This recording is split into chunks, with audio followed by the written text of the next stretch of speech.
Yo legends, welcome back to the channel. Grab your headphones and lock in because today's story is on another level. Want the next chapter? Drop a comment below, and if the legend continues, I'm bringing it straight to you. Disclaimer, I do not claim ownership of this story. All rights belong to the original creators.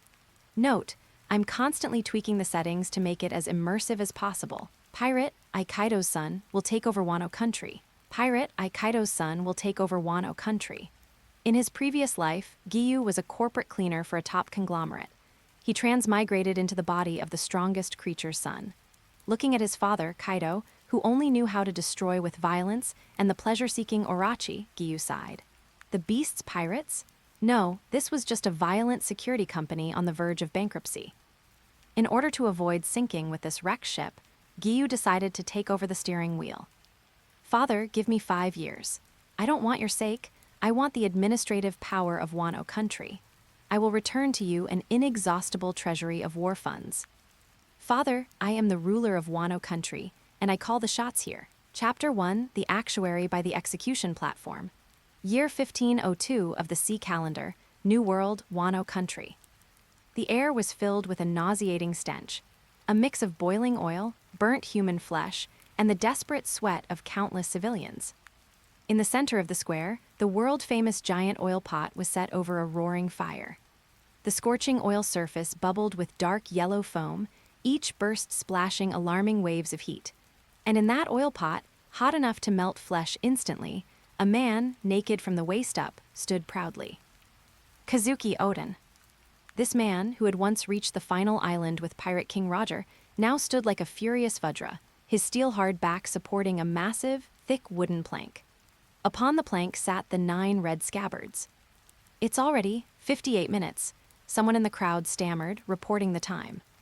The heat distorted their vision, but every citizen of Wano Country stared intently at that figure, their tears long since dried. They were witnessing a miracle and also a tragedy. However, several hundred meters from the execution ground, on the eaves of a tall building with an excellent view, a figure stood out from the tragic atmosphere. It was an 8-year-old boy.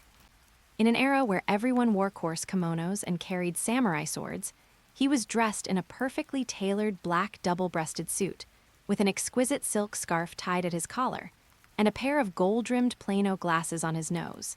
These were Plano lenses he had ground himself, just to make himself look more like the top corporate cleaner who dominated Wall Street in his previous life, rather than an 8-year-old pirate's son. His black hair was meticulously combed back, revealing the iconic black twin horns of the Oni tribe on his forehead.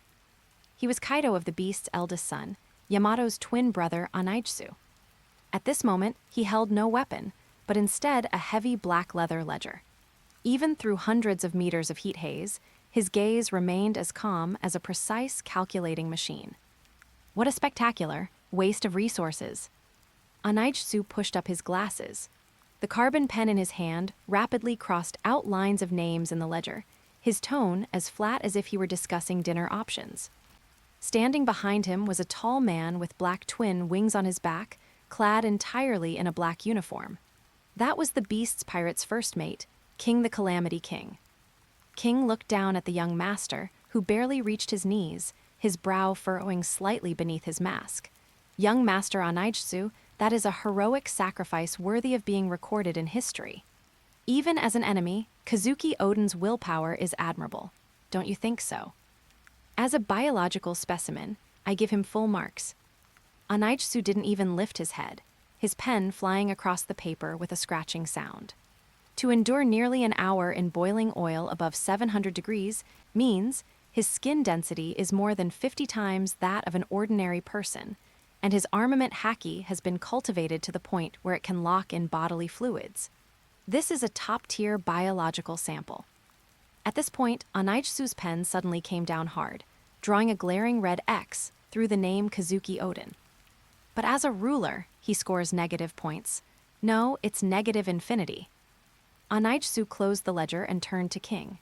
In his black eyes, hidden behind the lenses, there was no trace of childlike innocence, only a chilling rationality. King, look over there.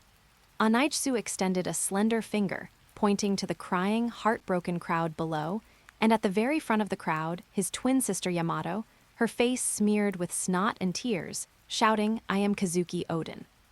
5 years ago, when Odin returned to Wano Country, what did he have? He had the Roger Pirates' prestige, overwhelming public support, and martial prowess capable of wounding my father. At that time, if he had just raised his arm, all the samurai of Wano Country would have died for him. Anaijsu's lips curled into a mocking arc, but what did he do? He chose to believe the lies of a despicable villain like Orochi. He thought that by dancing naked like a clown for 5 years, he could achieve peace and civilize the wolves. Naive, foolish, incomprehensible. Anaijsu used 3 words in succession, each like a cold scalpel, precisely dissecting the essence of this tragedy. Politics isn't a fairy tale, King. When your kindness doesn't grow fangs, it's weakness. Odin's weakness gave Orochi a full 5 years. In these 5 years, Orochi consolidated his power, built arms factories, colluded with CP0, and even bribed world government informants with sea stone. Wano Country is now rotten from the inside out. King fell silent. As a survivor of the Lunarian tribe, he had witnessed the cruelty of the world and the downfall of many idealists. But never had he heard such a cold, yet penetrating political analysis from an 8-year-old child. Compared to Yamato, who constantly clamored about going to sea and freedom, this quiet, shadow-like Anaijsu made King feel a mysterious, unfathomable depth. If King asked on a whim, what would you have done 5 years ago? I would have directly invaded the flower capital. Anaijsu answered without hesitation, his voice tinged with bloodlust. Even if it meant sacrificing half the civilians as human shields, even if it meant burning the flower capital to the ground, I would first cut off Orochi's head and then sever Kaido's supply lines. Rule doesn't require benevolence, rule requires results. Just then, a commotion erupted in the square. Time's up, 1 hour is up. Kazuki, Odin in the oil pot, suddenly threw the wooden plank out. The 9 red scabbards used the momentum to leap out and flee into the distance. Odin himself remained standing in the boiling oil, giving Kaido on the execution platform a magnanimous smile. May I be the Odin that cannot be boiled down? At this moment, time seemed to stand still. On the high platform, Kaido expressionlessly raised his flintlock. Bang! A crisp gunshot ended the legend's demise. Odin's tall body slowly fell, sinking into the scalding oil, a defiant smile still on his face. Lord Odin. Wails echoed through the sky. The entire flower capital seemed to collapse at this moment. Countless citizens fell to their knees, their cries forming a sea of sorrow. Anaijsu watched all of this indifferently, as if watching the curtain fall on a boring play. He adjusted his collar and reopened the ledger. Let's go, King. The play is over. It's our turn to go on stage. On stage, Mr. Kaido should be returning to Onigashima to celebrate soon. King was puzzled. No, the real hell is just beginning. Anaijsu said quickly as he walked downstairs. Orochi just issued a secret order: eliminate the roots. Anyone who shed tears at the execution ground today, anyone with a Kazuki family crest hidden in their home, or even anyone whose surname is remotely connected, will be executed. Anaijsu stopped at the stairwell, turned back, and a glint flashed across his glasses. According to my calculations, this involves approximately 53,000 people in the flower capital and Curie regions. King's eyes narrowed. Is Orochi insane if he kills so many people who will farm the land? Orochi isn't insane, he's just stupid. He only wants a sense of security. Dead people are the safest. Anaijsu sneered, but this crosses my bottom line. Those 53,000 people in my ledger are not rebels, they are labor force. Anaijsu quickly calculated the data in his head. An adult laborer, under my management, can mine 20 kilograms of high-purity sea stone ore per day. 50,000 people means a daily output of 1,000 tons. At current black market prices, that's a net profit of 300 million berries a day. 300 million berries a day. King was stunned by the number. Exactly. That idiot Orochi is about to turn the beast's pirates' daily 300 million berries into a pile of worthless corpses. Anaijsu slammed the ledger shut with a crisp sound. Take me to father, now, immediately, at once. King looked at the slender child before him, who showed no trace of Haki. But in that instant, he felt something more terrifying in Anaijutsu than even Kaido. It was the greed of capital, the absolute rationality that could quantify human lives into numbers. "You want to save them?" King asked. "Save?" Anaijutsu scoffed as if he had heard a joke, a cruel arc forming on his lips. "King, you're mistaken. I'm not a philanthropist, I'm a capitalist. I'm not going to save people, I'm going to take possession of my assets." At this moment, the streets below had descended into chaos. Orochi's Oniwabanshu and samurai had drawn their blades and began indiscriminately slaughtering the weeping civilians. Flames soared into the sky, and blood stained the falling cherry blossoms. Anaijutsu climbed onto King's back, and as King soared into the sky, he looked down at the hellish scene. That foolish sister Yamato is crying and inheriting Odin's will, trying to be a tragic hero. As for me, the fierce wind ruffled Anaijutsu's black hair, but it couldn't scatter the ambition in his eyes. "I want to be the demon king who sets the rules. In this world, only those who live and create value are qualified to be used by me." Chapter 2, The Deal with the Monster. Onigashima is synonymous with terror in Wano Country. The giant skull is shrouded in clouds and thunderstorms year-round, and the air is forever thick with the smell of alcohol and blood. On the stairs leading to the top floor, Anaijutsu walked very slowly. With every step he climbed, the contempt in the eyes of the guarding pirates grew. In the Beast's pirates, where absolute strength was worshipped, if Kaido's son wasn't strong enough, he was worth less than a common grunt. "Yo, isn't this young Master Anaijutsu?"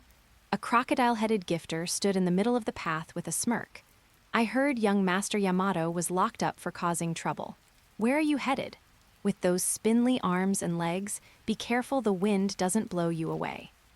Laughter erupted from the surroundings. Anaijutsu stopped and pushed up his glasses. He wasn't angry, he didn't even look the crocodile in the eye. Number 4453, Crocodile Gifter. "Last month, you were lazy while transporting gunpowder, causing 3 boxes of ammunition to become damp and useless. According to military regulations, that is a capital offense." Anaijutsu's voice wasn't loud, but it clearly pierced through the noisy laughter. The crocodile's smile froze on his face. "You, what did you say?" "King," Anaijutsu called out softly. "Swish." A cold flash of light streaked past. No one saw what happened, only that the crocodile gifter's head had already been separated from his body. Blood geysered out, splashing the surrounding pirates. King slowly sheathed his blade, his gaze sweeping over the crowd coldly. Who else wants to block the young master's path? Total silence.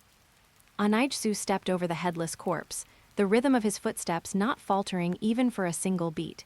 He didn't need to act himself. Power and status were, in themselves, the sharpest weapons. Finally, he stood before that giant door that seemed to lead to hell. From inside the room came a snoring sound like thunder. It was the world's strongest creature, Kaido of the Beasts, taking a nap. Anaijutsu took a deep breath and adjusted his breathing. He knew that the next few minutes would determine whether he successfully seized power or became a prisoner like Yamato. He pushed open the door. Inside the massive room, the floor was covered with empty wine bottles and smashed furniture. Kaido sat cross-legged on the floor, holding his giant iron club, Hasekai. Even in his sleep, his terrifying Conqueror's Haki pressured the surrounding space like something physical. Seeming to sense someone entering, Kaido slowly opened his eyes. What kind of eyes were those? Golden vertical pupils devoid of any human emotion, containing only pure tyranny, a desire for destruction, and a high-end mighty arrogance. It's you, Brat." Kaido sat up, the shadow cast by his massive frame instantly enveloping Anaijutsu. He let out a drunken burp, the gust of air making Anaijutsu's clothes flutter loudly. "If you're here to plead for Yamato, then get the hell out. That idiot actually dares to call herself Kazuki Odin. Worororaro, it's already an act of mercy that I didn't kill her." In Kaido's eyes, Yamato was rebellious, while Anaijutsu was a waste. Yamato had inherited his physique, but Anaijutsu had only inherited an ordinary body. "Father, I don't care about Yamato, nor do I care about the dead." Anaijutsu stopped 5 meters away from Kaido. That was the safety line for Conqueror's Haki. Any further, and his undeveloped body might be forced to its knees. I'm here to talk business. Anaijsu spread out the ledger in his hand and threw it directly onto the floor in front of Kaido. Business? Kaido narrowed his eyes, a dangerous smile appearing at the corner of his mouth. I'm a pirate, not a merchant. On this sea, if you want something, you just take it. Robbery is a one-time deal. That's the way of low-level pirates. A true king knows how to operate. Anaijsu pointed out the window. In the direction of the flower capital, flames were reaching the sky. Orochi is purging the city. He says it's to eliminate the remnants of the Kazuki family and stabilize your rule. But in my view, he is burning your money and digging up your roots. Kaido's gaze sharpened, and an invisible killing intent instantly locked onto Anaijsu. Brat, do you know what you're saying? Orochi is my ally. He is an ally, but also a parasite. Facing that suffocating killing intent, Anaijsu forced himself to control his trembling legs. Cold sweat had long since soaked his back, but he knew he couldn't back down now. If he showed even a hint of cowardice, Kaido would crush him like an ant without hesitation. Father, you want to start the world's greatest war. Pull those high-end mighty celestial dragons down from their pedestals and build a world of violence, right? Although Anaijsu's voice was youthful, it carried the certainty and madness of an adult. War isn't child's play. War is about logistics, sea stone, and weapon production capacity. In the current Wano Country, besides those rebels about to be killed by Orochi, who knows how to forge iron? Who knows how to mine sea stone, which requires high technical expertise? Are you counting on those pleasure-seeking samurai under Orochi? Or those gifters who do nothing but laugh? Anaijsu took a step forward, looking directly into those dragon-like eyes. Give me 5 years. Hand over those 50,000 samurai and craftsmen who were originally to be executed. I won't kill them, but I will make them work for you in a way that makes them wish they were dead. I will lock them in dark factories and establish the strictest rationing system. I will tell them that as long as they work hard, they can atone for their sins and survive. Give desperate people a little bit of false hope, and they will work for you day and night without rest until they drop dead at their posts. A dead Odin is a hero, but a dead craftsman is just rotten meat. Living, working slaves are your assets.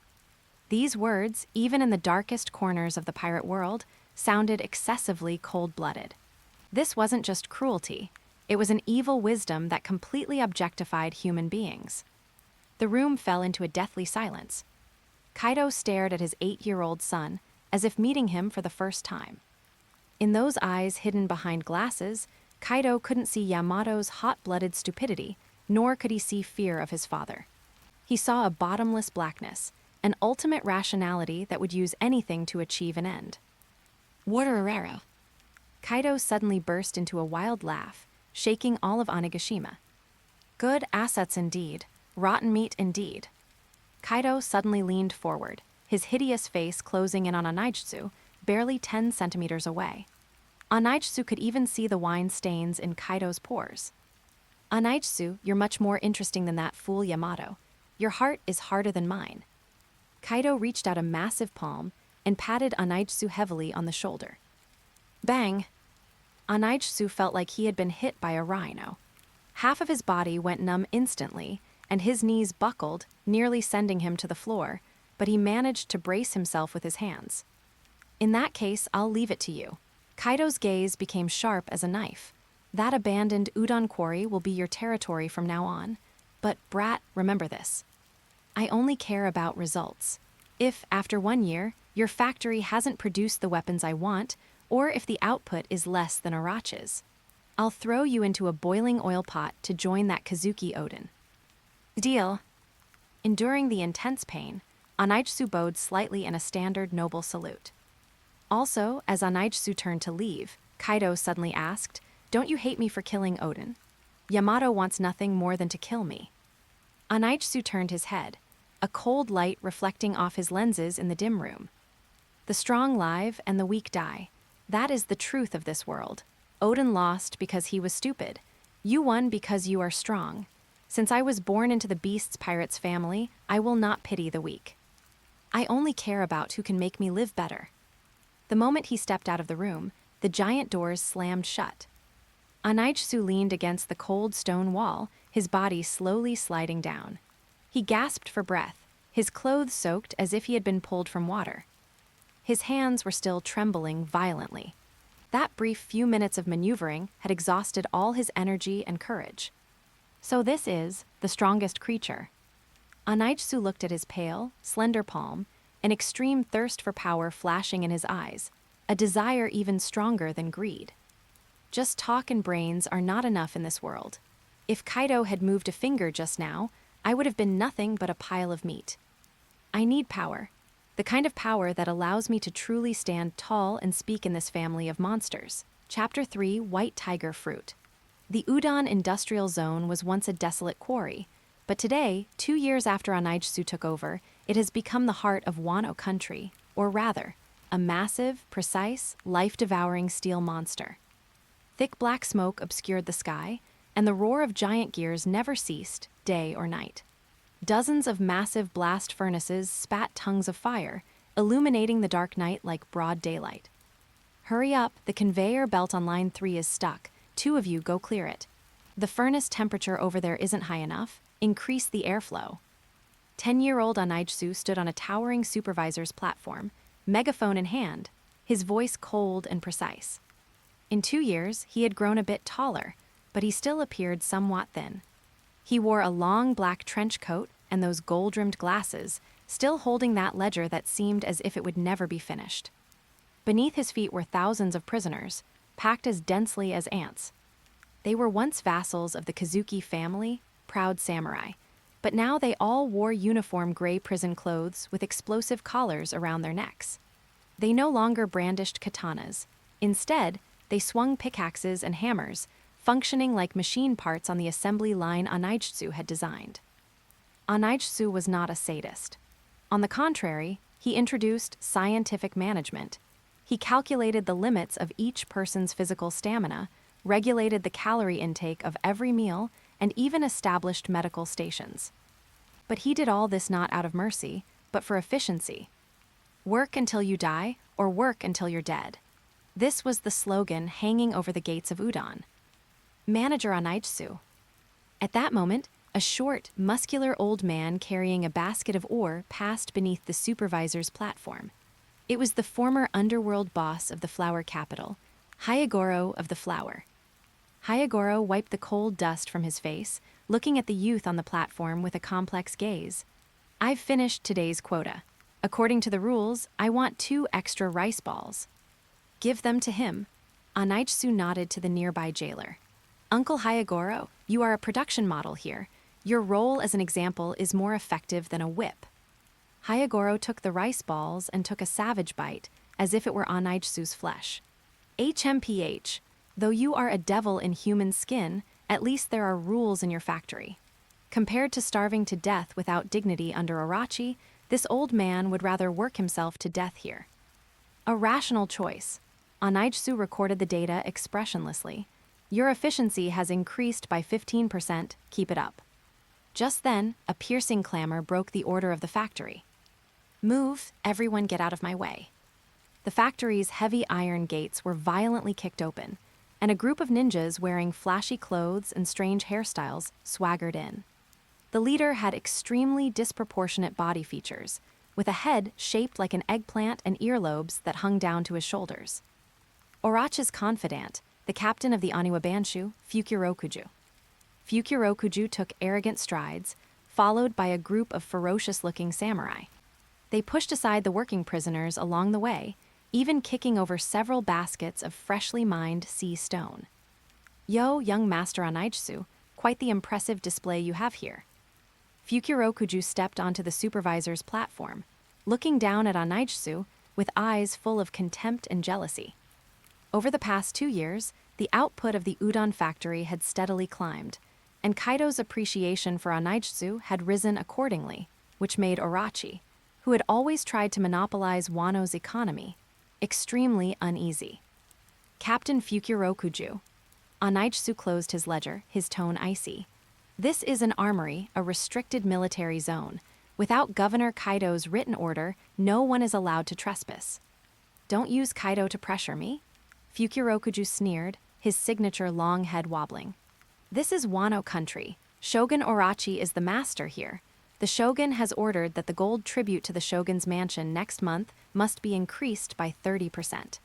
The Shogun wants to build a new banquet hall and import a batch of famous wines from abroad. Anaitsu frowned, a flash of disgust in his eyes. Impossible.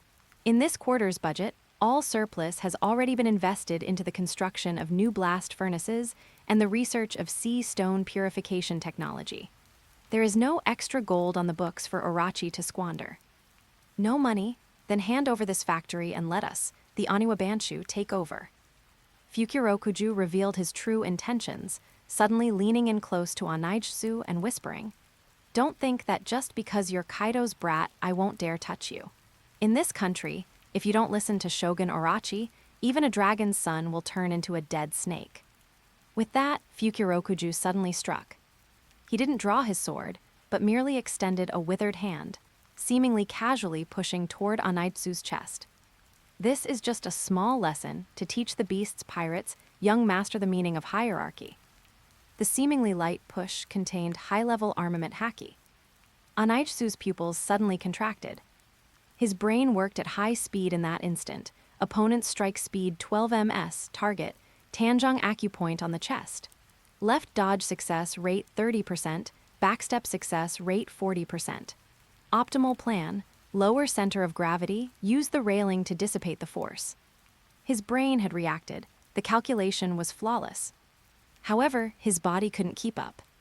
This 10-year-old body, which had not undergone hellish physical tempering, was simply unable to perform such a complex evasive maneuver within 0.1 seconds. Bang! A muffled thud. Anaitsu was sent flying like a ragdoll, slamming heavily into the iron railing behind him. The hard steel railing bent instantly, and intense pain swept through his body. He heard the sound of his own ribs snapping. Anaitsu clutched his chest, a mouthful of fresh blood spraying onto his pristine white ledger. Young Master Anaitsu, the surrounding jailers and prisoners cried out in alarm. "Oh, my apologies." Fukurokuju covered his mouth exaggeratedly, his eyes full of mockery and triumph. "I didn't expect young Master Anaitsu to be so fragile. You couldn't even block a casual strike from this old man. How did a monster like Mr. Kaido father a son who is like a porcelain doll?" Fukurokuju leaned down and patted Anaitsu's pale cheek. "Remember, on the 1st of next month, I want to see the gold. Otherwise, the master of this armory will have to change." After speaking, Fukurokuju led his men away, laughing loudly. Anaitsu held onto the deformed railing and struggled to stand up. He wiped the blood from the corner of his mouth and adjusted his crooked glasses. Behind the lenses, his gaze held no anger or humiliation, only a bone-chilling, absolute coldness. He didn't order the guards to pursue, nor did he spout threats. He just quietly watched Fukurokuju's departing back as if he were looking at a dead man. Late at night, deep in the underground of Udon, in an abandoned secret warehouse. There were no lights here, only the sound of Anaitsu's heavy breathing. He was shirtless, with thick bandages wrapped around his ribs. Every breath was accompanied by piercing pain. But he didn't rest. Instead, he stared intently at a rusted iron box sitting on the table in front of him. Strategy, wealth, power, operations. Anaitsu's fingers traced the cold surface of the iron box. In the face of absolute violence, these are all just castles in the air. If I were strong enough, Fukurokuju's hand would have been broken just now. If I were strong enough, I wouldn't need to talk to Kaido about assets, I would simply command him. In this world, truth only exists within the range of one's power. Anaitsu snapped open the iron box. Inside the box lay a strangely shaped fruit. Its entire body was a metallic silver white, covered in spiral patterns, and its shape resembled a still-beating tiger's heart. This was a fruit he had intercepted through the underground black market using his trade network over the past 2 years, costing him a full 3 billion berries. For this fruit, he had nearly emptied his private coffers and even used the gold that was originally meant for Orochi. Zoan Cat fruit, mythical Zoan white tiger model. In Chinese mythology, The azure dragon governs vitality, while the white tiger governs slaughter. The white tiger belongs to the element of metal. It is the god of War of the West and the fierce god who presides over punishment and war. Yamato inherited Kaido's azure dragon and is the guardian, but I.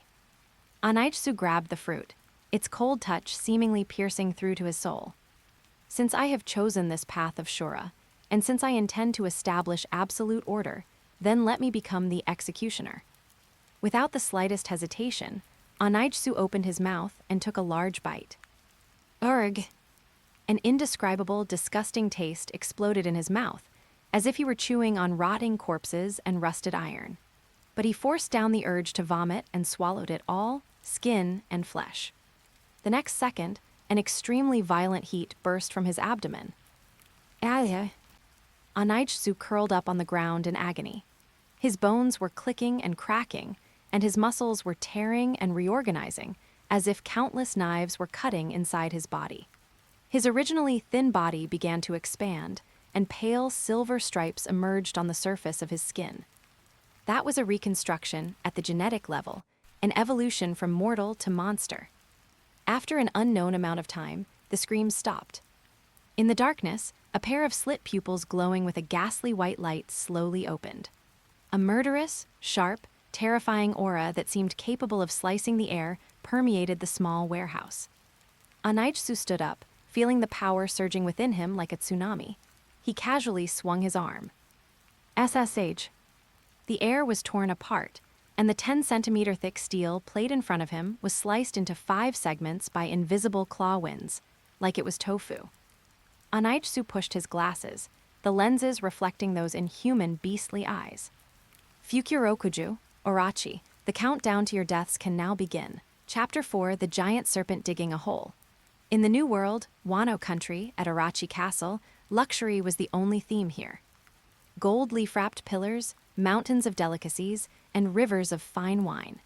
Compared to the commoners outside the walls who drank muddy water and chewed on tree bark due to factory pollution, Orochi Castle was simply a paradise built atop hell. Tonight was the Grand Victory Banquet, hosted by Orochi, to celebrate the completion of the Udon Weapons Factory Phase II project. At the main seat of the banquet, the man with the disproportionately large head, Orochi, was surrounded by women. 2 heavily made-up Warren were carefully feeding peeled grapes into his large mouth full of fangs. Wine flowed down the corners of his mouth, dripping onto his luxurious kimono embroidered with gold thread, yet he didn't care in the slightest. Guiyue, another peaceful day. Orochi raised his pure gold wine cup, scanning the guests below with drunken eyes. This is all thanks to the military support of the Beast's pirates, and of course, the governance of my brilliant shogun, Guiyue. The Oniwa Banshu and samurai below chimed in one after another, the sound of flattery never-ending. However, at the most prestigious guest seats on the left side of the banquet, the atmosphere was somewhat subtly cold. The representatives of the Beast's pirates sat there. Aside from Plague Queen, who was stuffing red bean soup with mochi into his mouth like a pig, there was another figure who was particularly eye-catching. It was a 12-year-old boy. He wore a well-tailored black suit without a single wrinkle, a dark red tie at his collar, and his hair was meticulously combed back, revealing a pair of black horns on his forehead. To his right, instead of a spiked club or a giant cleaver like other pirates, there sat an exquisite briefcase. Kaido's eldest son, Anaitsu. Unlike the crude pirates and samurai around him, who ate meat in huge bites and drank wine in large bowls, Anaitsu's eating movements were as elegant as a noble with centuries of heritage. The silver knife and fork in his hands gently cut the wagyu beef on his plate, each piece sized as precisely as if measured with a ruler. Under the light, the lenses of his gold-rimmed glasses occasionally reflected a cold light. Even more striking were the faint silver strands mixed among his black hair, traces left by the erosion of divine genes after eating the white tiger fruit 2 years ago. "Hey, nephew Anaitsu." Orochi suddenly raised his voice, his small, bloodshot eyes staring unkindly at Anaitsu. "I heard your factory produced another 200 famous blades last month, and you optimized some? Assembly line process. You're quite capable." Anaijsu put down his knife and fork, picked up a napkin to gently wipe the corners of his mouth, and gave a slight bow. The shogun overpraises me, improving efficiency and creating more wealth for my father, and the shogun is merely my duty. Merely your duty? Guihahaha. Orochi suddenly let out a strange laugh. He pushed away the warren in his arms and leaned forward, his ugly face appearing particularly sinister in the candlelight. Well said, but how come I've heard that some people call you Kaido's abacus behind your back? Oh, that's not right either. In this country, only samurai are worthy of holding a sword, and only the strong are worthy of being king. Orochi let out a boozy hiccup, his eyes filled with malicious mockery. Someone like you, nephew, spending all day with lowly craftsmen and managing accounts for that drunkard Kaido. No matter how you look at it, you're like a diligent watchdog. No, a head of livestock. Guihahaha, a piece of livestock that lays golden eggs. As soon as these words were spoken, the entire great hall fell into a deathly silence. Queen, who had been eating wildly, froze, the mochi in his mouth nearly choking him. Although he usually couldn't stand Anaijsu's prim and proper attitude, Anaijsu was the young master of the Beast's pirates after all. Insulting Anaijsu was slapping Kaido's face, and by extension, the Beast's pirate's face. Orochi, you've had too much to drink. Queen's face darkened as he put down his bowl. The young master is not someone you can casually critique. Oh, did I say something wrong? Emboldened by the alcohol and Kaido's absence, Orochi became increasingly arrogant. The Beast's pirates are responsible for fighting, they're wolves. He's responsible for logistics. Isn't that just a dog guarding the house? Fukurokuju, don't you agree? Standing behind Orochi, Fukurokuju, the ninja with a head shaped like an eggplant, added a sinister jab. The shogun is absolutely right. Although young Master Anaijsu doesn't have the mountain-lifting divine strength of Lord Kaido, his ability to bow his head and calculate accounts is indeed something us crude men can't hope to match. The surrounding samurai let out suppressed chuckles. They were jealous of the power in Anaijsu's hands and looked down on his frail appearance. In a Wano country that worshipped violence, lacking muscle and haki was the original sin. Just as Queen was about to lash out, a slender but powerful hand stopped him. It was Anaijsu. Anaijsu pushed up his glasses. Not only was there no trace of anger on his face, but a faint smile even appeared. However, that smile didn't reach his eyes. The gaze behind the lenses was as cold as stagnant water. The shogun's metaphor is very vivid. Anaijsu's voice was steady, cutting through the noisy laughter. In this world, wolves are indeed majestic, hunting everywhere. But the shogun might have forgotten one thing: wolves eat meat, and the one who decides whether a wolf can eat its fill and eat well is often the person feeding it. He picked up a wine glass, gently swirling the blood-red wine inside. If it weren't for this livestock of mine calculating day and night, controlling costs and allocating resources. Shogun, your table full of gold wine sets, this room full of precious calligraphy and paintings, and that 10 billion berry golden pavilion you're about to build. I'm afraid they would all become nothing but a pipe dream. At the mention of the golden pavilion, Orochi's expression changed. That was his biggest recent headache. He wanted to build a palace made of pure gold in the flower capital to show off his majesty, but the national treasury was empty, and Kaido was keeping a tight lid on military funds. He was currently fretting over it. Anaitsu keenly captured that flicker of greed in Orochi's eyes. The fish had bitten the hook. Speaking of which, Anaitsu pulled a black scroll from his coat. Instead of handing it directly to Orochi, he placed it casually on the table, tapping it with his finger. I have a new military expenditure restructuring plan here. I originally intended to report it directly to my father, but since the shogun feels I'm just livestock who can only calculate accounts, then there's no need for me to go through the extra trouble with this plan that could generate an additional 3 billion berries in profit annually. 3 billion. Orochi's eyes nearly popped out, his previous arrogance vanishing instantly. Like a fly smelling filth, his body involuntarily leaned forward. That, nephew, look at you, why take it so seriously?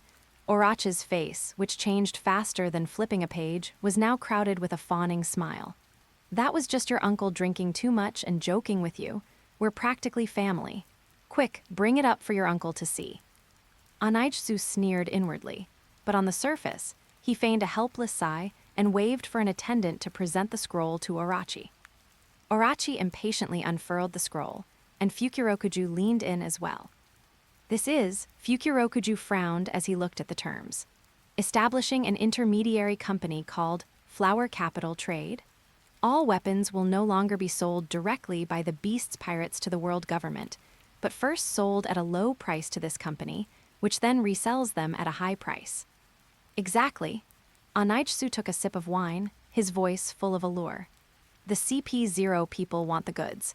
As long as the goods are fine, they don't care who they sign the contract with, and this intermediary company can be registered under your name, Shogun.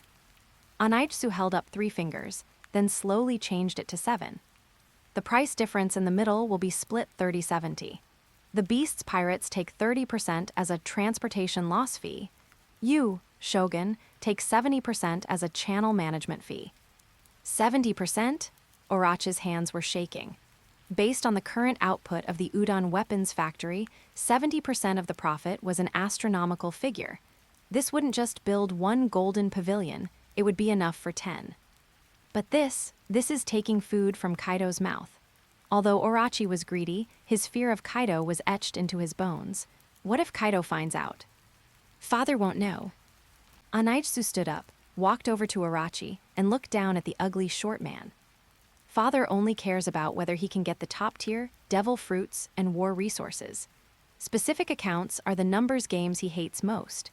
As long as I balance the books, as long as the quantity of weapons sent to Onigashima every month matches, how many hands it passed through in between and where the funds circled.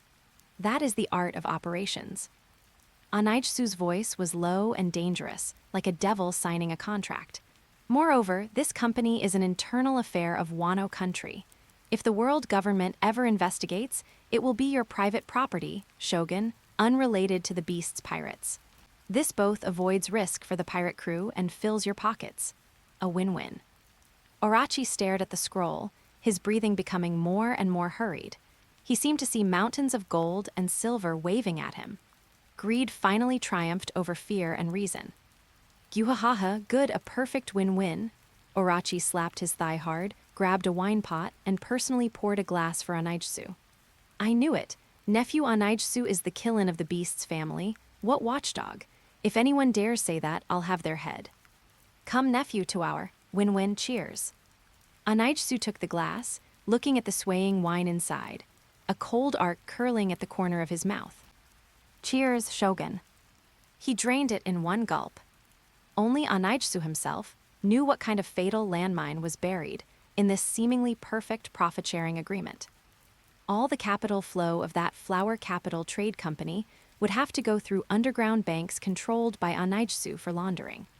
In other words, every penny Orochi took was under Anaijsu's surveillance, and in Kaido's master ledger, this money would be cleverly recorded as abnormal losses caused by Shogun Orochi's poor management. The happier Orochi ate now, the more grease he would have in his belly. When the day came in the future when Anaijsu needed to slaughter this fat pig for a sacrifice, this years-long record of evidence of embezzlement would be the best reason for Kaido to personally crush Orochi's head. Eat to your heart's content, Orochi. Anaijsu looked at Orochi's greasy face, his heart feeling no ripples at all. Chapter 5, Conqueror's Haki. The weather in the New World was always unpredictable. At this moment, the sky above Onigashima was covered with dark clouds, and purple lightning, like frantic giant snakes, shuttled through the clouds. The rumbling thunder shook the entire Skull Castle. The atmospheric pressure inside the castle was even heavier and more terrifying than the storm outside. In the first-floor hall, hundreds of pirates were struck dumb, not daring to even breathe. They stared in horror at the massive execution frame in the center of the hall. I won't wear it. What kind of garbage clothes are those? A childish roar, yet laced with crying, echoed through the hall. 12-year-old Yamato was tightly bound to the execution frame by sea stone chains as thick as her wrists. Her signature gradient white hair was a mess, and the tattered kimono on her body was already stained with blood from the whip lashes. However, her amber eyes burned with a stubborn flame, as she glared fiercely at the terrifying, mountain-like man before her. Kaido.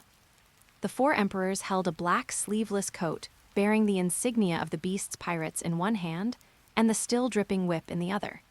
His face was so dark it looked like water could drip from it, and the tyrannical aura emanating from him made the surrounding air feel viscous. "Put it on, Yamato." Kaido's voice was low and dangerous. Every word was like a heavy hammer striking everyone's heart. "You are my son, the one meant to inherit the position of shogun of New Onigashima. Stop playing that Kazuki Odin make-believe game. What can the will of a dead man bring you?" "I am not your son. I am Kazuki Odin. I want to go out to sea. I want freedom." Yamato shrieked hysterically, tears mixing with blood as they streamed down her face, but her mouth remained as hard as a rock. "You killed him, but you cannot kill his soul. I will never wear these clothes that symbolize enslavement. I will drive you out of Wano Country." "Tui." Yamato spat a mouthful of bloody saliva onto Kaido's boot. This action completely ignited Kaido's fury. "Stubborn fool." Boomed. A terrifying, crimson-black blast of air erupted with Kaido at the center. This was true Conqueror's Haki, the anger belonging to the strongest creature. Dozens of nearby pirates with slightly weaker strength instantly rolled their eyes back, foamed at the mouth, and collapsed. Even one of the three disasters, Drought Jack, felt difficulty breathing and instinctively took 2 steps back. "Since you want to be Odin so badly, I'll grant your wish and send you to hell to meet him." Kaido threw down the whip and reached for the spiked club leaning against the wall, the Hasekai. This time, he was getting serious. Pitch-black armament Haki instantly wrapped around the spiked club, and purple-black lightning wildly jumped around it, emitting crackling explosions. Thunder Bagua. Kaido raised the spiked club high and brought it down viciously toward Yamato's head. There was absolutely no holding back in this strike.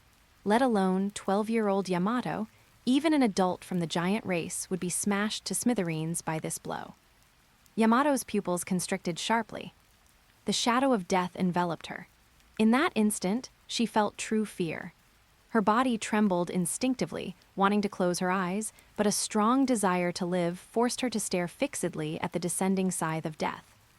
"Am I going to die, Odin?" Zia Qianji. Just as the Hasekai was about to smash Yamato into pulp, a black afterimage cut into the battlefield like lightning. There was no earth-shattering collision sound, only a grating, metallic screech that made one's teeth ache. Time seemed to slow down at this moment. Yamato slowly opened her trembling eyes and witnessed a scene she would never forget for the rest of her life. Her twin brother, Anaitsu, who usually held an account book, whom she always cursed as a running dog, Kaido's abacus spirit, and who appeared physically frail, was now standing in front of her. He did not use a weapon to block. With his strength, trying to meet Kaido's Thunder Bagua head-on would be like a mantis trying to stop a chariot. At this moment, Anaitsu's eyes had turned into beast pupils glowing with a faint light, and his black hair instantly turned a dazzling silver white. Although his hands were not completely beast transformed, the tips of his fingers had shot out sharp tiger claws, like surgical scalpels, their nails exhibiting an extreme platinum gold color. White tiger, flowing gold polarization. Anaitsu did not resist head-on. Instead, at the instant the Hasekai descended, his body executed an extremely bizarre twist, sliding along the side of the spiked club. His tiger claws, vibrating at high speed, precisely struck the weakest structural point on the Hasekai. Utilizing the physical principle of using 4 ounces to deflect 1,000 pounds, he managed to deflect Kaido's attack trajectory by 3 inches. Rumble. The Hasekai scraped past Yamato's shoulder and slammed heavily into the ground nearby. The entire Onigashima let out a mournful cry. The hard rock floor cracked like tofu, and a bottomless fissure instantly spread out for tens of meters. Debris flew, and dust filled the air. Guiyue, Anaitsu. Yamato was stunned. She looked at her small brother before her, her mind completely blank. "Get out of the way, Brat." In the dust cloud, Kaido slowly retracted his spiked club. His expression became even more ferocious. The killing intent in his eyes had not diminished because the attack missed. Instead, it surged higher because he was blocked by his son. You want to defy me too, huh? Huh. Coughed. Anaitsu suddenly coughed up a large mouthful of blood. Just the aftershock of deflecting that single blow had already injured his internal organs. His expensive suit had long since shredded into strips, and his exposed upper body was covered in fine bloody streaks, wounds sliced open by the Haki aftershock. But he did not retreat, nor did he kneel. Anaitsu raised a hand, wiped the blood from the corner of his mouth, and slowly raised his head. His gold-rimmed glasses were already shattered, revealing a pair of platinum-white vertical pupils devoid of any emotion, yet terrifyingly bright. Father, this is a wrong decision. Anaitsu's voice was hoarse, sounding somewhat grating due to vocal cord damage, but his tone was exceptionally firm, as if reporting on business. Yamato is a mythical Zoan-type ability user, and also a top-tier base body inheriting your Oni bloodline. She is the most important combat asset for the future of the Beast's pirates. He took a breath and looked directly at the enraged Kaido. You can break her legs, you can lock her up and starve her, you can even put explosive handcuffs on her. But you cannot destroy her. Killing her means destroying a top-tier weapon worth 10 billion berries. This does not conform to the principle of maximizing profit. Profit asset. Kaido laughed in extreme anger. He strode closer step by step, his terrifying dragons might piling up layer by layer like a tsunami, pressing down on Anaitsu. Don't try to fob me off with your merchant nonsense. Do you think you're qualified to talk about profit in front of me? In this family, only my word is absolute. Only strength is the truth. The weak have no right to negotiate terms. Get out of my sight if you don't want to die. The terrifying pressure caused the surrounding air to begin distorting. Anaitsu felt his bones creaking, his knees seemingly bearing a crushing weight, instinctively wanting to bend and kneel. This was the instinctual fear of a creature facing a top predator.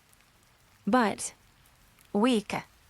In Anaitsu's heart, something that had been suppressed for a full 4 years cracked open. The pride of a business magnate in his previous life, the arrogance of a transmigrator in this life, and the forbearance gained from years of grueling training, swallowing raw flesh, and enduring the pain of modification. At this moment, stimulated by Kaido's word, weak, it erupted completely. I respect your strength, father, but I am not weak. Anaitsu suddenly smiled. That smile carried an unprecedented arrogance. It was the madness hidden beneath the shattered mask of rationality. And I am certainly not your pet. I am Anaitsu, the one who will reprice this world and reestablish the rules. Whoosh! An invisible shockwave, not crimson black, but presenting a cold platinum gold color, suddenly exploded with Anaitsu at the center.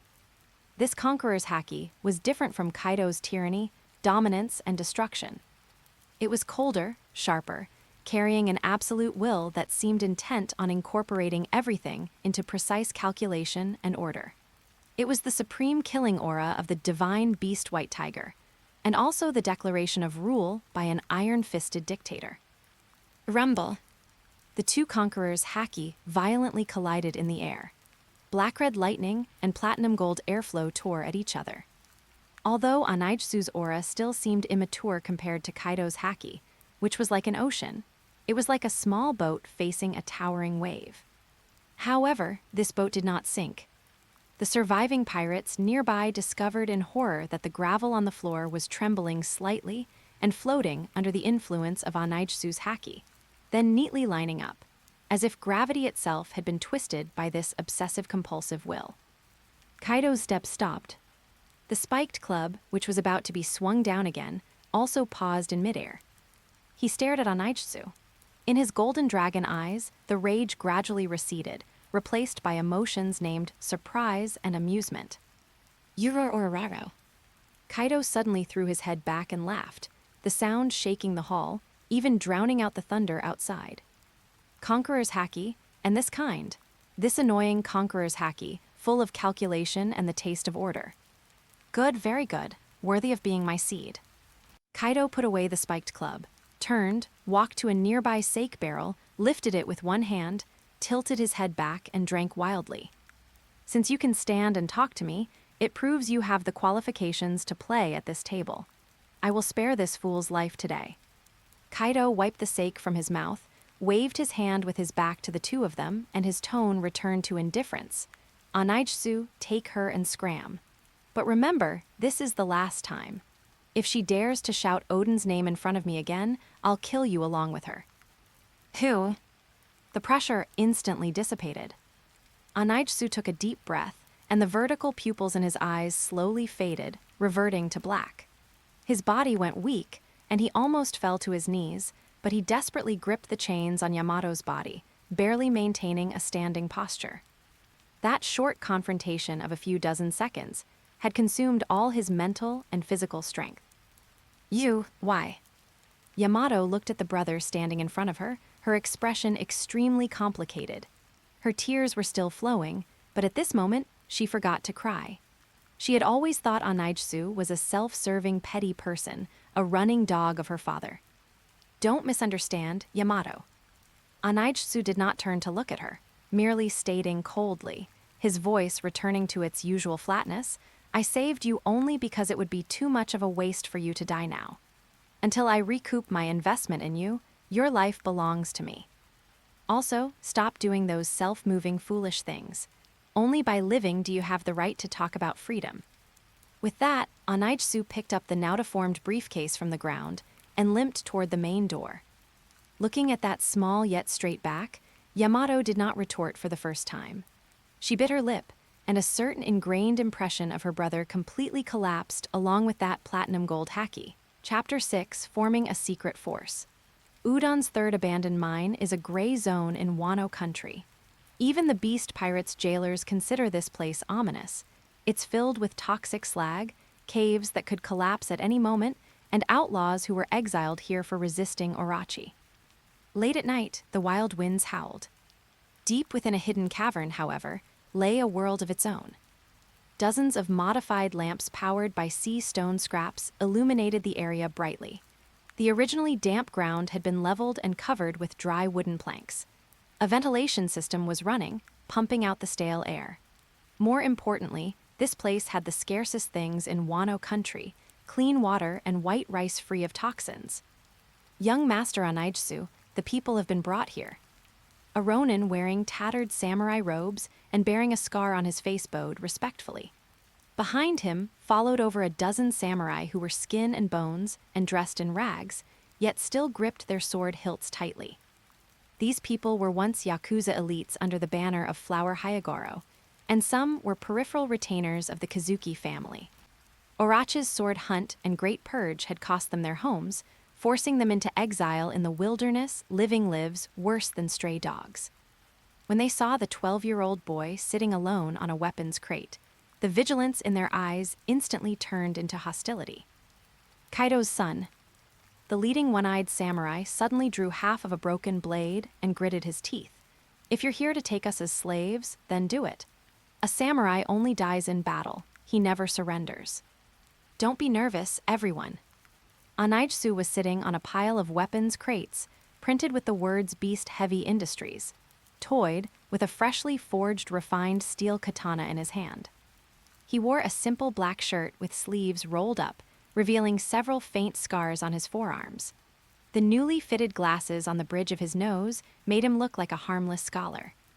If I wanted to capture you, it wouldn't have been that ronin who entered just now, but hundreds of playgrounds instead. Anaitsu casually tossed the sword in his hand toward the one-eyed samurai. Catch! The one-eyed samurai caught it instinctively. The blade was heavy. Drawing it from its scabbard, it glinted with a cold light. The blade had special water-like patterns, proof of the folded forging process, and it was 10 times better than the mass-produced swords used by Orochi's army. A fine blade. The samurai knew quality. The hostility in his eyes faded slightly, but he remained wary. What do you want? A trade. Anaitsu jumped down from the crate and walked up to them. I know you hate Kaido, and you hate Orochi. Coincidentally, I also think Orochi is an eyesore of a piece of trash. Anaitsu's voice was soft, yet it echoed in the cavern. But I know even better that hatred alone cannot fill your stomachs.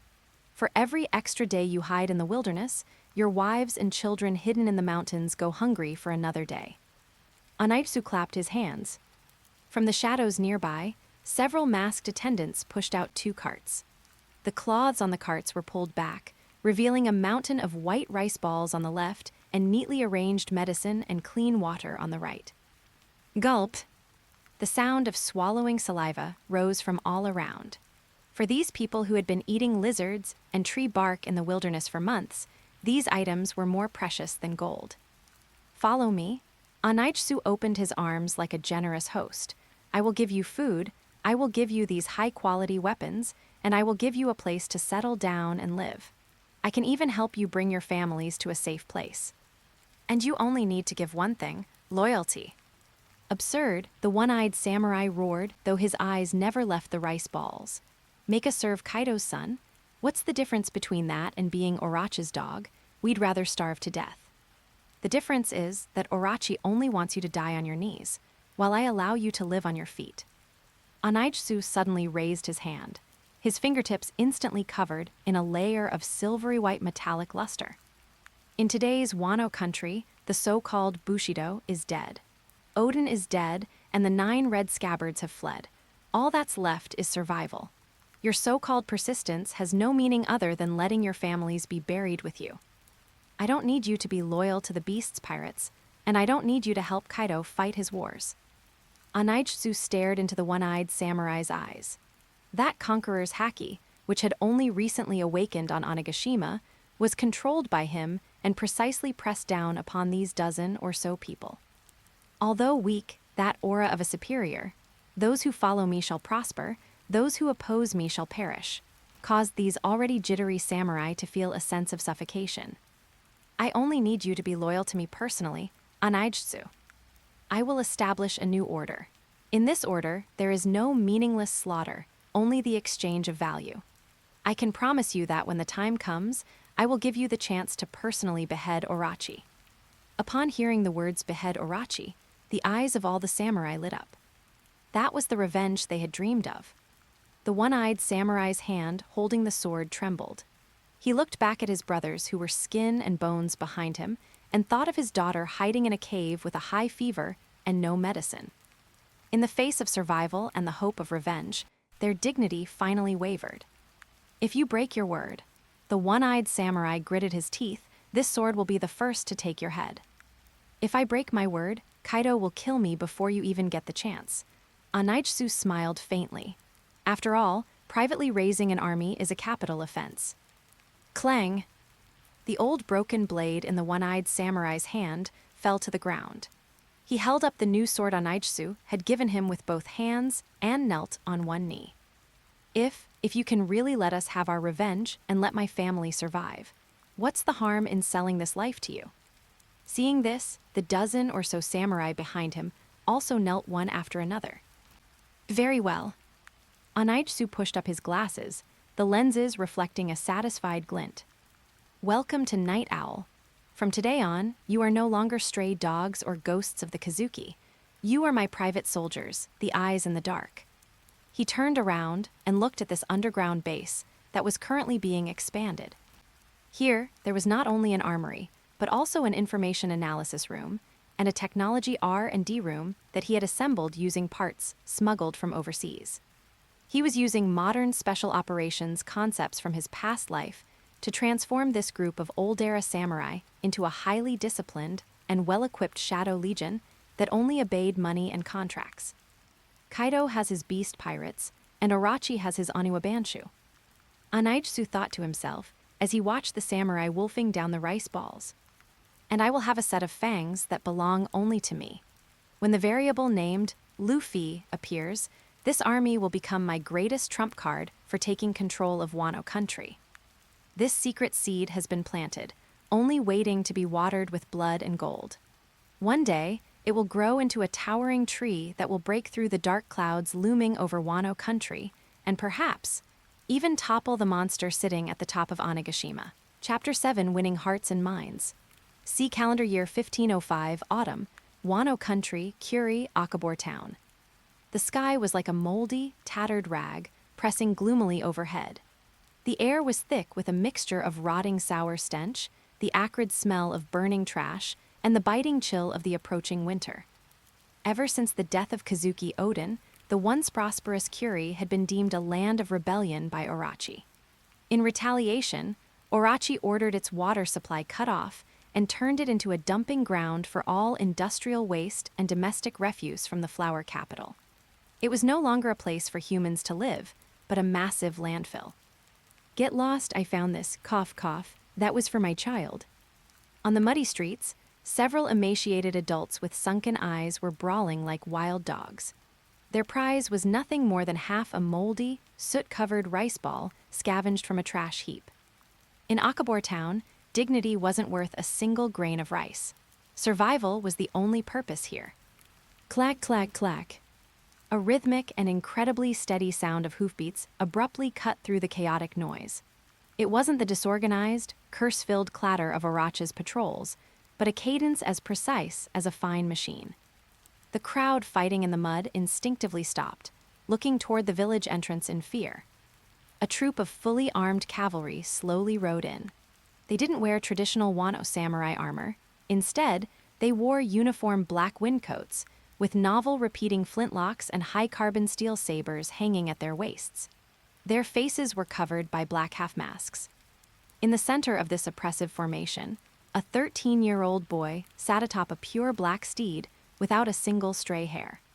He wore an impeccably tailored black formal suit with a dark red silk scarf at the collar, and his signature gold-rimmed glasses rested on the bridge of his nose. His black hair was slicked back, revealing the pair of black horns on his forehead that symbolized his Oni heritage. Kaido's eldest son, Yamato's twin brother Anaitsu. He was like a drop of ink falling into this pale, desperate world. GG Anaitsu, manager Anaitsu, run, it's the devil's abacus. A commotion broke out among the crowd. In today's Wano Country, the name Anaitsu carried no less deterrent power than Orochi. Legend had it that he controlled all the factories and treated human lives as mere numbers, a cold-blooded monster to the core. Anaitsu pulled the reins. His eyes, hidden behind his lenses, coldly scanned this living hell. His gaze didn't linger on the adults, but fell on a corner. A ragged, blood-stained child was desperately shielding that moldy rice ball, his eyes as fierce as a wolf cub's. Are these the citizens under Orochi's rule? Anaitsu pushed up his glasses, his tone so flat it was impossible to discern any emotion. They don't even qualify as labor, they're pure industrial waste. The adjutant beside him, a one-eyed samurai codenamed Fukiru Ikai, asked in a low voice, "Young master, these commoners look aggressive. Shall we disperse them?" "No." Anaitsu dismounted. His polished leather boots stepped into the foul-smelling black mud, the sound making the refugees' hearts skip a beat. He walked straight toward the child. "No, don't come over here. This is mine." The child screamed in despair, baring his jagged teeth as if to bite Anaitsu's reaching hand. Snap! With a slight flick of his wrist, Anaitsu didn't harm the child. Instead, with speed too fast to follow, he precisely pinched the moldy rice ball with 2 fingers. Then, under the shocked gazes of everyone, he flipped his wrist and tossed the rice ball into the nearby green bubbling sewer ditch. Splash! That small sound seemed to shatter the child's entire world. The child froze for a second before erupting into a heart-wrenching wail. "AAHHH, my food, that was for my sister, you demon." A fire of rage ignited in the eyes of the surrounding refugees. The primal animalism forced out of humans in a desperate situation. However, Anaitsu was not angry. He simply pulled out a handkerchief, unhurriedly wiped his fingers, and spoke in a voice as cold as ice. "That piece of trash has aflatoxin levels 300 times the limit. Eating it would only lead to acute liver failure. If your sister ate it, she would die within 3 days, bleeding from all her orifices. If she's dead, she can't produce value." "Value," the child cried out. "We're all starving to death. Who cares how we die?" "That is why I am here." Anaitsu snapped his fingers, his voice suddenly becoming majestic and piercing. "Unload the cargo." The night owl soldiers behind him moved in perfect unison, quickly hauling tightly sealed wooden crates off the horses. Cracked. The lids were pried open. There were no weapons as imagined, no terrifying torture devices. What appeared before the refugees were bags of golden, plump rice seeds, along with mountains of beautifully packaged, compressed dry rations and canned meat. That long-lost aroma of food instantly exploded in the deathly still air. Countless eyes turned bloodshot, and animalistic gulping sounds echoed from their throats. Listen up, trash of Curie. Anaitsu picked up a heavy bag of seeds and stepped onto a slightly elevated rock, looking down at the masses. Orochi says you are rebels, parasites who only waste food and don't deserve to live. He treats you like garbage to be disposed of. But I am different. I am a businessman. In my eyes, as long as you can work, you are an asset. Anaitsu tossed the bag of seeds to the stunned child, and then took a can of meat bearing the Beast Heavy Industries logo from a crate, dropping it at the boy's feet. This can of meat is a wage advance for your next 3 months. This bag of seeds is a genetically modified, drought-resistant rice strain cultivated in the Udon laboratory, codenamed Golden Glow No. 1. It doesn't need clean water. Even in this mud-filled wasteland, it will mature in just 3 months, and its yield is double that of ordinary rice. Anaitsu's voice was like a devil's contract, striking against everyone's eardrums. Go farm, go reclaim the land.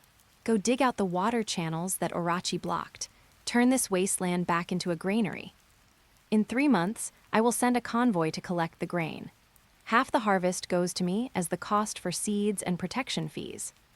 Anaitsu paused and held up one finger. The remaining half belongs to you. Silence.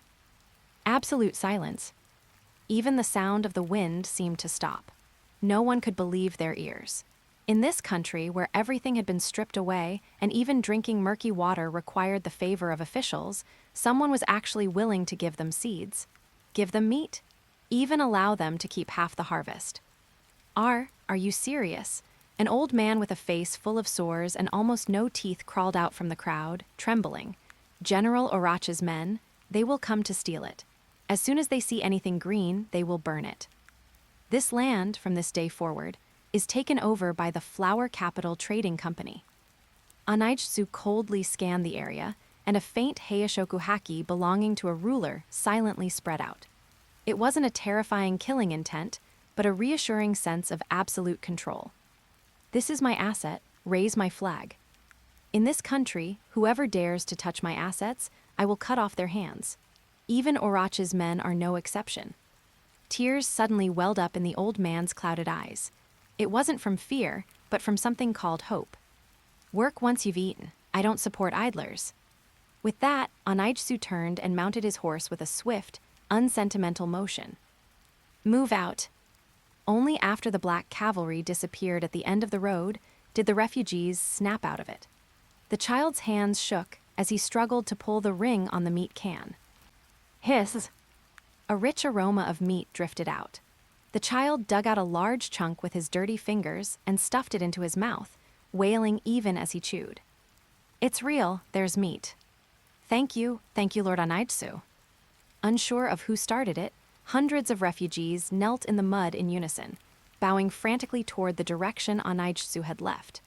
In this dark night abandoned by the gods, Anaitsu's cold business transaction had become their only lifeline. In the distance, on horseback, young master, Fukuru Ikai glanced back at the bowing village with a complex expression. Those Golden Glow No. 1 seeds are the latest results from the lab, extremely disease-resistant. If used on your private farms, the profit would be much higher. Giving them to these commoners, isn't it a waste? A waste. Anaitsu pushed up his glasses, the lenses reflecting the blood-red light of the setting sun. Fukuru Ikai, in this world, the cheapest means of control is violence. It can only lock down a person's body. The highest form of control is hope. Orochi rules them with fear and has stripped them of everything, so they dream of killing him. But I give them a way to live, give them food to eat, and let them taste the flavor of possession. Anaitsu's voice was low and profound. When a person has nothing, they might not dare to resist. But when they have just gained the hope of a full stomach and someone tries to take it away, they will turn into beasts more terrifying than the most fanatical suicide squads. I haven't planted rice, Fukuru Ikai. Anaitsu tightened the reins, and looked toward the luxurious Tenshukaku of the flower capital in the distance. I have planted the explosives that will subvert this country. In 3 months, when Orochi discovers this place has become a granary and tries to seize it, these explosives will blow his throne into the sky. Chapter 8: The Divide and Conquer Strategy. 3 months later on Onigashima, the blizzard raged like a maddened beast, ravaging the skull-shaped island. But inside the governor's mansion at the top of Onigashima, the atmospheric pressure was even lower than the ice and snow outside. The air seemed to have solidified into physical blocks of ice. Boom! The massive club Hasekai, wrapped in black haki, slammed violently onto the thick obsidian floor. Rubble flew everywhere, and the entire castle groaned in agony under the strike. No more wine, you bastards! Kaido stood with his mountain-like upper body bare, his eyes bloodshot, a sign of a lingering hangover mixed with extreme rage. Where is my sarksake? Where are my snacks? Why hasn't this week's supply ship arrived yet? The headliner in charge of logistics knelt on the ground, his forehead pressed tightly against the floor, his whole body shaking like a leaf. Kaido-san, it's not that we are incompetent, it's Shogun Orochi's side. Orochi, what's wrong with that damn slug now? Kaido exhaled a scorching breath, killing intent condensing in his eyes. He dares to block my wine. From the shadows in the corner, at a desk belonging to Anaijsu, came a crisp and rhythmic sound. Clack! It was the sound of an abacus bead being returned to its place. Anaijsu closed the black ledger, which was half a foot thick, and walked slowly out of the shadows. At 13 years old, his figure was as upright as a pine tree, and behind his gold-rimmed glasses was a pair of eyes that remained completely unruffled. He did not answer Kaido's question directly, but instead handed over a long list covered in densely packed numbers. Father, blocking the wine is merely a symptom. Anaijsu's voice was calm, yet it acted like a cold scalpel, precisely lancing the abscess. The root cause is that our cash flow has been cut off. According to my audit, a massive deficit of 30 billion berries has appeared in the Beast's Pirates' military budget this year. 30 billion. Hearing this number, even Kaido was stunned for a moment. He had no concept of money, but he knew that 30 billion berries could buy enough arms for half a country. Where did this deficit come from? Aren't my armories running day and night? The factories are running, and the goods are being sold. But the money? Anaijsu pushed up his glasses, a meaningful cold sneer curling at the corner of his mouth. The money didn't enter our treasury. Instead, it flowed into Shogun Orochi's private pockets. Anaijsu pulled a document from his robes. It was the very Flower Capital Trading Company partnership agreement he had induced Orochi to sign at the banquet 2 years ago. Please look, Father. 2 years ago, Shogun Orochi used evading world government scrutiny as an excuse to force the establishment of this intermediary company. At the time, to maintain the stability of the alliance, I had no choice but to agree. Anaijsu began to skillfully weave his lies, completely detonating the landmine he had planted earlier. According to the agreement, Orochi is responsible for the channels, and we are responsible for the supply. But over these 2 years, I have discovered that this company's accounts are entirely fraudulent. Using his status as a middleman, Orochi not only withheld his own share, but even swallowed your portion of the military funds by falsifying accounts and overreporting losses. A full 30 billion berries. With this money, he built the Golden Pavilion Temple in the Flower Capital, bought famous overseas wines, and even... Anaijsu paused, delivering the fatal blow. Even more, he has been secretly purchasing large quantities of pure gold and eternal poses overseas. Kaido's pupils suddenly constricted. Pure gold was a hard currency, and eternal poses were essential for navigation. Why would a shogun who already possessed Wano Country hoard such things? There was only one answer: to flee. He wants to run. Kaido's voice was terrifyingly low, and the surrounding temperature instantly dropped to the freezing point. That explains why he initiated Level 1 martial law 3 days ago. Anaijsu pulled out another forged, blood-stained fragment of top-secret marine intelligence from his robes. The texture of this paper was very special. It was the waterproof and fireproof paper used exclusively by the world government.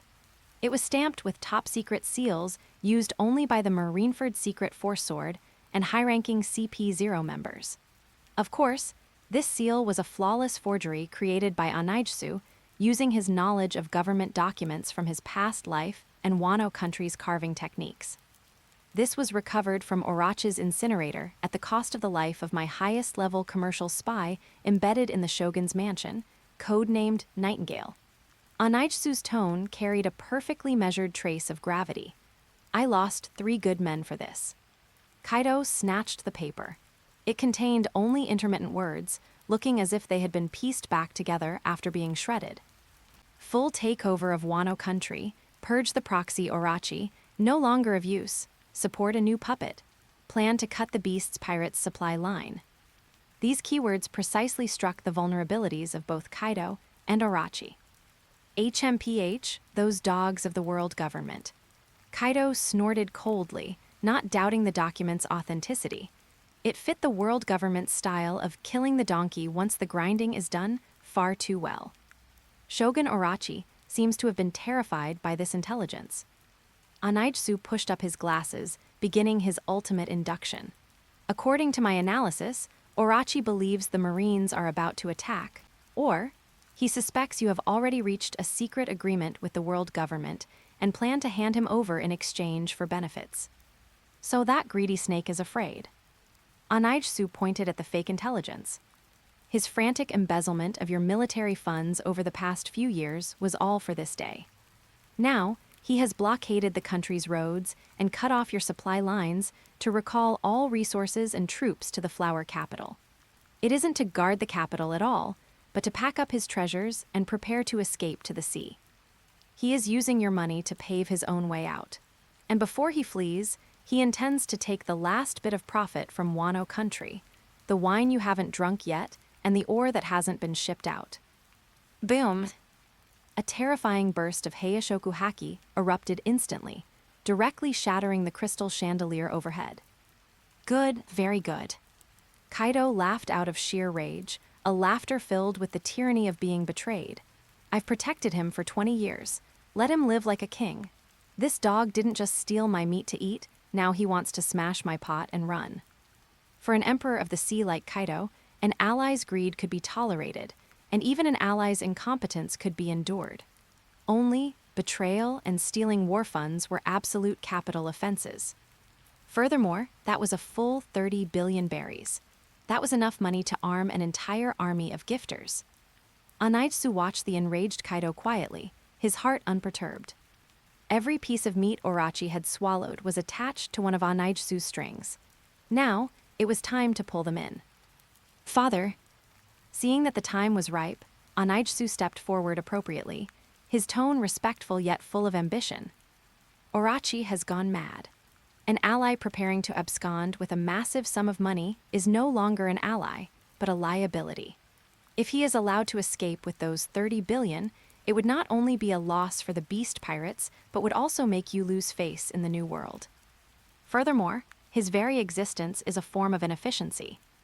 Anaijsu walked to the window and pointed toward the flower capital, where the luxurious silhouette of Orochi Castle was faintly visible. His backward, feudal way of ruling has seriously hindered the expansion of the armories. If you permit it, I would like to take back the administrative power of the flower capital. Let me take over.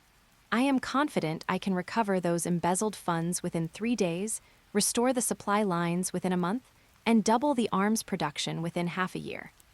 Kaido took a fierce gulp of the remaining low-quality shochu, his golden dragon-like pupils staring intently at Anaijsu. Did he see through Anaijsu's scheme? Perhaps he saw part of it, but he didn't care. In the world of pirates, the strong prey on the weak. Whether Orochi, this fat dog, wanted to bite through his leash and run or was simply stupid enough to be schemed against like this, there was no longer any need to keep him. And Anaijsu, this young wolf, clearly knew better how to bring back prey for his master. Anaijsu. Kaido crushed the empty wine jug to dust, his voice as cold as a judgment from hell. Go handle it. I don't care what methods you use. Before dawn tomorrow, I want to see the supply ships docked, and I want to see those 30 billion berries back in the treasury. As for Orochi, Kaido gave a sinister grin, revealing a mouthful of sharp teeth. You deal with him as you see fit. Anaitsu bowed deeply, a cold and elegant smile playing on his lips. As you command, father, I will ensure he leaves, with great dignity. Walking out of the great hall, the blizzard outside had become even more violent. Anaitsu stood in the snow, letting the cold wind whip his trench coat. Fukuro Ekai. From the darkness, the one-eyed samurai appeared silently. Young master. Orochi should be hiding in the Tenshukaku right now, shivering as he looks at that fake intelligence. Anaitsu gazed toward the flower capital, his eyes flashing with the light of calculation. Send orders to the night owl squads in Kuri, Ringo, and Kibai. The seeds of fear have already sprouted. Now, it's time to light the fire. Tonight, the flower capital will welcome a grand firework display. Chapter 9, The Dramatic Changes in the Flower Capital. Late at night, in the flower capital, the rain poured down like a torrent. The black rainwater washed over the ancient capital, yet it could not cleanse the smell of gunpowder about to ignite in the air. Due to Orochi's Level 1 martial law, the usually bustling streets were completely empty, with all shops tightly shut. The commoners huddled in dark rooms, trembling and praying they wouldn't be seized by the neurotic patrolling samurai. But beneath this dead silence, a volcano was suppressed, ready to erupt. It had been a full 3 months since Anaitsu distributed the Golden Brilliance No. 1 rice seeds in Kuri and various villages. Just as Anaitsu had promised, those improved seeds miraculously matured even on the barren land. The golden rice ears should have been the hope for these suffering people to survive, giving them the first taste of anticipation that, as long as they work hard, they can eat their fill. However, on the eve of the harvest, Orochi's martial law arrived. In order to hoard enough supplies to flee before the marine invasion, Orochi's army swarmed into the fields like locusts. They not only snatched away half the grain that Anaitsu had promised to leave for the people, but they even scraped away every single seed reserved for next year's planting, transporting everything to the granaries in the flower capital. That is our life. Countless people wept silently in the rainy night. It was the ultimate despair after hope was shattered. And Anaitsu, right at this critical point of despair, gently struck a match. Boom! A deafening explosion erupted without warning in the southeast corner of the flower capital. That was the direction of the granary. Immediately following, towering flames shot up, illuminating the pitch-black rainy night as if it were daytime. The explosion sounded like a signal to attack, instantly igniting the rage suppressed in the hearts of thousands. Loot the grain! In the dark alleyways, someone shouted the first cry, instantly followed by roars from thousands. Orochi stole our harvest. He wants to run away with our grain. Lord Anaitsu said that grain belongs to us. As long as we reclaim the granary, we won't starve to death.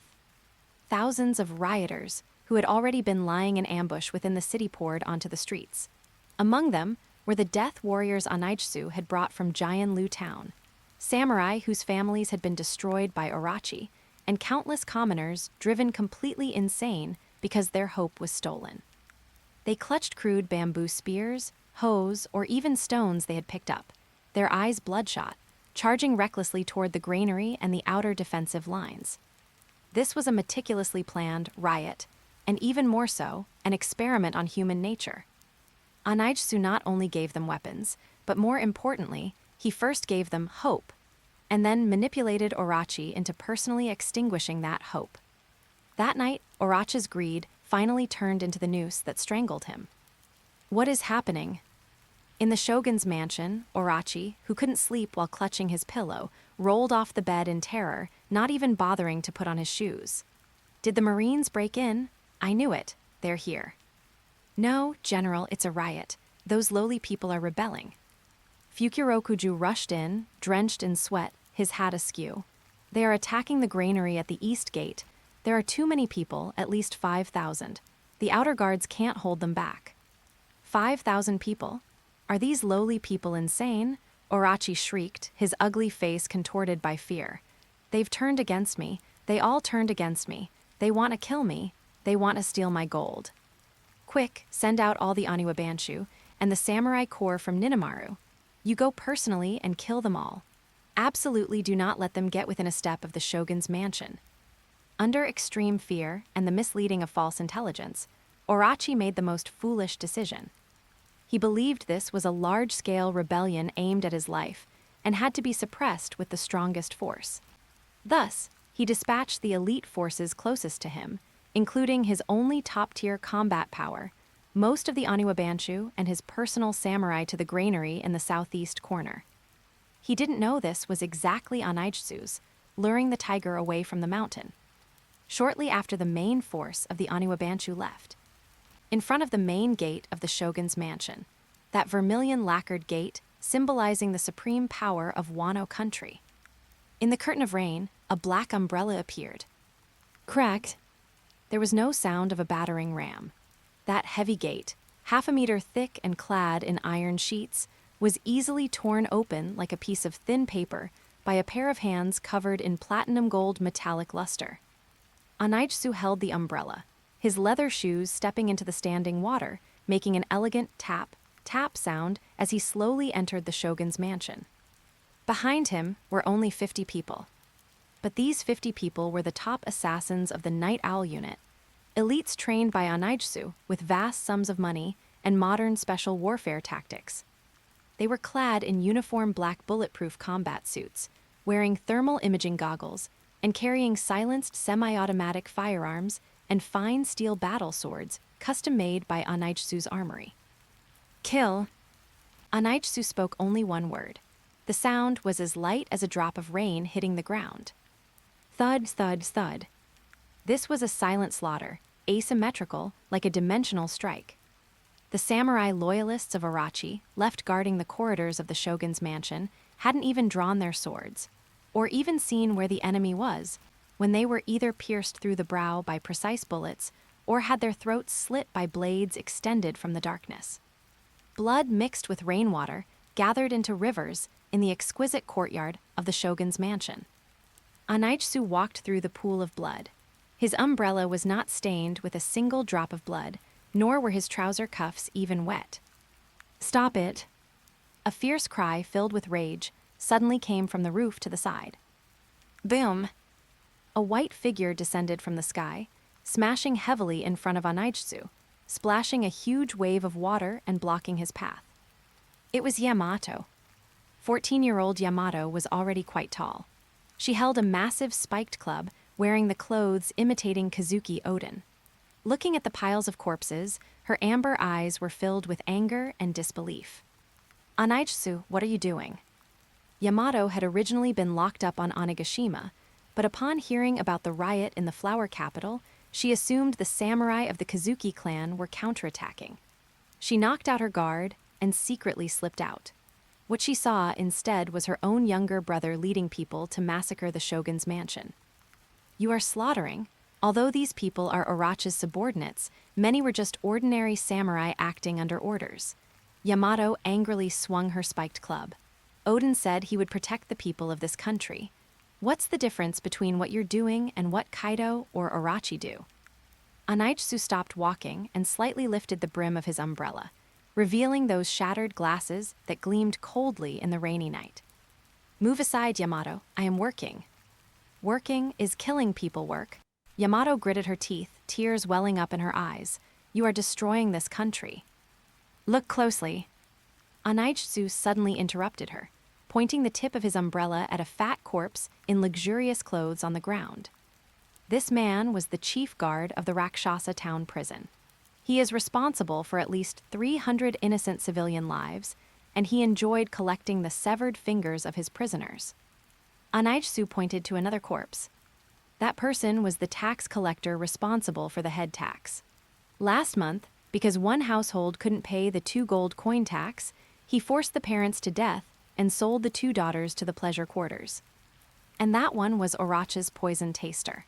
The food he dumped every day could feed an entire village in Curie. Onichisu's voice was terrifyingly calm, without any emotional fluctuation, as if reading a financial report. "Every person I have killed has been thoroughly recorded in my intelligence network. As long as their value was higher than their cost, I gave them a chance, but unfortunately, in my ledger, they were bad assets severely underwater.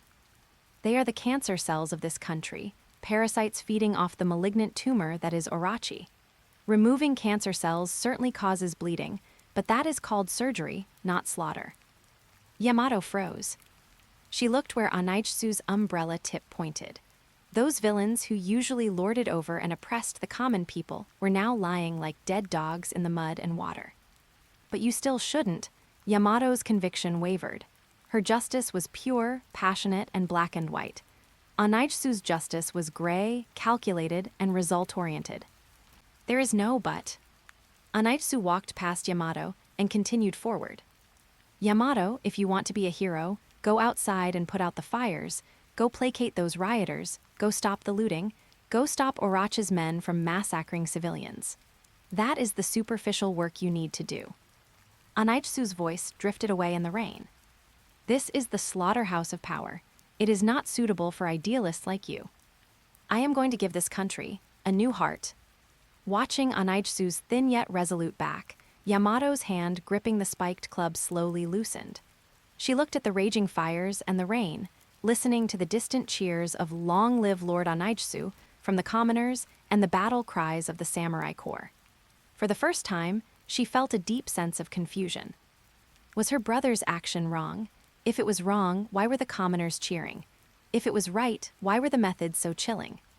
She did not know the answer, but she knew that after this night, the sky of Wano Country had completely changed. Then she turned and rushed toward the battle in the southeast direction. Chapter 10, The Death of the Great Serpent. Tenshukaku was the most luxurious and decadent heart of the entire Wano Country, and also the center of Orochi's rule. Where is Fukurokuju? Why hasn't Fukurokuju returned yet? Orochi huddled on that huge golden throne, gripping two gem-encrusted pistols tightly in his hands, the muzzles drawing circles in the air due to his violent trembling. His ugly, large face was covered in cold sweat, and his originally neatly combed hair bun was now a mess. Shogun, Captain Fukurokuju is still suppressing the rioters. He will be back soon. Kneeling at the foot of the stairs were Orochi's last two personal bodyguards, Windblade and Thunderblade. Why hasn't he returned yet? It's just a few lowly commoners, Orochi screamed in despair. Boom! A loud noise interrupted Orochi's scream. The gate of Tenshukaku, half a meter thick and forged from a mixture of sea stone and steel, shattered directly. Countless wood chips and metal fragments splashed inward like shrapnel. As the dust settled, a slender figure stood elegantly at the doorway, holding a black umbrella. He closed the umbrella and gently shook off the rainwater, his movements as composed as a nobleman attending a tea party. Good evening, Shogun. Ghost Moon pushed up the gold-rimmed glasses on the bridge of his nose, his cold eyes behind the lenses sweeping over the three people in the hall, finally fixing on Orochi's twisted face. It seems you are waiting for Fukurokuju? Unfortunately, although my sister Yamato isn't very bright, she is quite good at fighting. I'm afraid your ninja captain won't make it to this curtain call tonight. Ghost Moon. Seeing the person who arrived, Orochi was so scared that the guns in his hands dropped to the floor. Are you here to save me? Quickly take me through the secret passage. I have money. I can give you double the price. Orochi's mind had been overwhelmed by fear, and for a moment, upon seeing Ghost Moon, he even held a glimmer of absurd hope. After all, over the past 2 years, this young man had always been his greediest, yet most reliable business partner.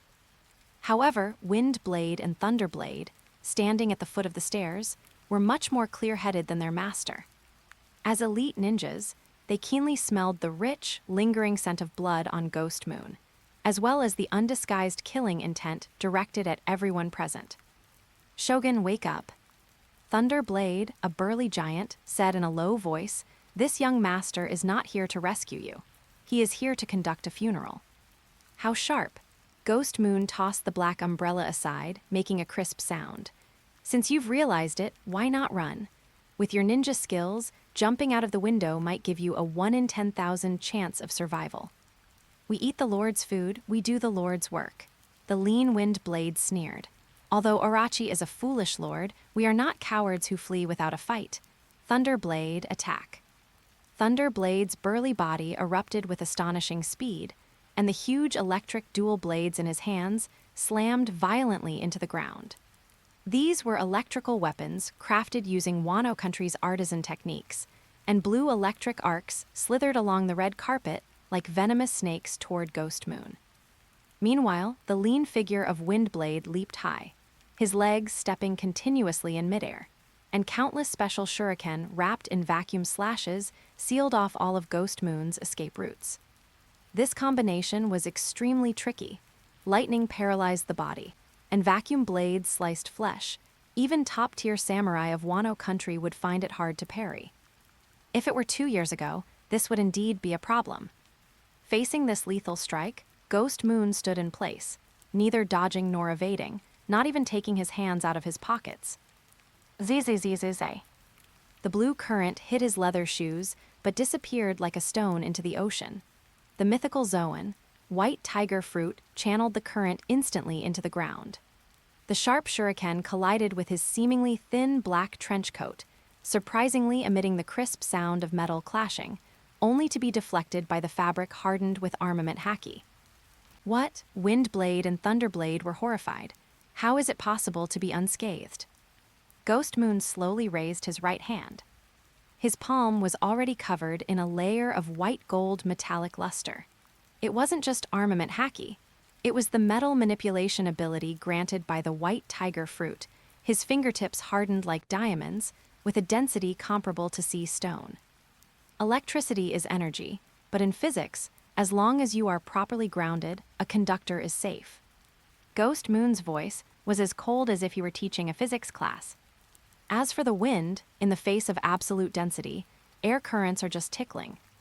The next second, his figure disappeared. Similar to Marine 6 styles, Saru, he relied on pure physical explosive power to crush the floor, instantly breaking the sound barrier. White Tiger, Finger Pistol, Twin Ghosts. Pache. Two muffled sounds of sharp blades entering flesh rang out almost simultaneously. Wind Blade in midair hadn't even managed to see Ghost Moon's movements before he felt a chill in his chest. Ghost Moon's figure had already appeared behind him, a finger covered in white gold metallic luster piercing his heart like a spear. And on the ground, Thunderblade's massive body also froze. A blood hole the thickness of a finger appeared between his eyebrows. The finger pistol, after metal hardening, could easily pierce even a skull. How could it be so fast? Windblade's corpse fell from midair, making a dull thud. The Shogun's 2 direct Imperial Guardians hadn't even taken a single move from Ghost Moon before becoming 2 warm corpses. The current Ghost Moon was no longer the weak boy from years ago who needed to rely on borrowing force and calculating ambushes. Years of deep development of his fruit, combined with sleepless Haki training and modern ergonomic force-generating techniques, had turned him into a true humanoid killing machine. Cleanup complete. Ghost Moon shook off the non-existent blood on his hands. The surface of the white tiger's metal claws was as smooth as a mirror, and blood couldn't adhere to it at all. He stepped over the corpses and walked step by step toward the high golden throne. Inside Tenshukaku, only Ghost Moon and Orochi remained. Don't kill me. Orochi looked at the approaching Ghost Moon as if looking at the Grim Reaper. His legs went weak, and he rolled off the throne, crawling on the ground and kowtowing desperately. Nephew Ghost Moon, I am your uncle. We cooperated very happily, didn't we? Look, I have money. Underneath this Tenshukaku are secret rooms. Inside are 30 billion berries worth of gold. And antiques. I'll give them all to you, as long as you spare my life. Seeing Ghost Moon unmoved, Orochi screamed again as if grasping at a straw. Right, power, you want the Shogun's position, right? I can abdicate to you. I have connections with the world government. Those CP0 only recognize me. I can help you bridge the gap with them. I can be your puppet. Really. Orochi was snotting and crying, his ugly state lacking any dignity of the Shogun of Wano Country, looking like a mangy dog with its spine broken. Ghost Moon walked up to Orochi, looking down at the tyrant who had ruled Wano Country for 20 years. The eyes behind the lenses held no anger, no pity, only the scrutiny of looking at a broken machine. Money. Ghost Moon chuckled, but the smile didn't reach his eyes. That gold was originally military funds you embezzled from my arsenal. That was my money to begin with. Buying your life with my money? This business is illogical. As for connections, Ghost Moon squatted down, staring at Orochi with eyes that had turned into white gold vertical pupils. Orochi, you overestimate yourself. Those CP0 value the sea stone of Wano Country and the production capacity of my arsenal, not you, a slug who only knows how to take a cut. You can't kill me. Kaido will kill you. I am Kaido's ally. Orochi was still making a final struggle. Father. Ghost Moon shook his head. If it weren't for Father's tacit approval, none of this would have happened tonight. This sentence completely shattered Orochi's last psychological defense. Why? Orochi slumped on the ground, his eyes unfocused. I gave you everything. I gave you this country. Ghost Moon raised his right hand, and his entire arm instantly beastified. Accompanied by the teeth-grinding sound of metal friction, a huge white tiger claw, emitting cold frost and metallic luster, appeared in the air. For a manager, inefficiency is the greatest crime. Father needs an efficient war machine, and I need an obedient order. In our future blueprint, there is no place for you. Farewell, relic of the old era. No, I am the Yamada no Orochi. I won't die. At the critical moment of life and death, Orochi let out a desperate scream.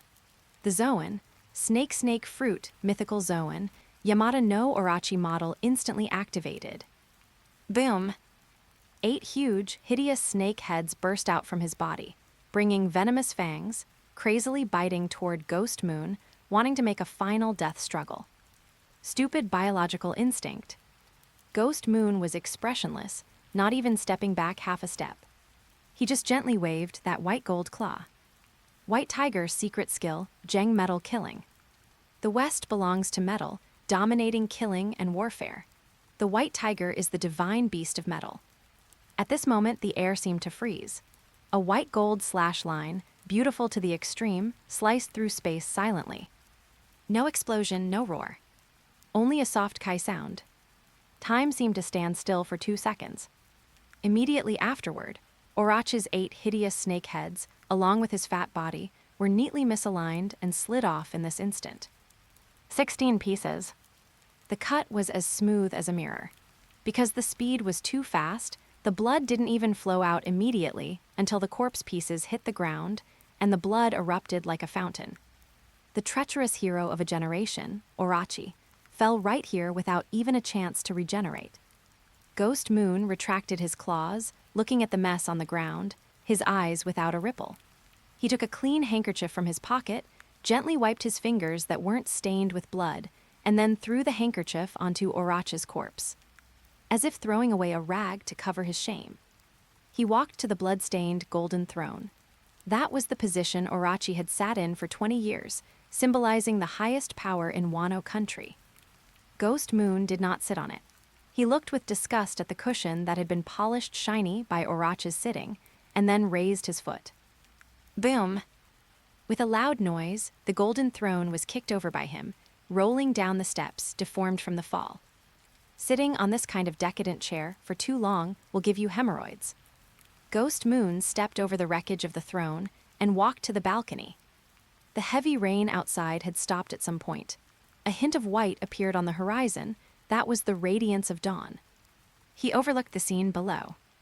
Although the fire was still burning, the sounds of fighting and killing had gradually subsided. He could see the white figure on the street in the distance, Yamato, sitting in the middle of a pile of knocked-out Oniwabanshu, leaning on her wolf fang club, looking at the direction of Tenshukaku with a dazed expression. Thank you for your hard work, sister. Ghost Moon pushed up his broken glasses and issued a low declaration to the rising sun. From today on, Wano Country has changed its surname to Beasts. No, it's changed to Ghost Moon. A larger, more rigorous, terrifying shadow built on absolute rationality and capital logic officially shrouded this country. The gears of the new era, lubricated by blood at this moment, began to roar and operate. Chapter 11 Closing Work. Dawn finally arrived, the rain had stopped, but the chill was even more intense. On the terrace of the Tenshukaku of the shogun's mansion, or perhaps it should now be called the former shogun's mansion, Anaitsu stood alone. His black trench coat flapped in the morning wind. At his feet, the head of Orochi was wrapped in expensive silk. Young master. The one-eyed samurai, Fukuru Ikai, appeared behind him like a ghost, kneeling on one knee. His voice held an irrepressible fervor, and the fires outside have been extinguished. The rioters. No, the citizens are gathering in the square, awaiting your decree. It's not a decree, Fukuru Ikai. This is a press conference. We'll be holding these often from now on. Anaitsu took out a new handkerchief from his robe and meticulously wiped his fingers, which were not dusty. Are you ready? Everything is as you predicted. Lady Yamato is currently in the square calming the injured commoners. Her prestige is very high. Some are even shouting that she is the heir of Kazuki Oden, Fukuru Ikai said with a trace of worry in his tone. Let them shout. At this stage, we need an idol to serve as an outlet for their emotions. Anaitsu's lips curved into a faint, indifferent smile. She takes the reputation, we take the substance. Let's go, time to meet our shareholders and employees. Flower Capital Central Square. Countless ragged commoners, their faces smeared with soot and smoke, were crammed into the space. Just a few hours ago, they were rioters frantically storming the granaries. Now, they looked like a flock of startled quails, anxiously watching the gates of the shogun's mansion. Is Orochi dead? What happens next? Will Kaido slaughter the city? In that suffocating silence, the main gate slowly opened. There was no expected army of pirates, nor any vicious executioners. A disciplined squad of night owl soldiers, clad in black uniforms, quickly secured every intersection. Then Anaitsu walked out. He ascended the high platform. Yamato, standing nearby, tightened her grip on her spiked club, her expression complicated, but she ultimately remained silent. Anaitsu wasted no words and simply waved his hand. Several soldiers carried up massive crates and pried them open in public. Clatter. Golden grains, bundles of dried meat, and the treasures originally belonging to Orochi's private vault were dumped onto the square like garbage. A commotion erupted among the crowd. Listen up. Anaitsu's voice, amplified by the den mushi, clearly reached every corner. Orochi, for embezzling military funds, colluding with foreign enemies, and attempting to burn down the national granary to escape, has been executed on the spot. Anaitsu pointed to the head, hanging on the Tenshukaku behind him. A gasp went through the crowd, immediately followed by uncontrollable cheers. However, the revelry ends here. Anaitsu's voice suddenly turned cold. Starting today, the Flower Capital will undergo reforms. There will no longer be a daimyo or a shogun. I will temporarily serve as the executive officer. Next, I announce 3 decrees. First, the Orochi ban is abolished. All factories will resume production, and all farmlands are permitted for private cultivation. My previous promise of a 50-50 split remains permanently effective. Second, work in lieu of relief is established. The damaged houses and streets of the Flower Capital need repair.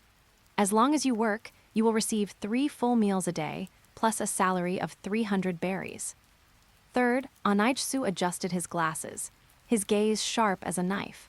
Any person taking advantage of the chaos to loot or engage in private revenge will be executed without mercy. Now, those who wish to live go to the left to claim tools. Those who wish to cause trouble go to the right to claim bullets. Dead silence lasted for 3 seconds. Immediately after, a gaunt old man was the first to rush to the left, grabbing a shovel. Then came the second, the third. Tens of thousands surged like a tide towards the left side, which represented order and survival. Watching this scene, Yamato walked over to Anaitsu and asked in a low voice, "Are you really going to pay them wages? Kaido won't agree to this." "Yamato, don't you understand yet?" Anaitsu looked at the busy crowd. As long as the machines start turning, the value created will be 10, even 100 times the wages. As for Kaido, he only cares about the results. I'm leaving the rest to you, my sister. Whether you play the role of a champion of justice or Odin's successor, As long as it keeps them working obediently, do as you please. You should understand, right? My plan is the most beneficial for them. With that, Anaijsu turned and left. Appeasement was only the first step. The real cleanup had just begun. Flower capital, sewer entrance. This was the dark underbelly of the city, also the necessary escape route for rats. Fukurokuju, the former captain of the Aniwa Banshu, was currently running in the waist-deep sewage in a miserable state. His long head was covered in cobwebs, and his once imposing ninja attire was tattered and torn. Damn it, Orochi, that piece of trash actually died. Fukurokuju gritted his teeth. Last night, he was intercepted outside the city by Yamato and could only watch as the shogun's mansion fell. His ninja intuition told him the tide had turned. Now, all he wanted was to escape the flower capital with the private savings he had accumulated over the years. As long as I get out, with my ninjutsu. With your ninjutsu, you can probably only perform magic tricks at a circus. A mocking voice echoed from the darkness ahead. Fukurokuju stopped abruptly, forming hand signs. Who? Click.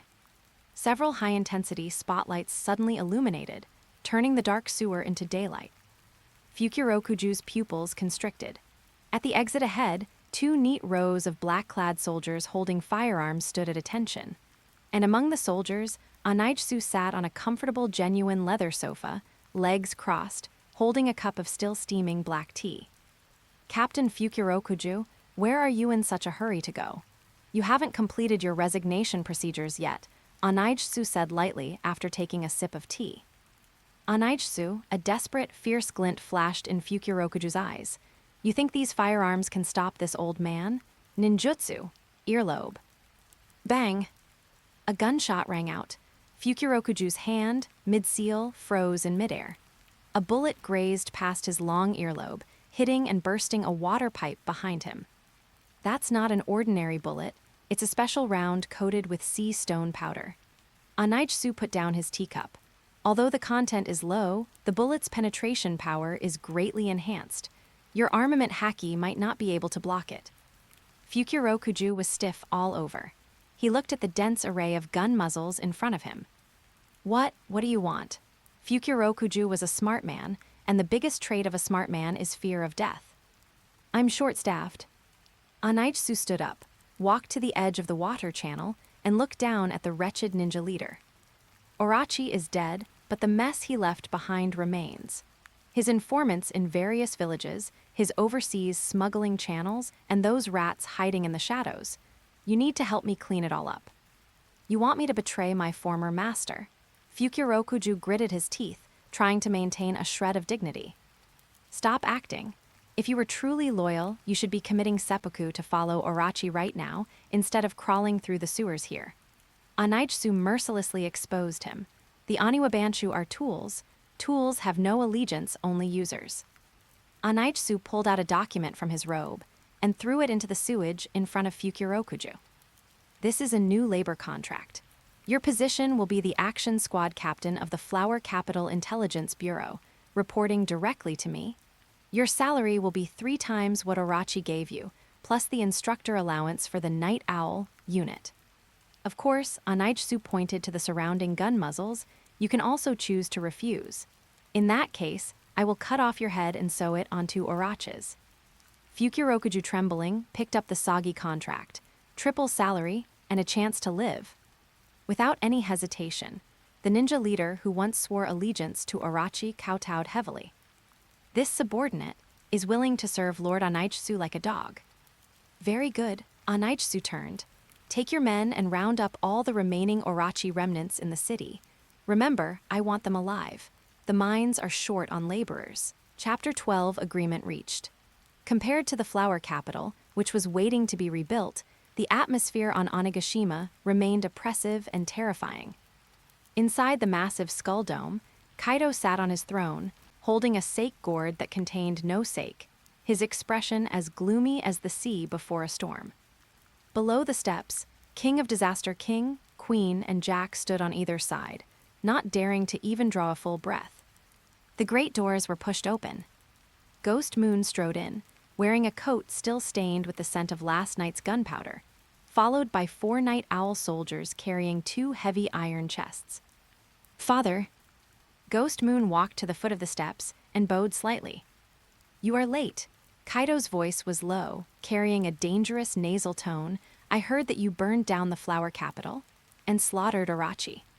It was a necessary, drastic measure to clear out the pests." Ghost Moon waved his hand. Bangs, bang. The 2 iron chests hit the ground and opened. The first chest was filled with glistening gold bars and jewels. It was the 30 billion berries that originally belonged to the beast pirates, recovered from Orochi's secret chamber.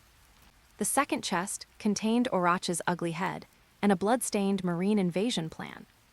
There is concrete evidence that Orochi attempted to abscond with the funds.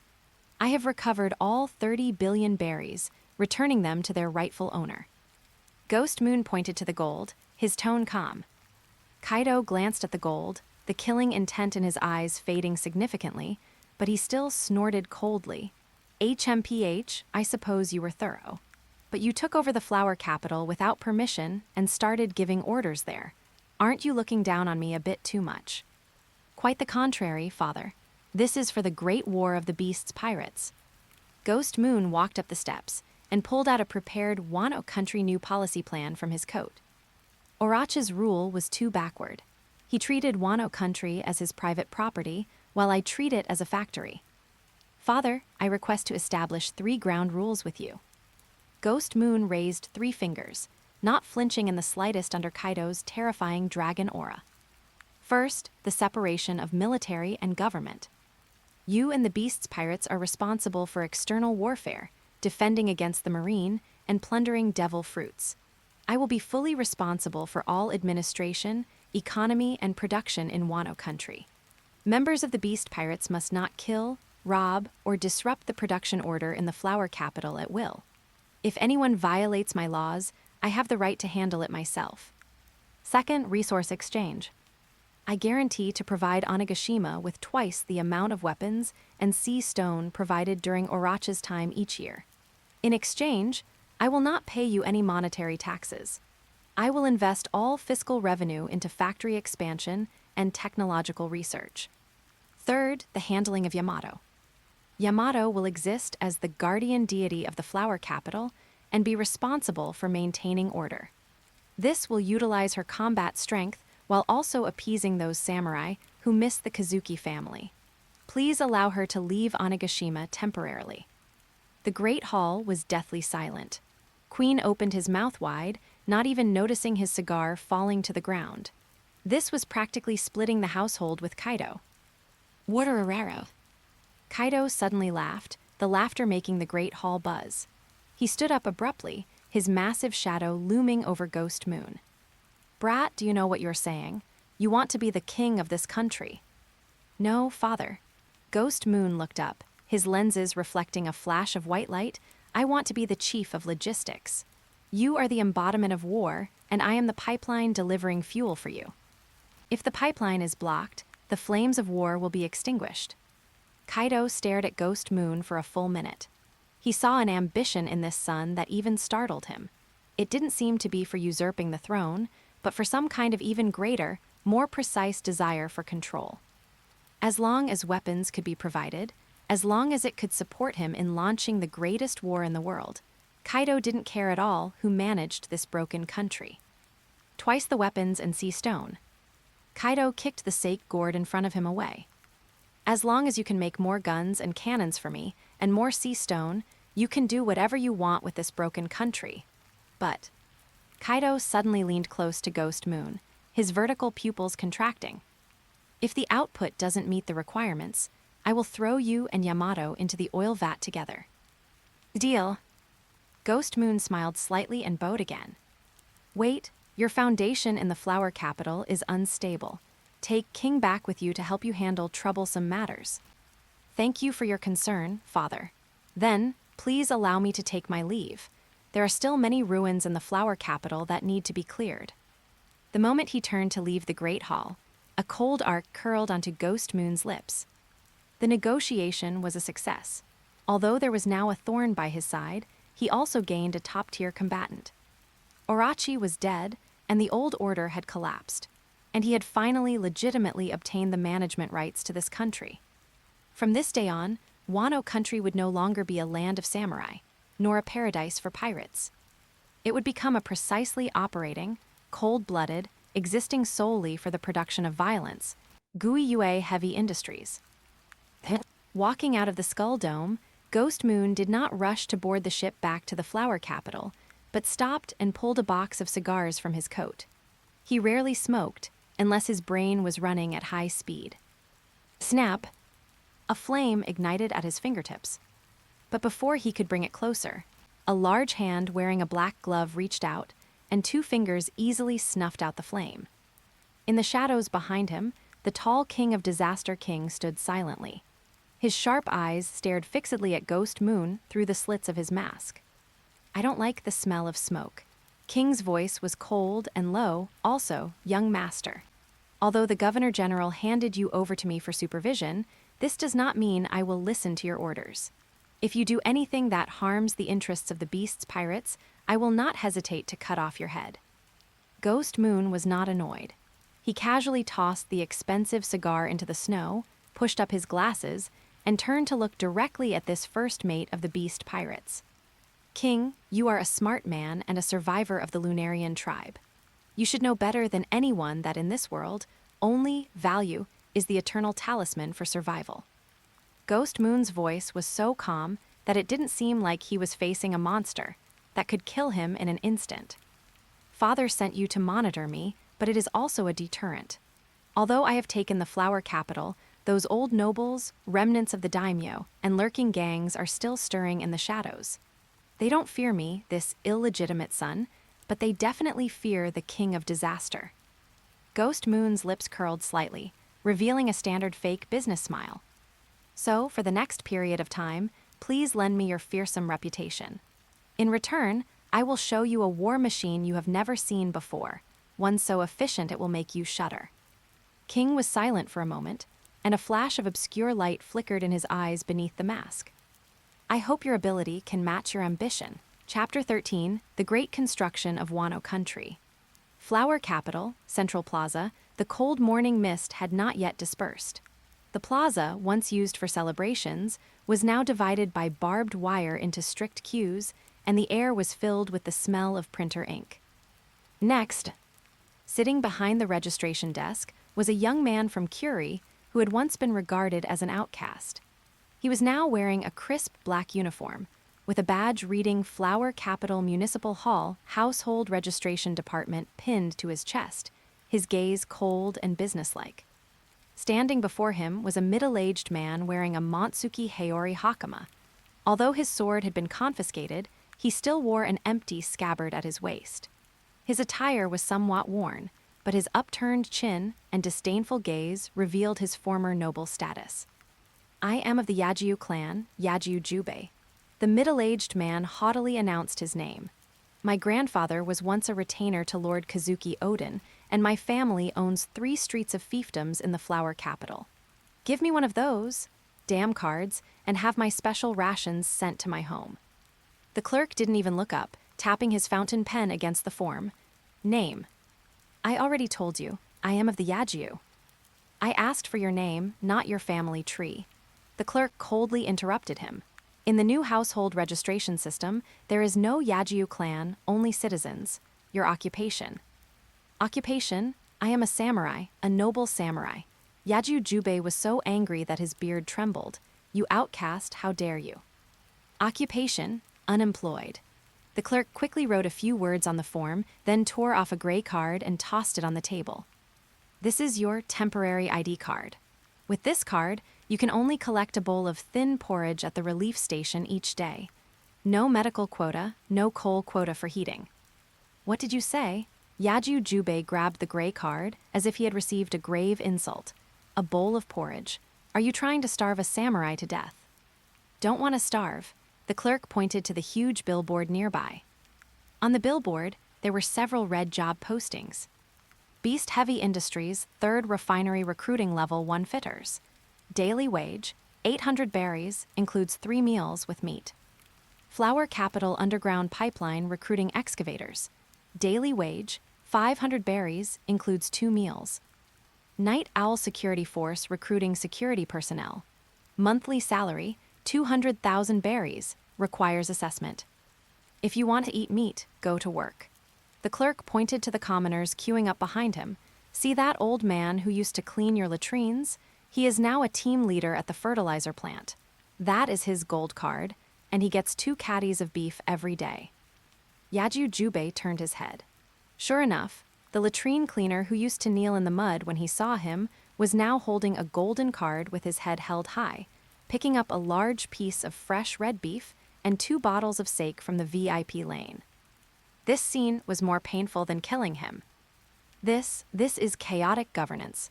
This is a desecration of tradition. Yajiu Jubei trembled, wanting to tear up the gray card in his hand, but the thunderous rumbling from his stomach made him stop. Dignity in the face of survival was as fragile as paper. In the end, the noble samurai lowered his head, silently grabbed the gray card, and slunk toward the recruitment office. Tenshukaku, top floor office. Ghost Moon stood before the floor-to-ceiling window, overlooking the scene happening in the plaza. Well done. He turned and looked at Fukuru Ikai, the one-eyed samurai standing behind him. This is the effect I wanted. Breaking the previous class barriers is not done through slaughter, but through the payroll. Fukuru Ikai looked at his young master, his eyes full of admiration. Young master, the enrollment for the beast's technical school is already overflowing.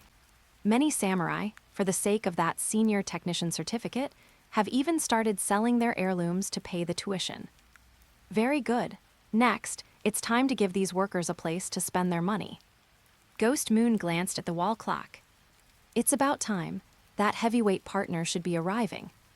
No sooner had he finished speaking than the office door was roughly pushed open. Muhahaha, little Ghost Moon, I heard you raided Orochi's assets, and even had that bastard king act as your bodyguard.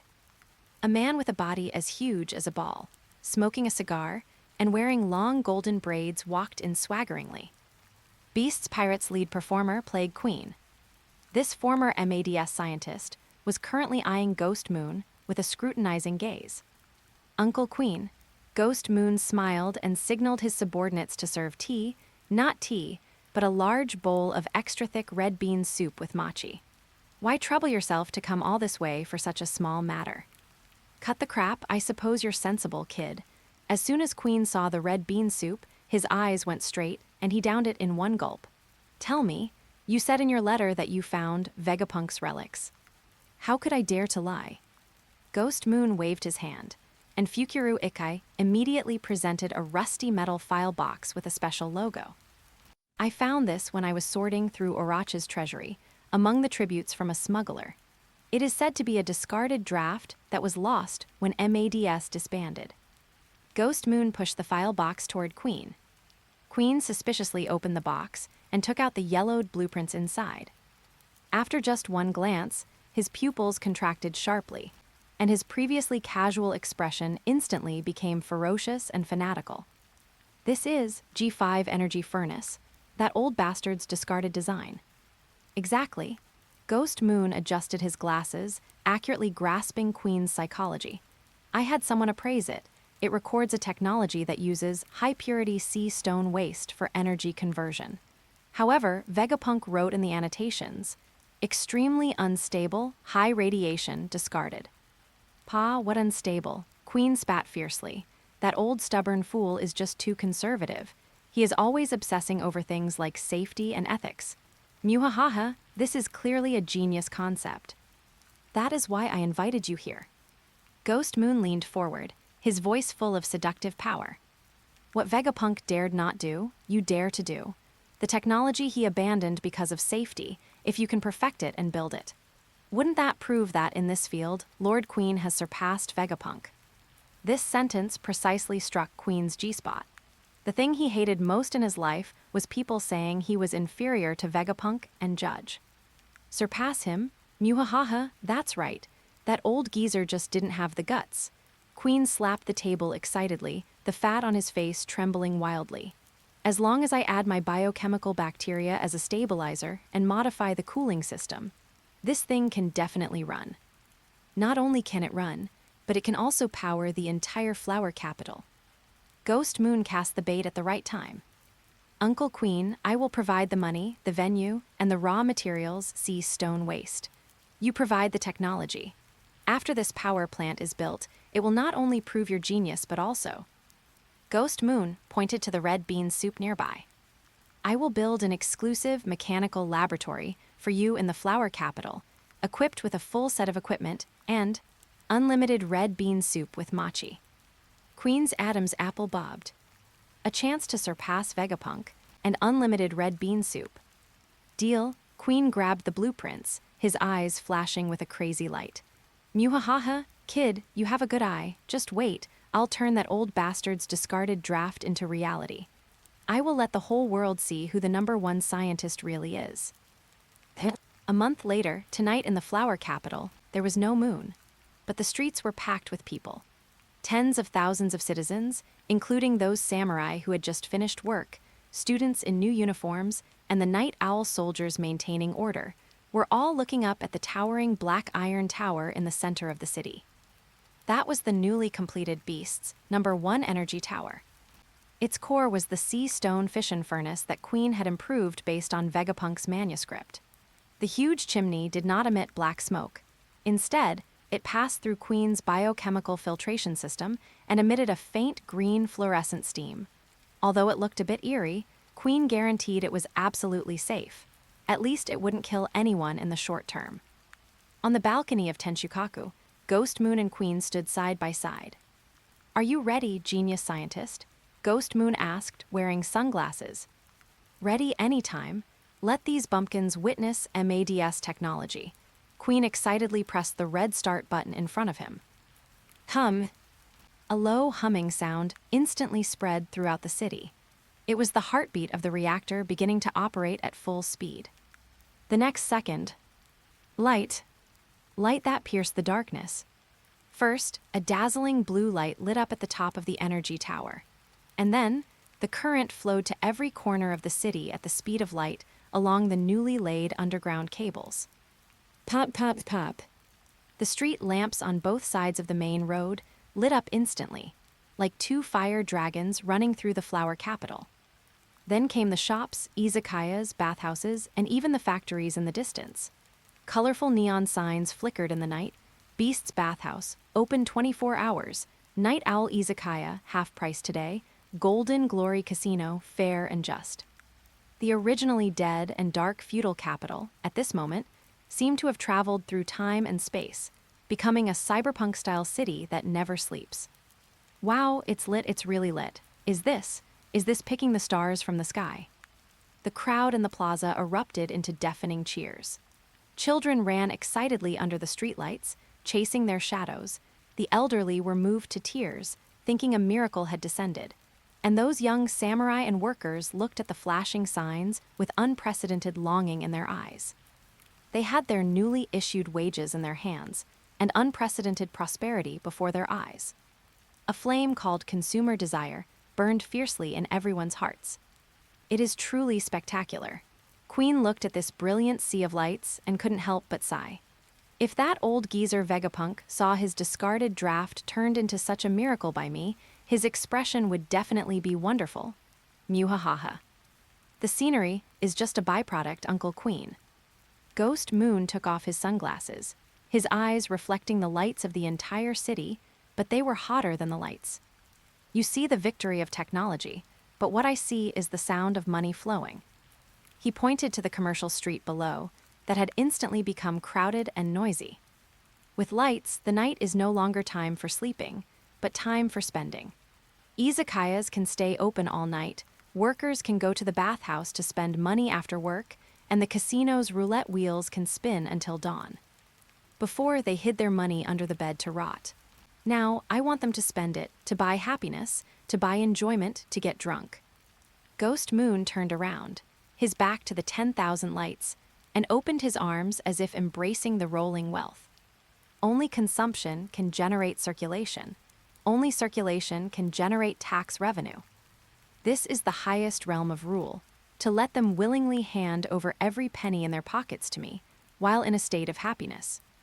Queen looked at this 13-year-old boy in front of him and suddenly stopped laughing. Under the flickering neon lights, Ghost Moon's smile seemed both elegant and greedy.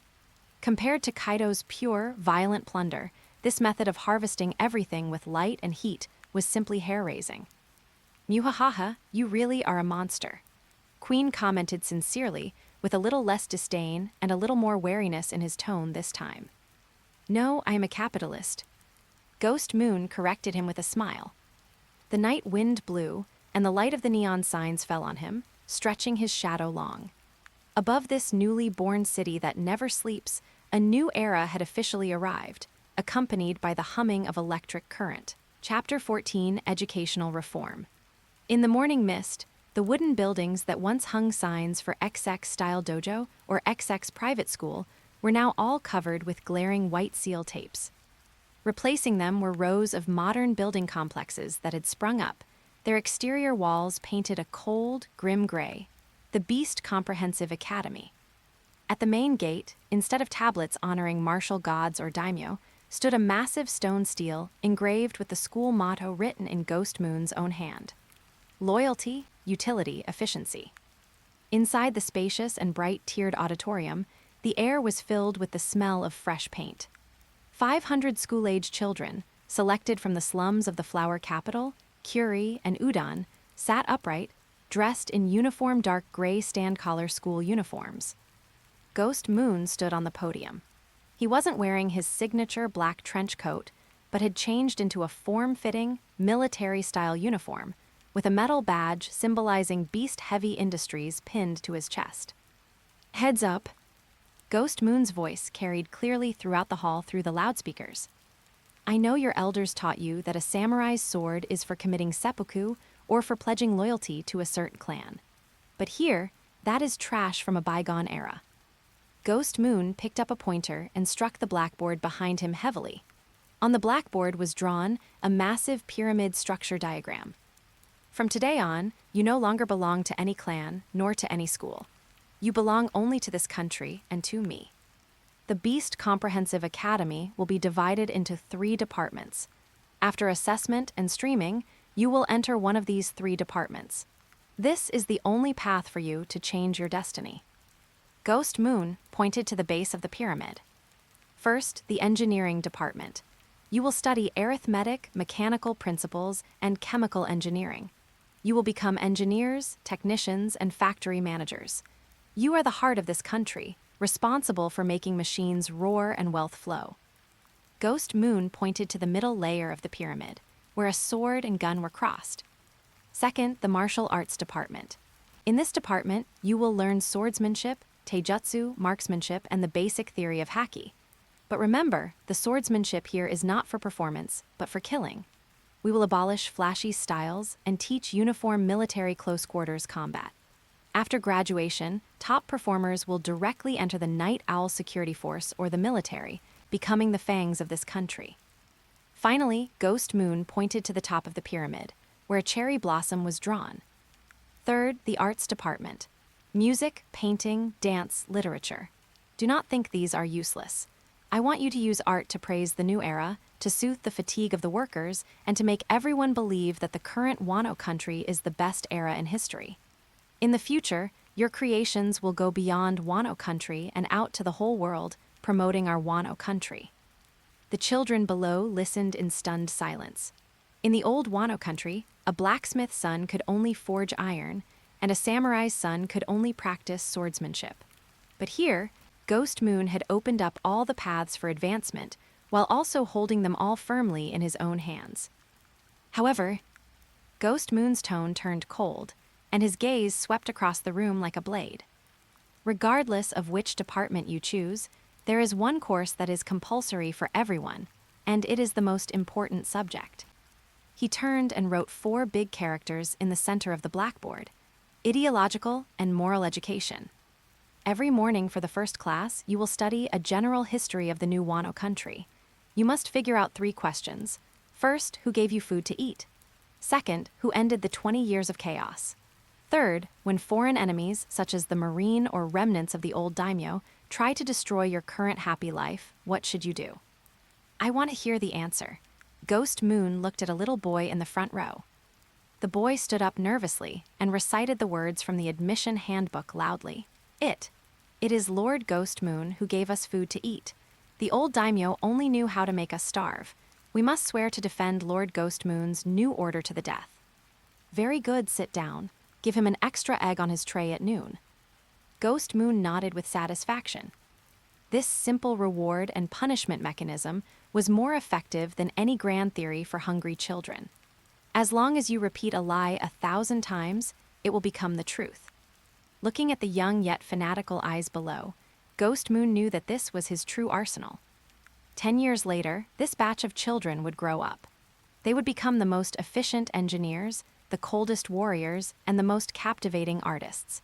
And in their minds, there would be absolutely no place for Kazuki Odin, only for the absolute Ghost Moon of the beasts. So-called rule, in the final analysis, is the programming of the brain. That afternoon, in the slums of the Flower Capital, behind the Pleasure District. Although the never-sleeping city project had made the main roads prosperous, the shadows where the bright neon lights couldn't reach still hid the remnants of the old era. Ghost Moon changed back into casual clothes, took Fukiru Ikai, and followed the sound of a mournful shamisen into a dirty alley. Deep in the alley, a little girl wearing a tattered kimono with black ash smeared on her face was sitting on a broken wooden box playing. Her fingers were slender and swollen, clearly having practiced for a long time. The sorrow and nobility in the music were definitely not something an ordinary beggar could possess. A circle of ragged listeners gathered around, and many were moved to tears. "Young master, this is the girl." Fukiru Ikai asked in a low voice that Fishman, Kawamatsu, got separated from her in the previous chaos while trying to lure away Orochi's pursuers. She has been wandering here for half a month. 10 years old, exactly the best age to shape values. Ghost Moon pushed up his glasses, his gaze locked on the small figure. Hiyori, Kazuki Odin's daughter. Now, she was not yet the future Warren Komurasaki who would outshine everyone, but just a helpless little girl who had lost her parents and brother and was drifting on the streets. Ghost Moon walked over. The crowd of onlookers saw the iconic gold-rimmed glasses and were so scared they scattered like birds and beasts. Only Hiyori, who was still trembling while playing, remained in the alley. She dared not look up, but her fingers frantically plucked the strings. The fingering is professional, but the emotion is too negative. Ghost Moon squatted in front of her, his voice flat. In the current Flower Capital, what the workers need after work is happiness and relaxation, not this kind of funeral music that reminds people of the dead. Hiyori's fingers froze. She looked up abruptly, her big eyes, which had inherited Odin's, full of terror, staring fixedly at the ghost horns on Ghost Moon's head. That was the mark of the enemy. You are. Hiyori's voice trembled, wanting to run away, but finding her legs too weak to stand. Don't be afraid. I'm not here to kill you, Hiyori. Ghost Moon took off his glasses, revealing a young face that, while cold, was still quite handsome. I'm here to give you a job that can keep you alive, and even one that can make you live in the spotlight. I don't need. Hiyori gritted her teeth, tears in her eyes. I would rather starve to death than. Then work for the enemy. Ghost Moon interrupted her, a hint of mockery at the corner of his mouth. Then do you think, the people who give you rice balls while you beg here playing the shamisen, whose rice are they eating? Whose money is in their pockets? In this country, every grain of rice, every copper coin, has my name printed on it. As long as you are alive, you are receiving my favor. Hiyori was stunned. This cruel logic left her unable to refute, and a huge sense of powerlessness surrounded her. Stand up. Ghost Moon reached out his hand to her, that hand white and slender, yet holding the power of life and death.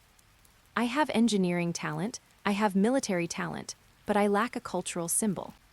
I want to rebuild Wano Country's cultural industry. I want you to be the chief idol of the Flower Capital, and I will build Wano Country's first idol team with you as the core. All you need to do is play the shamisen, sing, and smile on the most gorgeous stage every day. You need to use your art to soothe the hearts of those workers and eliminate the hostility accumulated in the hearts of the people over these years. You need to become the white moonlight of this city. Hiyori looked at Ghost Moon, her eyes full of caution. You want to use me to whitewash your tyranny. You can understand it that way. But this is also the only chance you have to protect those old artists. Ghost Moon pointed to a few shivering, wandering artists at the entrance of the alley.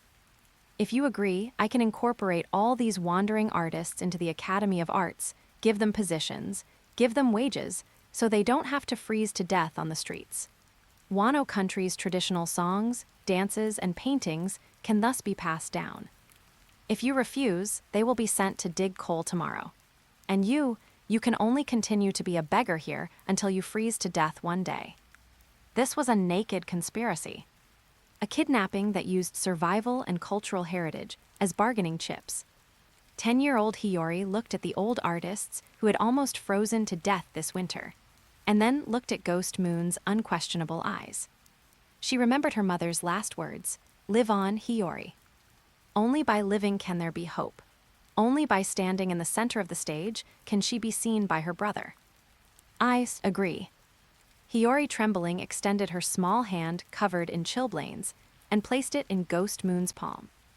A week later, Flower Capital, the newly built Wisteria Grand Theater.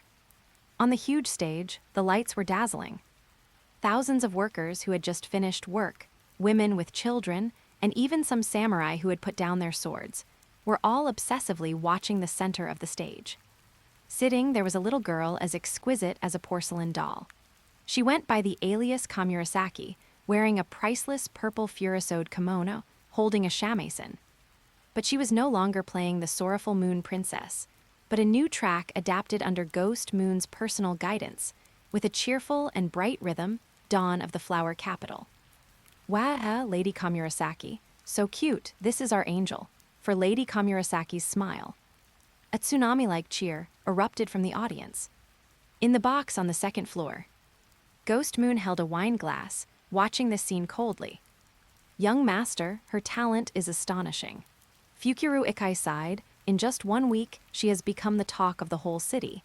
Now there are even samurai fighting to buy a front row ticket. This is soft power, Fukuru Ikai. Ghost Moon looked at the little girl on the stage who was forcing a smile, but looked heartbreakingly beautiful. Guns and cannons can conquer the body, but art can anesthetize the soul. When these samurai and workers vent all their enthusiasm on chasing stars, when their children grow up reciting Ghost Moon's quotations in school. Ghost Moon turned and left the box, leaving the fanatical cheers behind him. Kazuki Oden, that will just be a name written in the negative examples of history books. Chapter 15, Remnants of the Old Era and the Cornerstone of the New Empire. The midnight bell had just chimed 12 times. Under the bright lamp powered by sea stone, Guiyue was buried in a mountain of financial reports. Outside the window were the neon lights of the sleepless city, but what lay before his eyes was an icy blade. No killing intent leaked out, not even the airflow changed. A long sword wrapped in ryu suddenly rested against Guiyue's neck. Although Orochi is dead, you are even more dangerous than he was. Kayoshiro, who usually acted as the drunken boss of the Jinkai casino, now wore a face like Shura. His wig was long gone, revealing his signature blue pompadour. Denjiro, the strategist among the 9 red scabbards, a man who had endured hardship for 20 years for the sake of revenge. I was waiting for the chance to assassinate Orochi, but you beat me to it. Denjiro's voice was hoarse, suppressing endless rage. But I discovered that the Guiyue heavy industries you established is devouring this country in another way. You are turning samurai into workers and honor into paychecks. You are destroying the soul of Wano Country. Soul. Guiyue didn't turn around. Even the pen in his hand didn't stop. Put the sword away, Denjiro. If you truly wanted to kill me, you would have struck the first second you entered. The reason you hesitated is because you saw the scene outside. Guiyue casually picked up a document from the desk and handed it backward to Denjiro. This is last quarter's National Physical Examination Report and population growth rate statistics. Denjiro instinctively glanced at it, his pupils constricting sharply. The data didn't lie. The curves showed that the average height of children in the flower capital had increased by 2 centimeters over the past year, The death rate due to starvation was 0, and the newborn rate had surged by 40%. Odin gave you dignity, allowing you to die like a samurai. Guiyue turned around, pushed the blade from his neck, and looked directly at the vengeful spirit. And I gave them life, allowing them to live like human beings. The soul you speak of is worthless in the face of survival. Without a physical vessel, a soul is just a wandering ghost. Denjiro's hand gripping the sword trembled. He had traveled all over Wano Country and seen the most extreme evil, but never this kind of rational evil. Denjiro, you are a smart man and a financial expert. Guiyue took an exquisite badge from the drawer and tossed it onto the desk. I want to establish the National Audit Office. You are the most suitable candidate. You want me to serve you? Denjiro sneered. I am a retainer of the Kazuki clan. No, I want you to be the overseer. Guiyue precisely hit his weak spot. You don't trust me, so use your eyes to watch every single account. If one day I become corrupt like Orochi and starve the common people, you can take this sword and cut off my head at any time. But until then, lend me your brilliant mind. Wano Country's financial system is too rotten. I need someone who can help me account for every single copper coin. Of course, if the prophecy holds and the Kazuki family can return, I will allow you to continue pledging loyalty to Kazuki. Denjiro stared intently at Guiyue, then looked at the brightly lit streets outside the window and the pedestrians with rosy complexions. After a long pause, he let out a long sigh and sheathed his sword. I will be watching you, Guiyue. If you break your promise, I will be the first to kill you. Denjiro snatched the badge and turned, melting into the darkness. You truly don't fear death. King emerged from the shadows, behind the folding screen. If he had managed to cut off your head with one strike, I wouldn't have had time to stop it. Everything is under control. Guiyue's lips curled slightly, one down. 3 days later, Curie MT, Atama. This was where Kazuki Odin once subdued Ashura Doji, and it is now the largest, lawless territory in Wano Country. Dozens of heavy trucks loaded with supplies roared into the mountain stronghold, kicking up clouds of dust. The truck beds opened, and whole barrels of steak and huge, roasted chunks of meat tumbled out. The aroma instantly made the bandits, who hadn't seen meat in over a decade, go wide-eyed. Little ones, don't move. A furious shout stunned the restless bandits. The corpulent, rough-faced Ashura Doji, holding his katana, warily stared at the young man descending from the lead truck. Kaido's Brat, you bring this much meat. Are you planning to give us wild dogs a final meal before execution? No, it's a betrothal gift. Guiyue dusted off his hands, his tone casual. Ashura Doji, I heard you are the strongest samurai in Wano Country. Instead of hiding in this poor mountain valley as a bandit, robbing meager tolls from passers-by, why don't you come work with me? Work with you, be a dog for the beast's pirates? Ashura Doji spat. I only respect Kazuki Odin. I look down on Kaido, let alone a kitten like you. Not being a dog, it's security outsourcing. Guiyue took out a contract. I plan to establish the MT, Atama Security Company. You are responsible for the safety of my transport convoys in the wilderness, cracking down on unruly Ronin and pirates. In return, I will provide you with meat and steak of this quality as much as you want.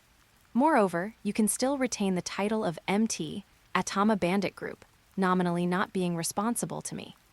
This is business, not fealty. Business? Ashura Doji laughed loudly. In this country, the fist is the business. If you want me to listen to you, ask the sword in my hand first. There were no fancy probes. He attacked immediately with Odin's two-sword style killing move. The two famous swords turned into crisscrossing lightning, enveloped by flowing Ryu Haki, aiming straight for Guiyue's throat. Just what I wanted. Guiyue's pupils constricted. He dared not take it lightly. Human beast form, Jeng metal white tiger. Boom! A platinum gold light exploded. Guiyue's figure instantly elongated, streamlined metal armor covered his entire body, and both arms transformed into tiger claws exuding a chilling aura, crossed protectively over his chest. Clang! A deafening metallic clang erupted. A terrifying shockwave exploded outward from the two of them, instantly shattering the glass of the surrounding trucks. Guiyue's feet plowed 2 half-meter deep trenches into the ground. He slid back 7 or 8 meters before barely stopping. What heavy swords! Guiyue shook his numb arm. A shallow white mark had actually appeared on his tiger claw. As expected of a monster who could fight drought Jack to a standstill, this brute force was simply unreasonable. Beast Pirate Brat, is that all you've got? Ashura Doji pressed his advantage, swinging his twin swords densely, pressing forward again like a meat grinder. These soft claws can't even scratch my hide. Clang, clang, clang. Sparks flew. The two figures clashed madly in front of the MT, Atama Stronghold. Guiyue utilized the White Tiger's extreme speed and metal control to constantly maneuver, but Ashura Doji's observation, Haki, was extremely seasoned.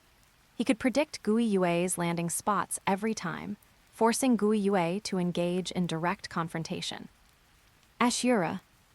Guiyue blocked the torrential storm of slashes. Your swords are fast, but your heart is chaotic. Nonsense, Ashura Doji roared, bringing down a downward slash that seemed capable of splitting mountains. My heart is harder than iron. Is that so? Then why are you hiding in this poor mountain valley? Guiyue sharply dodged a strike to the side, his tiger claw scraping a string of sparks off Ashura's blade. You aren't upholding Bushido, you are just escaping reality. You look at the lights of the flower capital, you see the common people eating their fill, are you afraid in your heart? Shut up. Ashura Doji's weak spot was hit, and his sword momentum instantly surged. He even abandoned defense, adopting a completely mutually destructive fighting style. You are just raising livestock. Lord Odin's dream has been ruined by you. Odin's dream was to make the common people laugh happily, and what you are doing now is making the common people cry. Guiyue seized the moment Ashura's emotions fluctuated. The platinum vertical pupils in his eyes suddenly contracted. The chance, White Tiger, magnetic field gravity well. Buzz! A strange magnetic field suddenly erupted between the two. The right sword Ashura was preparing to swing suddenly sank, as if burdened with 1,000 pounds, while his left sword received a repulsive force upward, causing his movement to instantly deform. In a fight between masters, even a momentary stiffening is fatal. This is bad. Ashura Doji felt a chill in his heart. He tried to use Haki to forcibly break through the magnetic field, but he was half a beat too late. Guiyue's figure cut into his inner circle like a phantom. Instead of using his claws to tear his throat, he transformed his claws into palms, enveloped in high-density armament Haki, and heavily pressed them onto Ashura Doji's thick chest. White Tiger, inch strike, heart piercer. Bang! A muffled thud. Ashura Doji's massive body flew backward like a cannonball, crashing through 2 thick logs before stopping. Cough, cough. Ashura Doji clutched his chest and violently coughed up a mouthful of blood. He struggled to stand up, only to find Guiyue already standing in front of him. Guiyue did not press the advantage. Instead, he deactivated his beast transformation, straightened his collar, which had been cut by sword energy, and breathed slightly heavily. His left arm was trembling slightly. The head-on clash just now had clearly not been easy for him either. My strength should be worthy of your notice. Even Kazuki Odin at my age was probably no more than this, right? Guiyue said calmly. Ashura Doji looked at the twin swords still vibrating in his hand, then looked at Guiyue. He knew that the momentary loss of control was where he had lost. He lost not just in technique, but in mentality. You brat, Ashura Doji wiped the blood from the corner of his mouth, his eyes complex. Fighting is fighting, you talk too much. Because I want to win not just your sword, but you as well. Guiyue extended his hand, not with the arrogance of looking down on someone, but with a hint of recognition for a strong person. Ashura, Odin is dead. It's time to wake up. Follow me, you don't need to kneel, you only need to swing your sword. This time, it's for the living common people, not for the dead spirits. 1 week later, Ringo, Northern Cemetery. A blizzard raged, turning the world white. This was the coldest place in Wano Country, and also the burial ground for countless samurai. In front of a snow-covered tombstone, A small figure wearing a straw hat was frantically digging the frozen earth. His claws were already bloody, but he seemed to feel no pain. "Princess Hiyori, where are you?" Kawamatsu the Kappa, one of the 9 red scabbards. He was now emaciated, his eyes filled with bloodshot despair. During a fierce fight with pursuers, the little princess, whose maturity was heartbreaking, had gotten separated from him. Kawamatsu had been searching like a madman during this time, but found nothing. Hunger and self-reproach were consuming his sanity. "I dug it up." Kawamatsu tremblingly pulled a tribute from the grave, a steamed bun long frozen hard and moldy. He shoved it into his mouth without hesitation, tears streaming as he chewed. "I must live. I must live to find the princess. This kind of trash containing corpse poison and aflatoxin will only make you die faster." A cold voice pierced through the wind and snow, sounding from behind Kawamatsu. Kawamatsu whipped around, his beast-like vertical pupils fixed tightly on the approaching person. A black trench coat, gold-rimmed glasses, and those 2 iconic demon horns. Kaido's son, Kawamatsu instantly drew the katana at his waist, Mugen, his killing intent erupting. "Did you capture Princess Hiyori? Give her back to me." "Calm down, Kawamatsu." Guiyue stood in the blizzard, showing no intention of attacking. Fukuru Ikai behind him handed over a photograph. In the photo was a little girl wearing a purple kimono, eating exquisite pastries in a warm room. Her complexion was rosy, and although her eyes held a hint of melancholy, she was clearly living in great comfort. "Hiyori, princess?" Kawamatsu froze, the sword in his hand clattering onto the snow. He tremblingly took the photo and gently stroked the girl's face with his dirty fingers. She is alive. Where is she?" "She is in the flower capital, currently the flower capital's top idol, enjoying milk baths and the finest cuisine every day." Guiyue pushed up his glasses. "You couldn't take care of her. Following you, she could only gnaw on moldy buns in the snow, but following me, she can live like a true princess." That sentence pierced Kawamatsu's heart like a sharp blade. He knelt in the snow and let out a painful whimper. "Get in the car." Guiyue turned and walked toward the black sedan parked by the roadside. "I will take you to see the future she is protecting, and the future I want you to protect." Half an hour later, the black sedan stopped at the entrance of the newly built Beasts Pirates' first elementary school in the flower capital. It was dismissal time. Hundreds of children rushed out of the school gate, carrying their school bags and laughing. They wore clean uniforms, their faces were ruddy, and they held milk and bread distributed for free by the school. Kawamatsu stared blankly at the scene. As a former member of the 9 red scabbards, in his memory, the children of the flower capital were always fighting over scraps in the garbage heaps, their eyes filled only with fear. "That is," Kawamatsu tremblingly pointed to an elderly man waiting for his grandson to finish school. "That is one of Hayagoro's men. Wasn't he responsible for collecting protection money before? Now he is a school bus driver, with a pension and social security every month." Guiyue stood behind Kawamatsu, his voice low. "Kawamatsu, I know you all insisted on opening the country. You believed that as long as the gates were opened and the world accepted Wano Country, everything would get better. But you were wrong. The opening of the country by the weak is called colonization. Only the opening of the country by the strong is called globalization." Guiyue pointed at the vibrant children, displaying his ambition to the samurai of the old era. Odin wanted the world to accept Wano Country. That was a plea. He hoped others would save us, which instead brought Kaido and Orochi.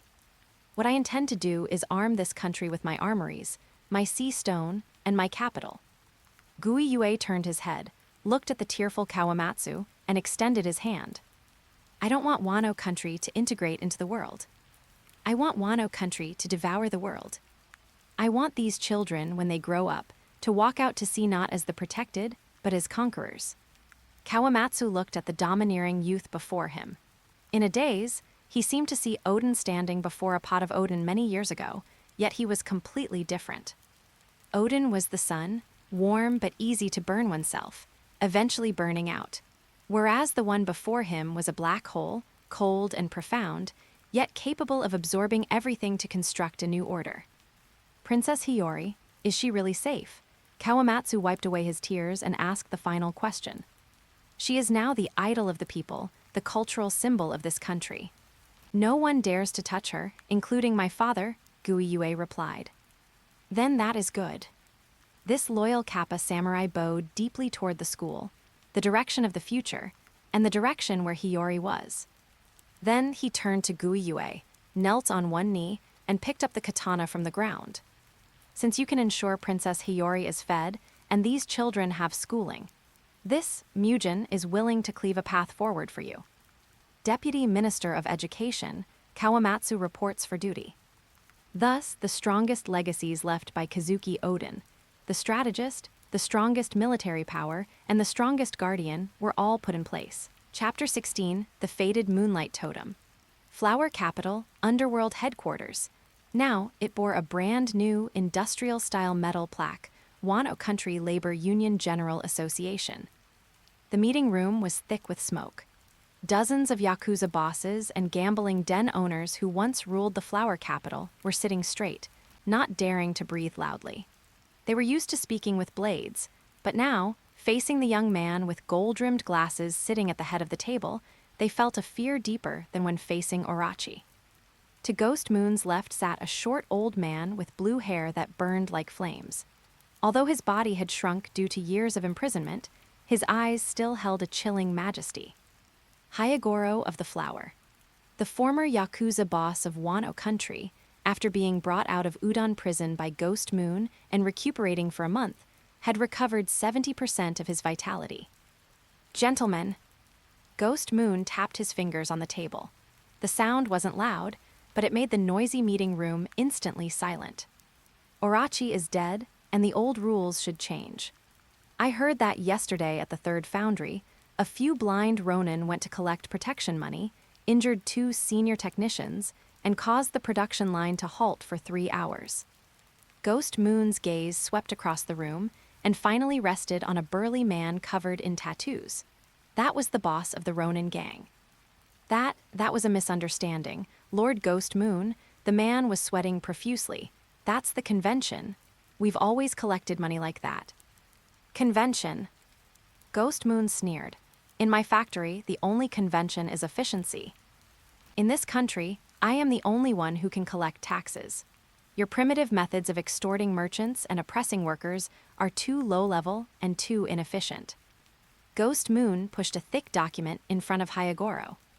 Uncle Hayagoro, from today on, you are the chairman of the Wano Country Labor Union. Everyone present, you will all be incorporated into the union and become discipline committee members.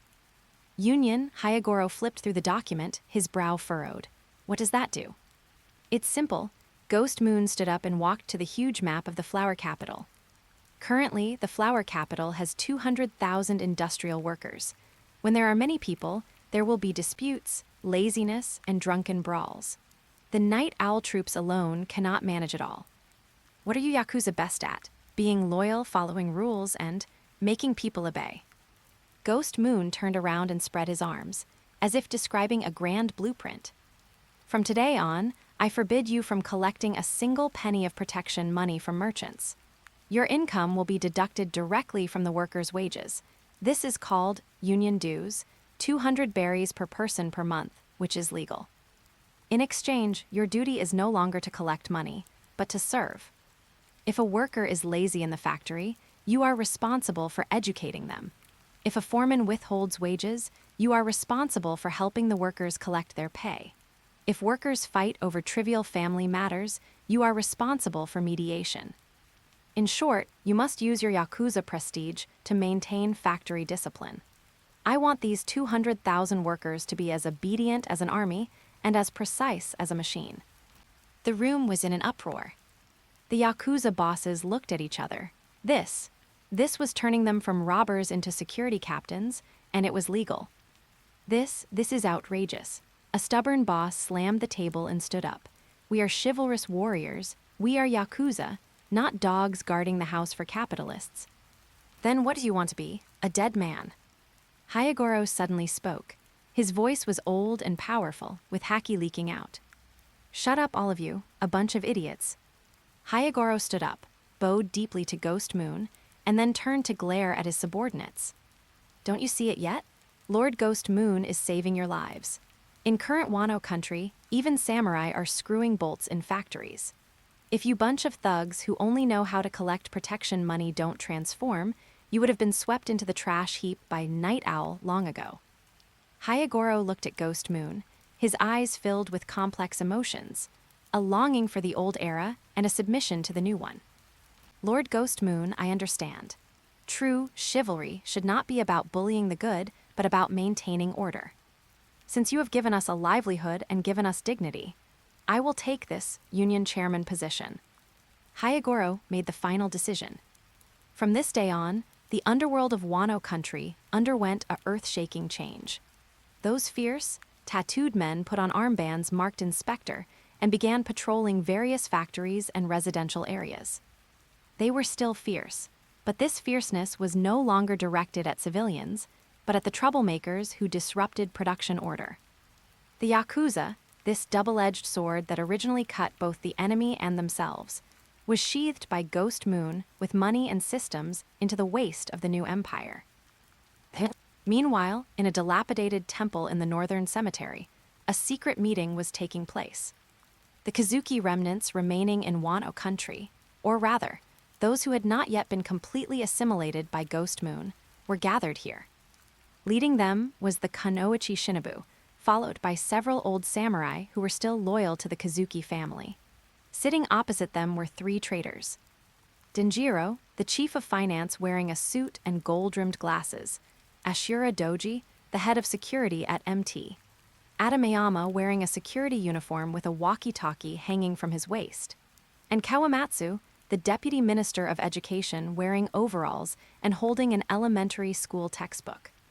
The atmosphere was tense, as if they would draw their swords at any moment. How do you have the face to return and face the spirit of Lord Odin in heaven?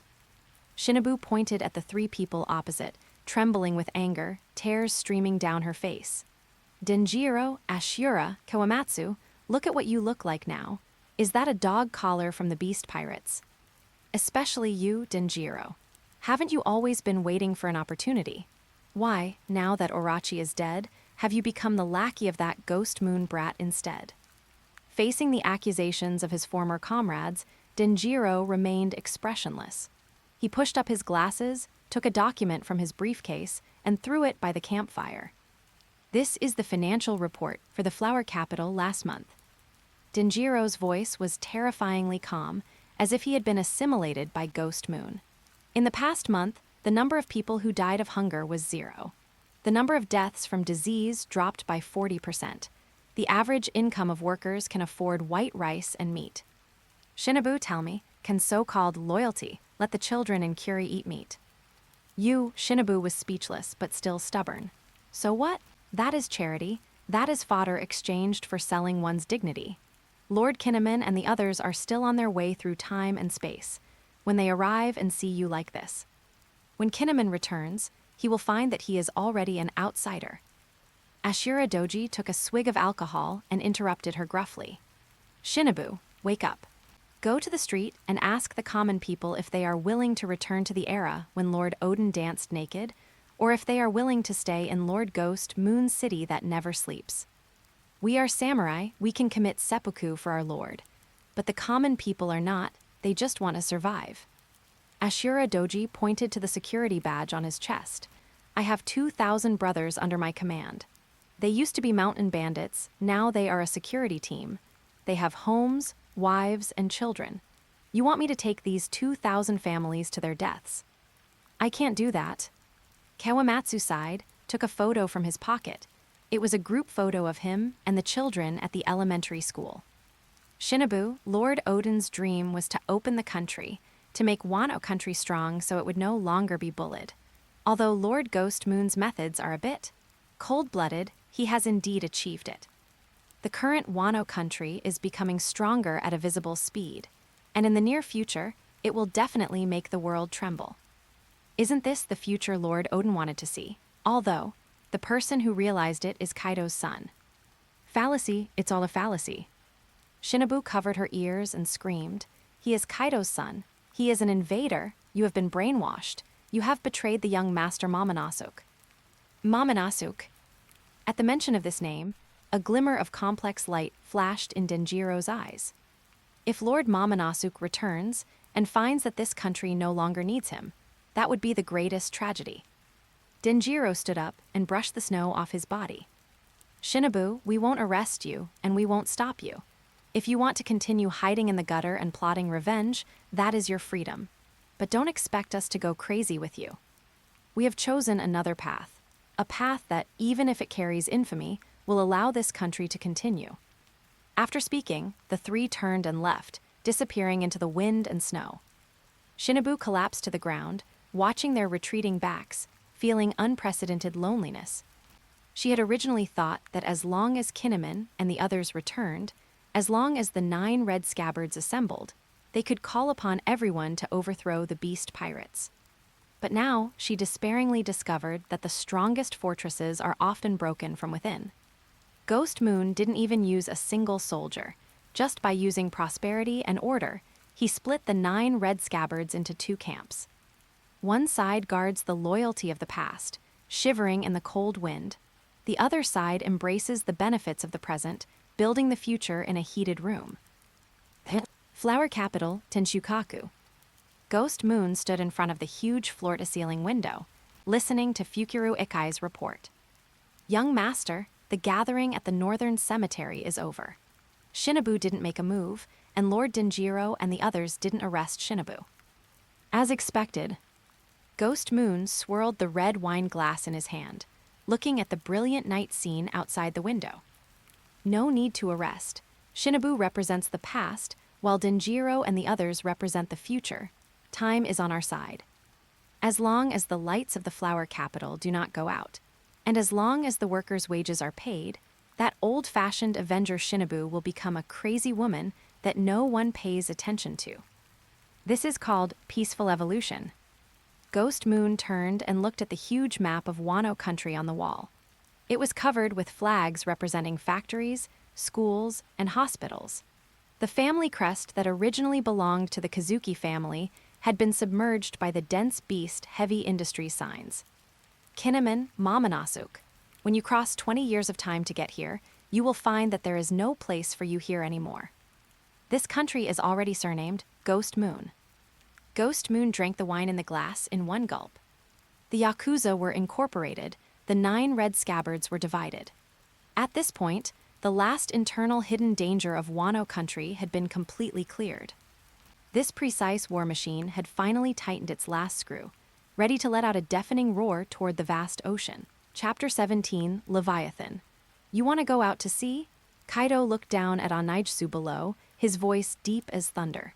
You want to take Jack's vice captain and go to the first half of the Grand Line to conduct some talent rating and market expansion. Yes, father. Anaijsu stood firm in the snow, his posture upright. He took off his gold-rimmed glasses and slowly handed them to Fukuro Ikai beside him. Wano Country's industrial system is mature, but some things cannot be built overnight. Doctors, scientists, and navigators are still scarce. At the same time, our industrial capacity is growing higher and higher, but the domestic market is still not big enough. Expanding overseas markets is a must. Relying only on the little smuggling done by CP0 is not enough. I can't entrust this matter to others. The situation in Wano Country is basically stable now. I have to make this trip myself. Euro row row row? Kaido laughed loudly, but there was no mirth in his eyes, only icy killing intent. The sea is a hunting ground for the strong, not a negotiation table for merchants. Anaijsu, although your mind is sharp if you are a weakling, going out to sea will only get you eaten by sharks until not even bones are left. Kaido suddenly pointed at the iron tower-like figure in the center of the field. If you want to take the ship, you must first pass Jack's test. Let me see if you have the qualifications to survive in this new world where monsters run rampant. In the center of the field, Drought Jack had long been impatient. The 2 giant shortle scimitars whistled as he swung them in his hands, and 2 streams of scorching white vapor puffed from his nostrils, showing his patience had reached its limit. Hey, Brat Anaijsu, Jack roared in a muffled voice. I don't care if you've set up some factory, but in the beast pirates, only fists are the hard truth. If you want to take my vice captain, ask my blade first if it agrees.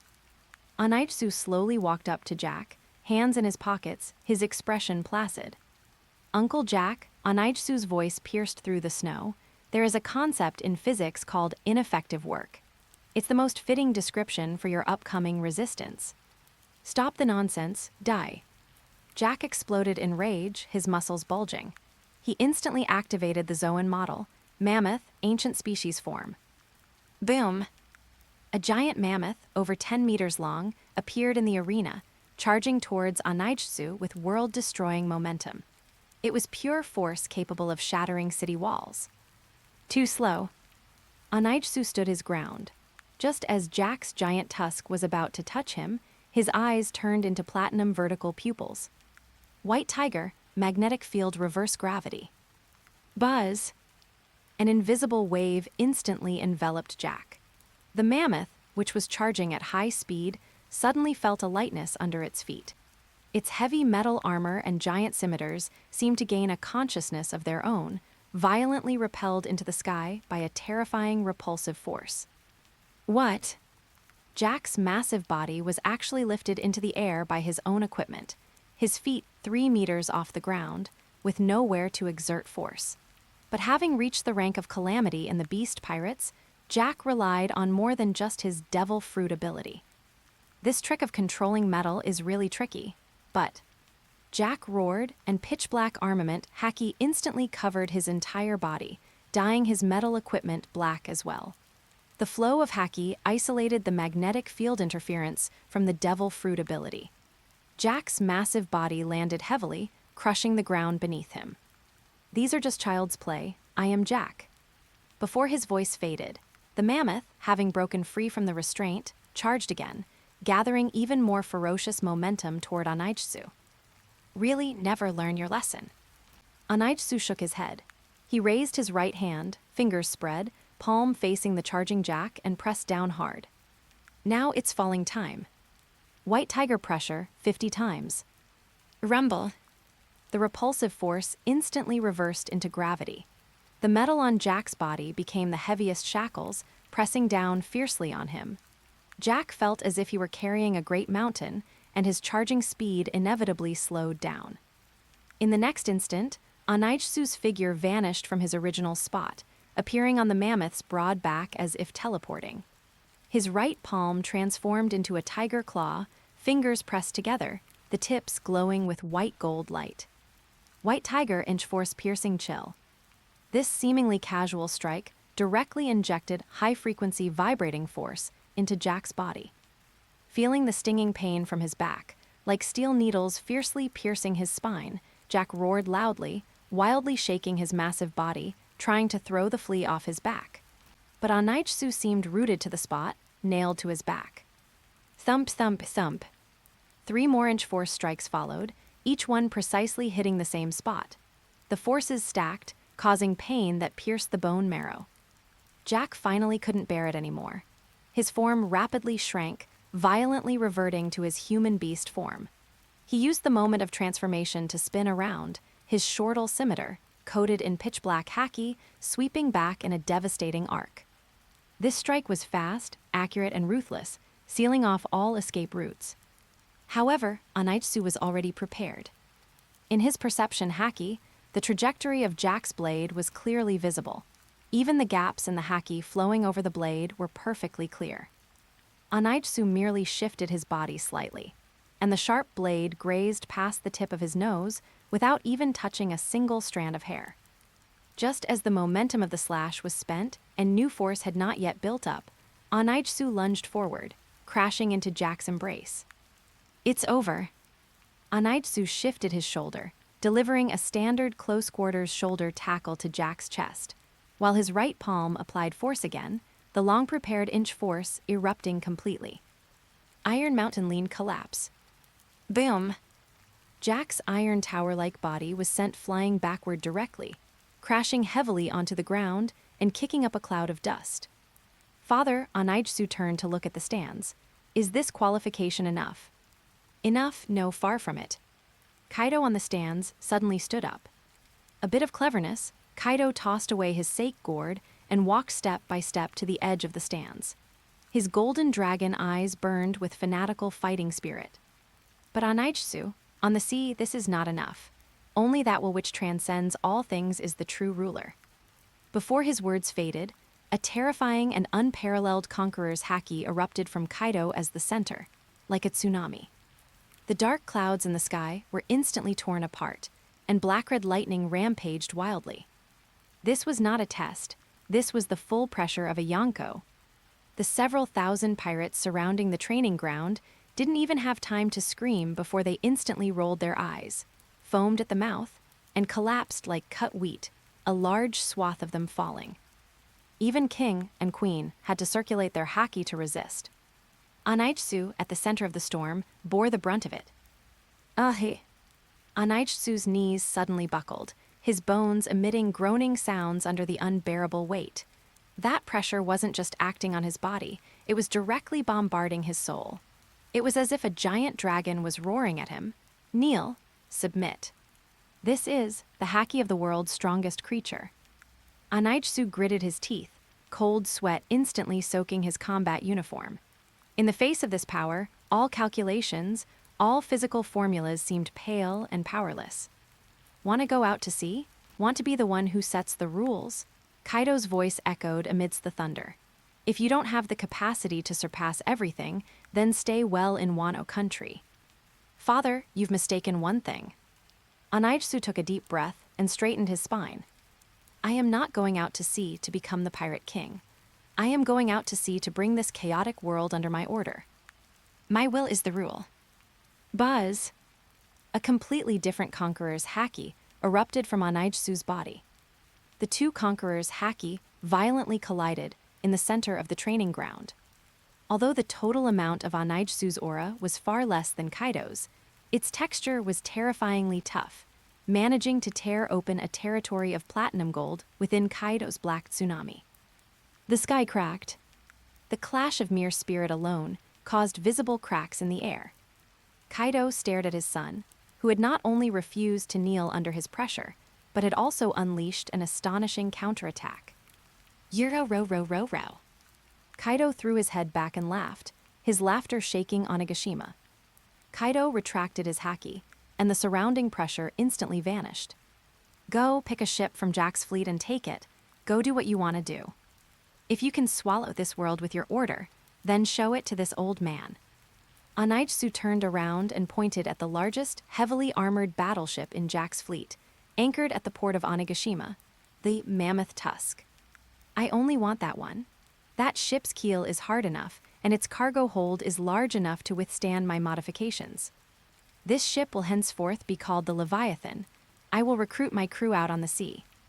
Anaitsu took his glasses back from Fukuru Ikai, putting them on again to cover the still unsettled sharpness in his eyes. He bowed slightly, regaining his usual elegance. I will bring you back, a massive empire that will make the world government tremble. Chapter 18 Going to Sea. Flower Capital, atop the headquarters building of Beast Heavy Industries. This was the new highest point in Wano Country. Standing here, one could overlook the entire nation's steel landscape. The flower capital of today had completely transformed. The former low-rise, staggered wooden townhouses had been replaced by sprawling, towering chimneys and standardized steel factories. Gray industrial smoke, guided by windbreak barriers, was discharged high into the sky. While it blocked some sunlight, it brought a warmth known as civilization. Giant conveyor belts, like black veins, operated day and night, emitting a deep, powerful roar. They ceaselessly transported crates of munitions stamped with the Beast Manufacture logo, refined sea stone, and industrial products to the expanded hidden port. Looking further out, the vast fertile fields of Curie, under mechanized cultivation, had yielded an unprecedented bumper harvest. Newly built giant cylindrical granaries stretched like rolling hills. The quarry at Udan was no longer a hell on earth, but a brightly lit industrial heart. The prisoners had become industrial workers earning high wages and wearing protective suits. Although the work was still hard, the numbness on their faces was gone, replaced by a luster called hope. Anaitsu stood before a massive floor-to-ceiling window, gently swirling a glass of red wine in his hand. Behind him was a huge world map. Marked with red dots were not only Wano Country, but also the places he intended to go next: Dressrosa, Water 7, Drum Island, Alabasta. "Young master." A respectful call interrupted Anaitsu's train of thought. Denjiro, now dressed in a crisp suit and wearing gold-rimmed glasses, fully integrated into the modern bureaucratic system, entered. He carried a thick report in his hands. This is the quarterly summary report. Thanks to the comprehensive promotion of the Golden Brilliance number 1, rice strain, Wano Country's grain reserves are overflowing. The armory is piled high with guns and cannons, and the ammunition stockpile is sufficient to sustain a war on a scale of 100,000 men. Denjiro adjusted his glasses, a slight frown on his face as he flipped to the last page of the report. However, our Ocean Fleet project remains incomplete. Although steel production is sufficient, Wano Country's long history of isolationism means our shipbuilding technology is still stuck in the era of wooden sailing ships. Our craftsmen can forge sturdy armor, but they cannot build a keel that can navigate the great ocean currents stably. Most importantly, we lack high-level shipwrights. The ships we build now are only suitable for coastal defense.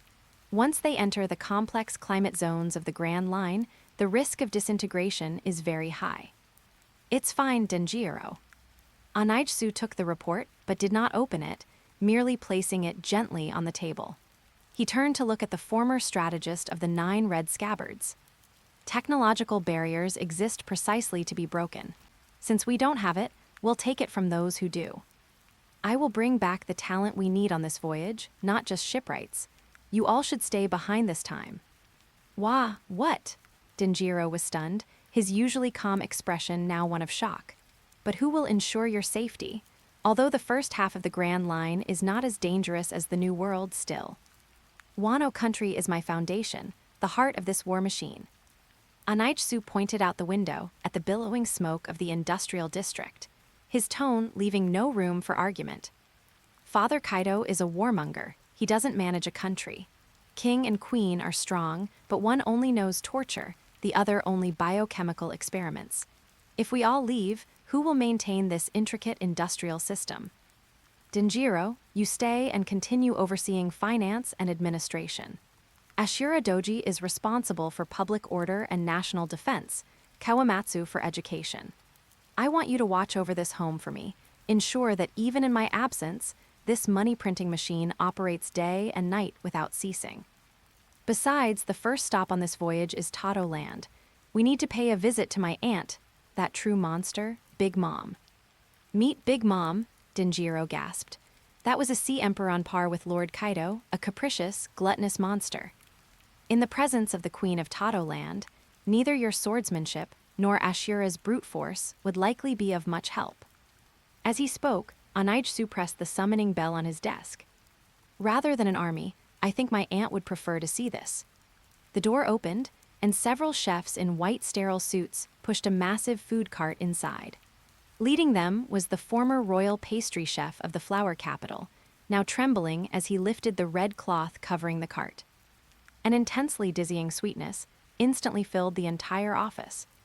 On the exquisite lacquer tray sat a miniature flower capital sculpted from sugar art. Every roof tile was made of high-purity crystalline sugar. The moat flowed with thick red bean paste, and at its core, the tenshukaku was a massive rice cake emitting a peculiar glow. "This is," Denjiro stared in amazement at the artwork. "Beast's Heart Supreme Bliss Red Bean Deifuku," Anaitsu said in a tone used to introduce precision instruments. "This is no ordinary sweet. I had researchers use centrifuges to purify Wano's finest red beans. The sugar concentration is 50 times that of regular red bean soup, yet the taste is not cloying. The glutinous rice inside has been pounded 1,000 times. It won't harden even after a month. This is the crystallization of industry and tradition, a special door-knocking gift prepared for that sugar-crazed monster." The head chef wiped cold sweat from his brow. "Young master, the calorie content of this is too high. An ordinary person might faint from just one bite." "Perfect," For Big Mom, that's exactly what makes it a delicacy. Anaitsu nodded with satisfaction. Seal it in a vacuum refrigeration unit. This is my bargaining chip for negotiating technology exchange and passage rights with her. Denjiro looked at the dessert sweet enough to kill an elephant, then at his far-sighted young master. The last trace of worry in his heart dissipated. The young master never fought unprepared battles. Even against a four-emperor, he had calculated down to the last detail. But young master, sailing out alone. Who said I'm alone? A meaningful smile curled at the corner of Anaitsu's lips. Bam! The office door was flung open violently. A tall young woman with gradient-colored long hair and horns on her head rushed in energetically. She carried a huge backpack, held a kanabo in her hand, and her face was lit up with an unprecedented, excited smile. Anaitsu, is the ship ready? I can't wait any longer. We're going on an adventure, right? It was Yamato. After a month of persistent pestering, coupled with Kaido's tacit approval, she had finally secured permission to set sail, on the condition that she must obey Anaitsu. Anaitsu looked at the excited Yamato and said to Denjiro, "With the world's strongest bodyguard, what need do I have for a fleet?" Denjiro looked at the twin siblings, one, the brain with flawless strategies, the other, the strongest spear inheriting Kaido's monstrous strength. He suddenly felt that it should be the pirates unfortunate enough to encounter them on the seas who needed to worry. I understand, Denjiro bowed deeply. Please rest assured, when you return, Wano Country will be more prosperous than it is now. Anaitsu nodded, took the black overcoat from the rack, draped it over his shoulders, and strode toward the door. Let's go, Yamato. Where to? Yamato asked excitedly. First, to have some sweets, and incidentally, to discuss a big deal with that greediest of queens. Anaitsu's gaze passed over the flower capital, settling on the vast, turbulent sea beyond. Winter, 1506 of the sea calendar. There was no grand fleet, no magnificent farewell ceremony. The Leviathan flying the beast's pirate's flag silently departed from Wano Country's hidden port. At the bow, Anaitsu stood against the wind, with Yamato waving her kanabo behind him. A steel beast armed to the teeth had finally opened its eyes, baring its fangs to the world. Chapter 19, First Entry into the World. The sea area of Tato Land was a sea that defied common sense. The color of the seawater was a deep purple, like grape juice. The clouds in the sky resembled giant cotton candy, and the air was filled with a rich, sickly sweet aroma of cream and caramel. This was the territory of another of the four emperors, Charlotte Linlin, Tato Land, a fairy-tale kingdom composed of countless desert islands. However, today, an incongruous anomaly had intruded upon this pink fairy-tale world. Rumble, accompanied by a dull roar of steam, a pitch-black, menacing steel battleship tore through the purple waves. This was Anaitsu's current vessel, the Leviathan, modified with powerful steam engine power, allowing it to achieve far greater speed than before without relying on wind power, and equipped with multiple layers of armor and giant cannons to guarantee its combat capability. The huge black smokestack spewed billowing black smoke into the sky, instantly dyeing the pure white cotton candy clouds gray-black. The cold rivet armor, the rapidly spinning gears, and the cold, gleaming ramming prow made the ship seem completely out of place in this fairytale kingdom. Young master, the air here, is so sweet it's nauseating. On the deck, an accompanying night owl technician covered his nose while looking at the monitoring instruments. The sugar content in the air is 300% over the limit. This environment is a disaster for precision instruments. Anaitsu stood at the bow, dressed in a crisp, black pinstripe suit with a black overcoat draped over it. He pushed up his gold-rimmed glasses and looked at the bizarre sea area before him, a cold smile curling the corner of his mouth. This is the smell of rot. Excessive sweetness often signifies internal collapse. Just then, lick tilde, what kind of uncultured barbarian dares to emit black smoke in Mama's territorial waters? A huge wave of syrup suddenly surged up from the sea surface. A patrol boat made of biscuits and candy quickly approached. Standing at the bow was a tall, thin man wearing a top hat with a terrifyingly long tongue. He held a giant lollipop cane, and his face wore a look of arrogance and mockery. The eldest son of the Charlotte family, the minister of confectionery, Prospero. He looked at the Leviathan before him, his eyes full of disgust. Lick Tilda, what an ugly pile of iron junk, not an ounce of artistic sense. Does such garbage deserve to enter Tato land? Stop the ship, otherwise I will turn all of you into candy statues. Prospero waved his cane, and the surrounding seawater instantly turned into viscous syrup, attempting to stick to the Leviathan's propellers. Faced with the threat from the Four Emperors executive, Anaijsu showed no panic whatsoever. He elegantly walked to the ship's railing, gave a slight bow, and spoke in a steady, polite voice. A pleasure to meet you, Lord Prospero. I am the CEO of Guiyue Heavy Industries and the current administrator of Wano Country, Anaijsu. I have long heard that Big Mom's bloody tea party is the most high-class social feast on this sea.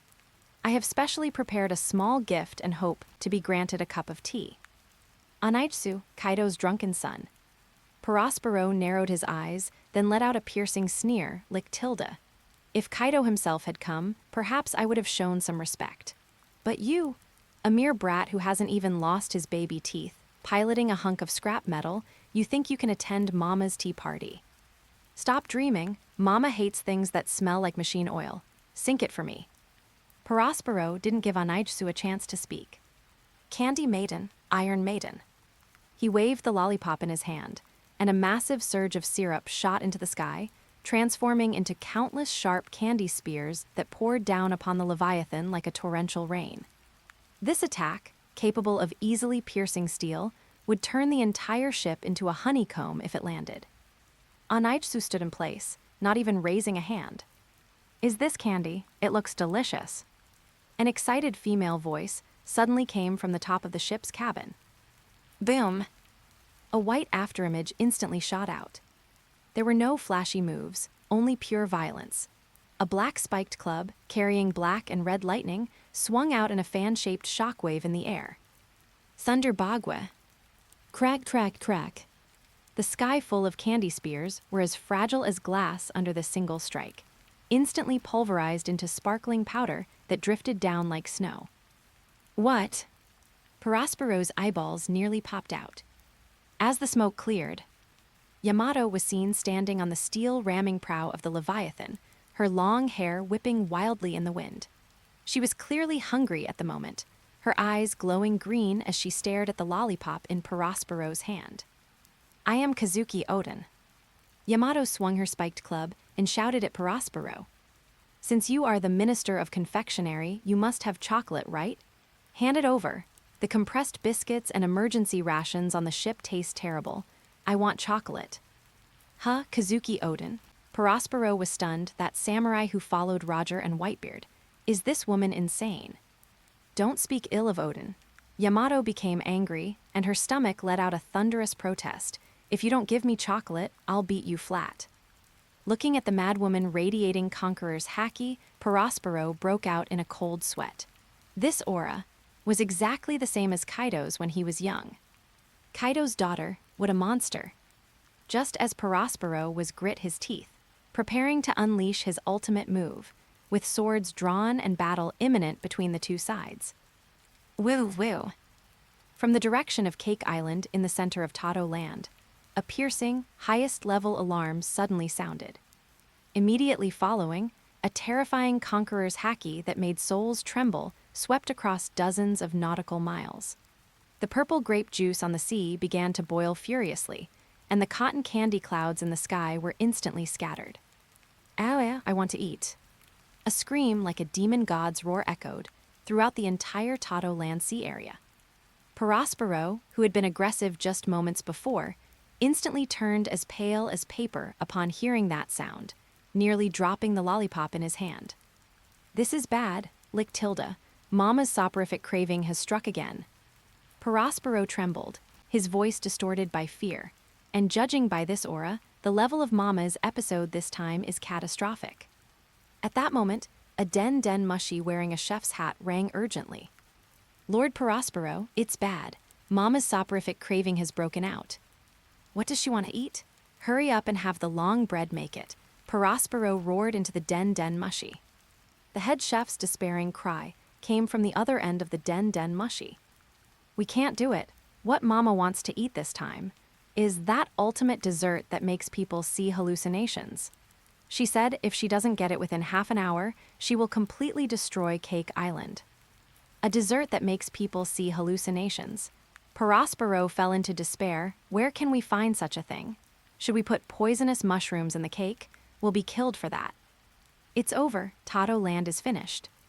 Just as Prospero descended into despair, a steady, elegant, and magnetic voice cut clearly through the noisy alarms and reached his ears. An ultimate dessert that makes people see hallucinations, you say. Anaijsu stood at the bow of the Leviathan, pushed up his glasses, which reflected a ray of wise light. It seems the small gift I prepared is just in time. He looked at the island, shrouded in the violent aura in the distance, as if looking at a massive business opportunity. Lord Prospero, if you don't mind, I can resolve this trouble. In exchange, an entry ticket to the tea party shouldn't be too much to ask, right? Chapter 20, Calming the Storm. Cake, I want that kind of cake, the one that makes you see illusions. Accompanied by roars loud enough to shatter eardrums, Charlotte Linlin, Big Mom's massive body rampaged through the capital, Sweet City, like an out-of-control road roller. Her eyes were rolled back, corrosive stomach acid saliva streamed from the corners of her mouth, and she wildly swung the Emperor's sword Napoleon in her hand. With every slash, several biscuit houses were flattened, and countless homies vanished into dust amidst wails. Mama, please sober up. That's my jam factory. Dodge quickly. Mama isn't listening at all. The children of the Charlotte family were in complete disarray. Smoothie, one of the Sweet Three commanders, attempted to block her with her juice ability, but was repelled by a single furious shout from Big Mom. Oven's heat-wind fist struck Big Mom but didn't even scratch her skin. Instead, he was nearly flattened into a meat patty by Big Mom's slap. In the face of an absolute monster, even executives with bounties in the hundreds of millions seemed utterly powerless. Rumble. At this moment of extreme chaos, a black steel giant ship ignored the coastal defenses, forcefully smashed through the port made of hard candy, and charged into the inner river. It was Guiyue's Leviathan. That idiot, who let him in? Prospero, who was desperately dodging Big Mom's attacks, saw this scene and screamed in despair, coming in now is just asking to die. As if hearing Prospero's voice, the maddened Big Mom suddenly turned her head. Liar, you can't produce cake either, then die. Big Mom's irrational, red eyes locked onto her eldest son, Prospero. She raised her giant fist, wrapped in flames and thunder, and unhesitatingly smashed it toward him. This punch contained the monstrous strength and Haki of a 4 Emperors level. If it landed solidly, let alone Prospero, the entire street would be reduced to dust. Mama, no. Prospero collapsed to the ground in terror, the shadow of death enveloping him. Just at this critical juncture. You want to kill this guy? Did you ask me first? He's our guide. A white flash shot out from the bow of the Leviathan. Yamato. She was currently in the human beast form of Great Mouth True God, covered entirely in white fur, her demon horns jutting out menacingly. Facing the full force attack of the 4 Emperors, she didn't dodge. Instead, she excitedly grinned, tightly gripping her spiked club and rushing forward head-on. Conqueror's Haki surged, and black-red thunder crazily coiled around the spiked club. Thunder Bagua. Emperor Destruction Cannon. Boom! 2 terrifying forces collided head-on in midair. The black-red lightning instantly tore the sky apart, and the massive shockwave instantly razed the surrounding buildings to the ground. Prospero was blown away like a leaf. After a mere 1 second of stalemate, Yamato's figure shot backward like a cannonball, smashing through 3 buildings with a boom, finally embedding herself deeply into the ruins. The entire scene was dead silent. Smoothie, Oven, and even the still-living Prospero were stunned. She caught it, that crazy woman. She actually took a punch from Mama in her rampage state and is still alive. Cough, cough, that hurts. This old woman has real strength. It hurts more than when Dad hits me. In the ruins, Yamato pushed away the debris on her body and stood up as if nothing had happened. Although there was blood at the corner of her mouth, the vigorous life force sent a shiver down everyone present. This was Kaido's daughter, a monster possessing the strongest mythical Zoan and Oni bloodline. However, Big Mom did not stop because her attack was blocked. Enraged by Yamato's resistance, she was preparing to launch a second, fiercer attack. "That's enough, Aunt Linlin." An elegant, calm voice, completely out of place with the scene of destruction, rang out. The smoke cleared. Guiyue, dressed in a completely dust-free black suit, was slowly pushing a giant, futuristic silver metal cabinet toward Big Mom. Facing the giant who could crush him at any moment, Guiyue pushed up his glasses, wearing an impeccable commercial smile. "Are you looking for this?" Guiyue patted the metal cabinet beside him. "I heard you want to eat cake that makes you see illusions. Coincidentally, this is the welcome gift I specially prepared for you, Wano Country specialty, Beast's Pirate's Heart, Ecstasy Red Bean Deifuku." "Cake is that cake?" Big Mom's nose twitched. Even through the vacuum refrigeration cabinet, the specially treated sweet flavor particles had already hooked her long-starved craving. "Whether it is or not, you'll know once you taste it." Guiyue wasted no words and directly pressed the red unlock button. Hiss! As the pressure valve opened, white cold air erupted. Immediately following, a sweetness so rich it was almost tangible instantly exploded in the air like a bomb. It was red bean paste purified 50 times by Queen using biochemical technology. It was glutinous rice skin restructured at the molecular level hundreds of times. It was an industrial miracle with appropriately added hallucinogenic spices. It was the victory of pure, violent, industrial saccharin that directly struck the dopamine secretion area of the brain. Big Mom's pupils instantly dilated, and saliva poured down like a waterfall. She could no longer care about killing. She snatched up the special Deifuku, which was larger than a millstone, and swallowed it in one gulp without even chewing. Time seemed to stop for 3 seconds. The next moment, so delicious, I could die. "Mama's mama." Big Mom held her face with both hands, emitting an extremely high-pitched scream. Her eyes turned into heart shapes, and her body trembled due to excessive pleasure. The ultimate texture, modified by technology, soft, smooth, and sweet, instantly pierced her discerning taste buds. In that moment, she truly seemed to see an illusion, countless red bean angels dancing around her, the entire world turning into a pink ocean. Boom! Following this joyous scream, an unconscious Conqueror's Haki erupted from Big Mom's body. This was no longer destructive intent filled with killing desire, but a pure shockwave of happiness. I can't." The homie soldiers nearby, who could still barely stand, as well as the weaker Charlotte children, all fainted with their eyes rolled back under the impact of this Haki of happiness. Even the special steel plates on the Leviathan hummed. After a long while, Big Mom finally recovered from that extreme pleasure. The red light in her eyes receded, and reason regained high ground. Her sickness of food cravings subsided. Mama. Big Mom licked the residual frosting on her lips, lowered her head, and for the first time, seriously scrutinized the tiny youth before her with those massive eyes. No longer looking at an ant, but at a treasure. That drunkard Kaido. Big Mom grinned, revealing a terrifyingly greedy smile. He actually managed to give birth to a little brat like you who understands flavor. "What is this thing called? Do you have more?" Guiyue bowed slightly, like the most perfect butler. "I named it Beast's Pirate's Heart, Ecstasy Red Bean Deifuku. As long as you like it, my factory can produce it for you 24 hours nonstop. As long as we can sit down, have a cup of tea, and talk business." Big Mom stared at Guiyue for a few seconds, then glanced at Yamato, who was dusting herself off in the distance, and suddenly burst into earth-shattering laughter. Mama, good's very good. Little ones, clean up the tea party venue." Big Mom waved her hand, and the surrounding ruins seemed to tremble at her command.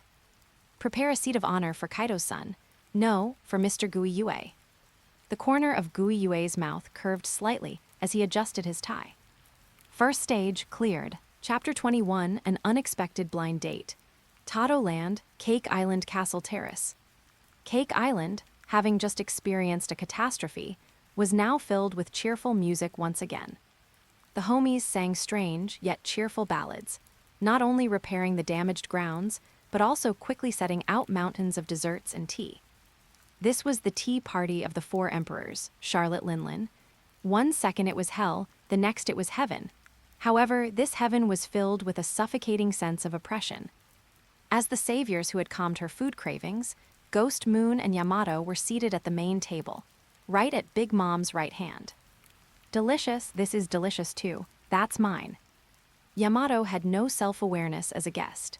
She had long since deactivated her combat form, using both hands to eat, and the plates in front of her were piled higher than a person. Hey, that donut is my afternoon tea. The second son, Katakuri, frowned slightly as he watched Yamato unceremoniously grab the most perfect donut from his plate and swallow it in one bite. A bit too sweet, Yamato commented while chewing, completely ignoring the murderous gaze of the strongest sweet commander. Odin is better. Compared to his sister's thick nerves, Ghost Moon behaved like a true nobleman. He held his black tea, pushed up his gold-rimmed glasses, and was chatting and laughing with the eldest son, Paraspero, the third son, Deifuku, and others sitting opposite him. Lord Paraspero, regarding the candy preservation technology mentioned earlier, I believe it has great commercial value. If we can introduce it to Wano Country's food processing plants, we can join forces to monopolize the New World's military ration market. Ghost Moon's voice was gentle and magnetic, and with just a few words, he had Paraspero, who was originally full of hostility toward him, nodding repeatedly. At the head of the table, Big Mom was in a great mood. She had just finished the Elysian red bean deifuku that she had been dreaming of, and was currently in a state of extreme excitement from a blood sugar spike. Her huge eyes scanned back and forth between Ghost Moon and Yamato, the greedy light growing stronger. What perfect material! One was the strongest spear, who inherited Kaido's monster-like physique and mythical Zoan ability. The other was the strongest brain, who possessed wealth and cunning that even surprised her. If she could swallow these two into Tado Land, no, into the Charlotte family. Mama, Kaido's son. Big Mom suddenly burst into loud laughter, the huge sound waves making the teacups buzz. The whole scene went quiet instantly. Everyone knew that Mama was about to speak. Since you brought such good desserts and have such a business mind, why not just stay here? Big Mom leaned forward, and a huge shadow enveloped Ghost Moon. Stay, I'm going to marry Smoothie to you. Big Mom pointed to the other end of the long table, to the tall juice minister with a pair of long legs, Charlotte Smoothie. Smoothie is one of my best daughters. She's more than enough for you, and... Big Mom's greedy gaze turned to Yamato, who was still gnawing on a chicken leg. As for your wild sister, although she's a bit rude, her genes are good. Let her marry Paraspero. Although the age gap is a bit much, Paraspero is the future heir to Tado Land. Yamato spat out a mouthful of juice, right onto the face of Katakuri opposite her. I'm marrying this tongue freak? Yamato pointed at Paraspero's long tongue with a look of disgust. No way, he doesn't look strong at all, and he's too ugly. What did you say? You wild brat. Paraspero was so angry his tongue was shaking. He was the eldest son of Tado Land. How could he be called ugly?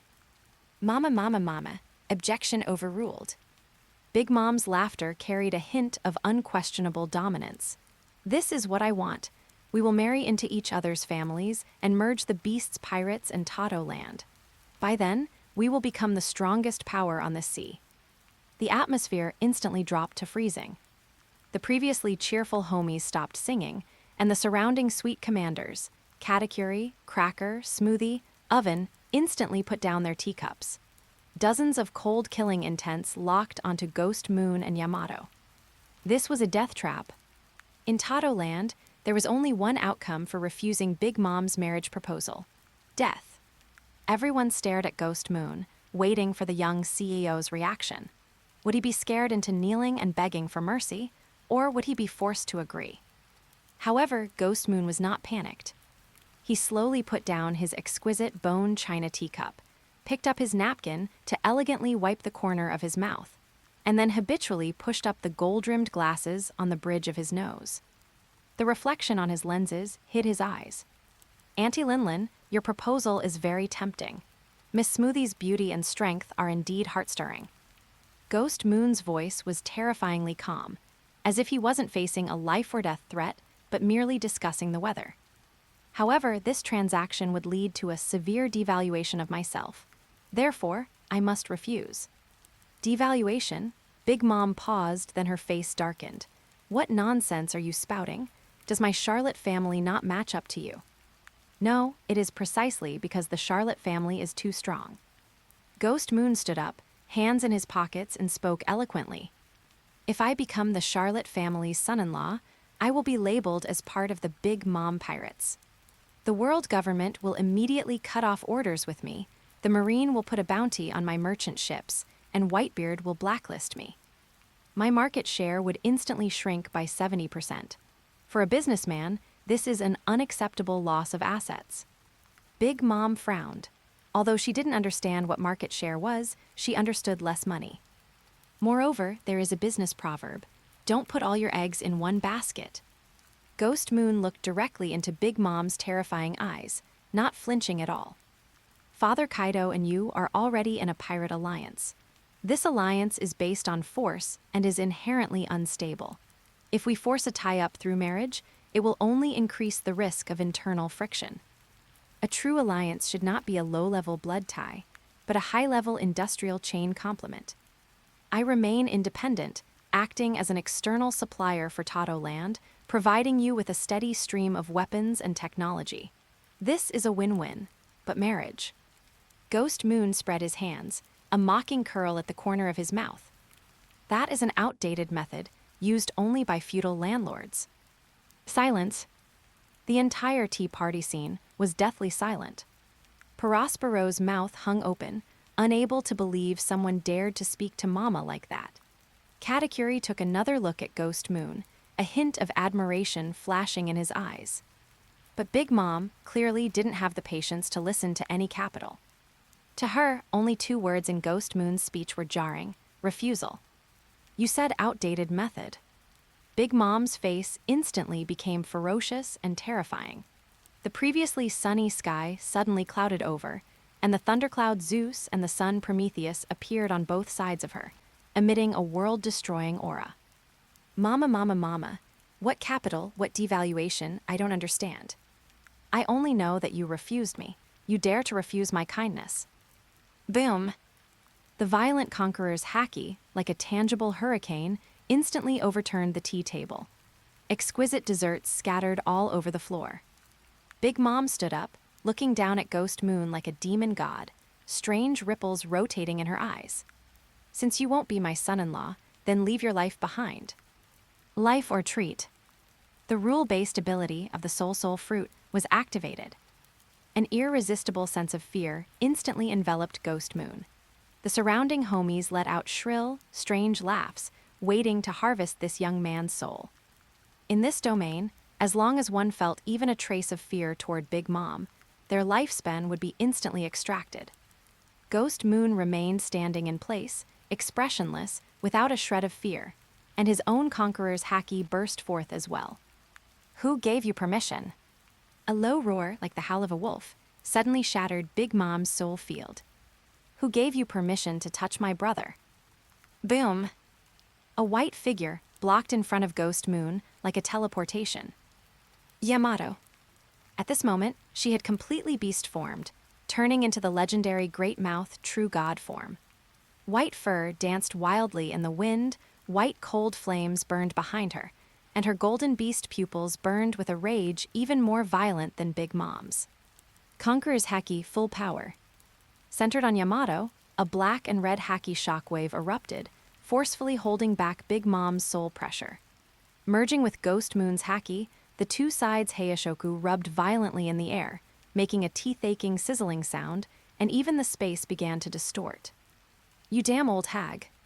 The wolf fang club in Yamato's hand pointed directly at Big Mom's nose, her teeth chattering. Big Mom was stunned.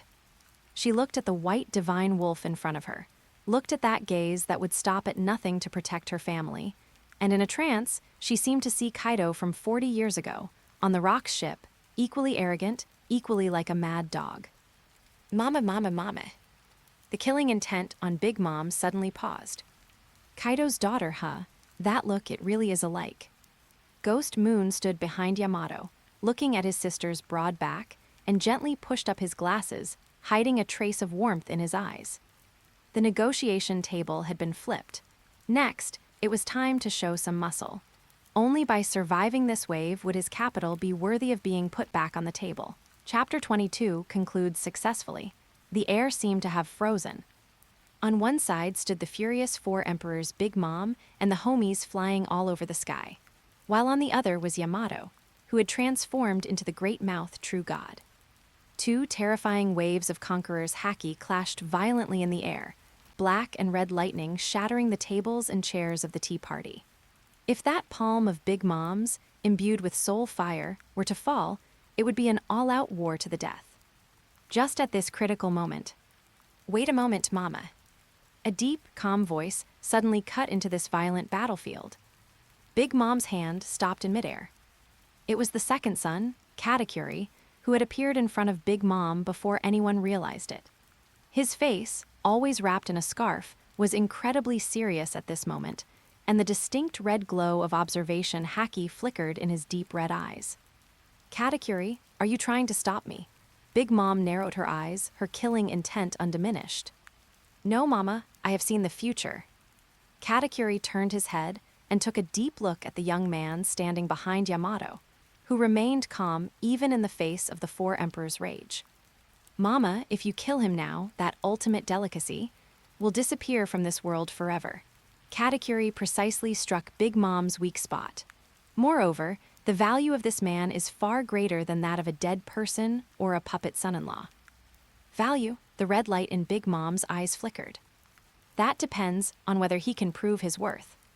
Before Katakuri finished his sentence, his figure instantly vanished. Without any warning, his right arm transformed into countless strands of tough machi, wrapped in high-density armament Haki, like a high-speed rotating spear, thrusting straight at Ghost Moon's heart. Machi thrust. This strike was too fast, so fast that even Yamato couldn't react in time to defend. This was also Katakuri's test. If you cannot even take one of my blows, you are not worthy of talking business with Mama. "Ghost Moon," Yamato exclaimed. However, Ghost Moon did not dodge. Facing this strike capable of piercing steel, he only calmly raised his right hand, the platinum vertical pupils behind his lenses slightly contracting. White Tiger liquid metal flow. A shocking scene unfolded. Katakuri's machi spear did not pierce through Ghost Moon's body, but instead seemed to stab into a pool of viscous mercury. Ghost Moon's chest instantly liquefied, turning into a platinum-colored metallic fluid, flowing rapidly in the direction of the spear's rotation to disperse the force, and then instantly solidified on Katakuri's arm. The flowing armament Haki, Ryuo, attached itself to the metal, turning into a sturdy metal shackle that locked the opponent's attack tight. Logia, Katakuri's pupils contracted slightly. No, it's a special application of paramecia. Something like that, just a clever application of devil fruit ability, Lord Katakuri. Ghost Moon pushed up his glasses, the sturdy metal shackle instantly shattered, and the metal on his chest solidified back into flesh and suit, leaving him unscathed. The two stared at each other for a second. Katakuri withdrew his arm and took a deep look at Ghost Moon. The fighting spirit in his eyes faded, replaced by an acknowledgement of a strong individual. Not only do you have brains, but you also have the means to match them. Mama, you can listen to his proposal. With Katakuri's endorsement, the killing intent on Big Mom finally dissipated. She plopped back onto that massive chair and grabbed a handful of cake, stuffing it into her mouth. Mama, fine. Kaido's Brat, if your proposal cannot satisfy me, I will still take your lifespan. You will not be disappointed. Ghost Moon adjusted his tie, took out a golden document he had prepared long ago from his pocket, and placed it on the messy tabletop. Rather than using marriage, which easily causes family conflicts, we should sign a more modern and efficient treaty. I call it the Tato Land Wano Country Strategic Mutual Assistance Treaty. Ghost Moon raised 3 fingers, his voice echoing over the ruins. First, I will build a fully automated food processing plant for Tato Land. There will be no need for excessive interference from chefs, and no need to wait for fermentation. As long as you input raw materials, the machines will produce your favorite bliss deifuku, caramel puffs, and other desserts 24 hours a day without interruption. Whether in taste or quantity, they will not be inferior to top-tier chefs. From now on, whatever you want to eat, you just need to press a button, and it will flow endlessly like tap water. Big Mom's eyes instantly turned into heart shapes, and drool unhelpfully ran down. Infinite desserts that you don't even have to wait for. Is this heaven? Second, Guiyue Heavy Industries will provide sea stone bullets, cannons, and warships to Tato Land at half the price offered to the world government. This will greatly enhance the Charlotte family's deterrence in the New World. This point hit the nail on the head for the war-loving faction, including Katakuri and Prospero. Third, in exchange, Ghost Moon's voice paused, his gaze sweeping over the people present. Tato Land must open the Homies Intelligence Network to me. I need to know the developments in the New World and even the first half of the Grand Line.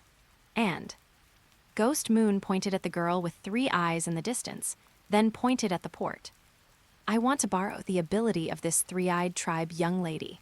Or if you are reluctant to part with your daughter, then lend me a top-tier navigator who can handle the New World's climate. Big Mom stared at Ghost Moon, the cake in her hand being crushed. She was weighing the options. On one side was a son-in-law who might not be very obedient. On the other were endless top-tier desserts, cheap high-grade weaponry, and a powerful arms dealer ally. For a true Emperor of the Sea, the choice was not difficult. Mama. Big Mom laughed up at the sky, her laughter scattering the dark clouds in the sky. What a shrewd brat, completely different from your father who only knows how to drink and fight. You are simply a born villain, no, a born businessman. Big Mom waved her large hand, directly pressing a fingerprint stained with jam onto the treaty. Deal, Pudding is still too young to go with you, but I will send my best navigator to take you to the next island. As for intelligence, as long as you provide enough desserts, I will give you whatever you want. Pleasure doing business with you, Aunt Linlin. Ghost Moon bowed elegantly, a smile of a plan coming together curling at the corners of his mouth. The Leviathan had finished resupplying and was ready to set sail. Although the marriage alliance did not succeed, Ghost Moon had become the most popular guest in Tato Land. On the pier, Prospero was holding a box of Wano Country special, high-purity rock candy that Ghost Moon had secretly slipped to him, grinning from ear to ear. Lick Tilda, little brother Ghost Moon, if you have any needs in the future, just say it. As long as there's enough of this candy, Big Brother will have your back.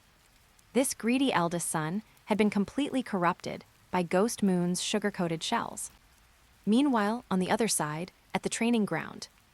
Bang! Yamato smashed Katakuri's machi wall to pieces with one strike of her club, then sat on the ground, panting. So amazing, your observation Haki is too cheap. Next time I will definitely hit you. Yamato wiped her sweat and shouted excitedly.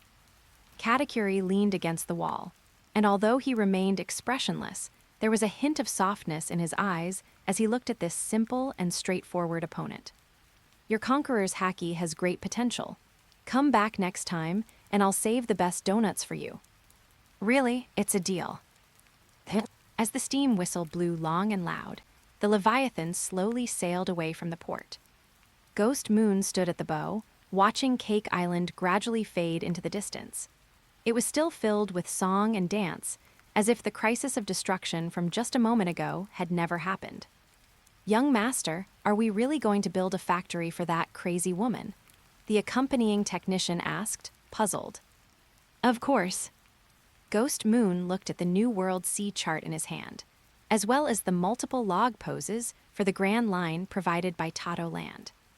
The factory is built there, but the core technology remains in our hands. If one day the cooperation becomes unpleasant, I only need to cut off the supply chain. Ghost Moon pushed up his glasses, and a cold light flashed across the lenses. That monster who is obsessed with sweets will self-destruct due to withdrawal symptoms. The sea breeze blew his black coat. The first stop of diplomatic maneuvering, a perfect conclusion. Yamato, stop eating and get ready to work. The next target, Fishman Island. Chapter 23, The Strongest Man in the World. The pitch-black Leviathan lay silently on the sea's surface. Its massive smokestacks no longer belched black smoke, yet the industrial scent of oil and metal that clung to it remained starkly at odds with the surrounding azure ocean. On the deck, Anaitsu adjusted his glasses, frowning slightly as he surveyed the unnervingly calm sea before him. Coding, what a troublesome technical barrier. Although the Leviathan boasted formidable armor and firepower, reaching Fishman Island, located 10,000 meters beneath the sea, required a specialized coating craftsman to envelop the hull in a special resin bubble.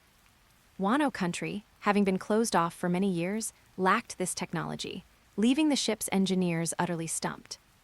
Yamato, leaning on her kanabo, stared gloomily at the fathomless ocean beneath her feet, idly stirring the water with her weapon. Hey, Anaitsu, we've been drifting here for 3 hours. Will that legendary Whitebeard really pass by? Is your intel even accurate? Maybe we should just head to Sabyati and find a craftsman. Coating a steel monster like the Leviathan isn't a job for any ordinary craftsman. Besides, Fishman Island is ultimately Whitebeard's territory. It's only polite to greet the host before we visit. Standing at the ship's prow, Anaitsu raised his wrist, glanced at an exquisite mechanical pocket watch, and calmly adjusted his glasses. Patience, sister.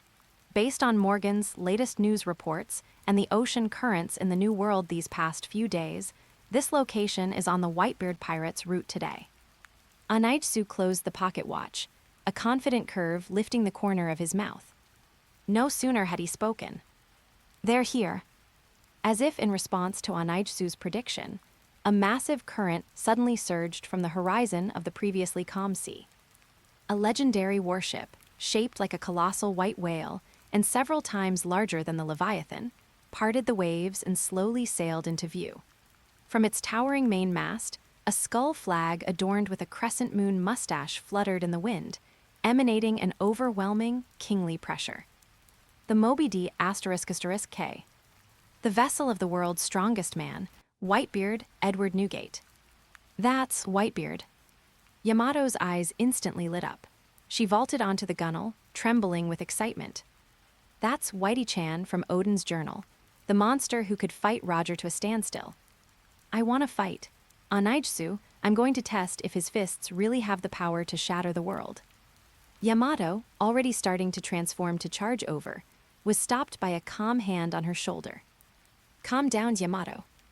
Anaitsu looked towards the opposing giant ship, where countless blades and weapons had instantly been drawn, and at the pineapple-haired man wreathed in blue flames standing at its bow. We're here to ask for a favor, not to commit suicide. You might be tough, but if that man truly gets angry, even I can't save you. Meanwhile, on the Moby D **K. 1st Division Commander Marco squinted his dead fish eyes, staring at the flag bearing the characters for beasts on the opposite ship. His tone was lazy, yet laced with killing intent. Jit was wondering which fool was blocking the way today. So it's Kaido's Beasts Pirates. That ugly iron ship spewing exhaust fumes reeks of that war maniac style. Jazu, his body turned to diamond, stepped forward to shield the bow. Pops, should we sink them? At the center of the deck, a towering old man covered in IV tubes and holding the massive Naginata, Murakumajiri, slowly opened his eyes. Gyururara, Kaido's flag, huh? Whitebeard's voice rumbled like thunder, causing ripples on the sea's surface. Since they dared to park their ship right in front of me, they must have something to say. 5 minutes later, an unarmed small boat was lowered from the Leviathan and rowed towards the Moby D **K. Anaitsu brought neither Yamato nor any weapons. Dressed in a crisp black suit, he carried only 2 exquisitely crafted, large jars of liquor. Under the hostile gazes of thousands of pirates on the Moby D **K, Anaitsu calmly stepped onto the deck, his composure unshaken. A pleasure to meet you, Edward Newgate. Anaijsu walked up to the world's strongest man and gave a slight bow, a gesture of equal commercial courtesy. I am Anaijsu, Kaido's eldest son. I am also the head of Anaijsu Heavy Industries. Kaido's Brat. Whitebeard looked down at this seemingly refined youth who barely reached his knee. Under the terrifying pressure of his heishoku, an ordinary person would have been petrified with fear, yet this boy's glasses didn't even tilt. You come onto my ship without a sword, without a gun, reeking of money. Whitebeard narrowed his eyes. Aren't you afraid I'll throw you into the sea to feed the fish? Because I believe a man of your stature, the strongest, would not refuse a fine drink. Anaijsu smiled and broke the clay seal on one of the jars. Instantly, an overwhelmingly potent aroma of liquor swept across the entire deck. This was no ordinary, cheap rum pirates drank, but a liquid fire, industrially distilled and purified to a staggering 75% alcohol by volume. This is a Wano Country specialty, industrial-grade Daijinjo. Anaijsu filled a bowl. The clear liquor even appeared slightly viscous due to its high concentration.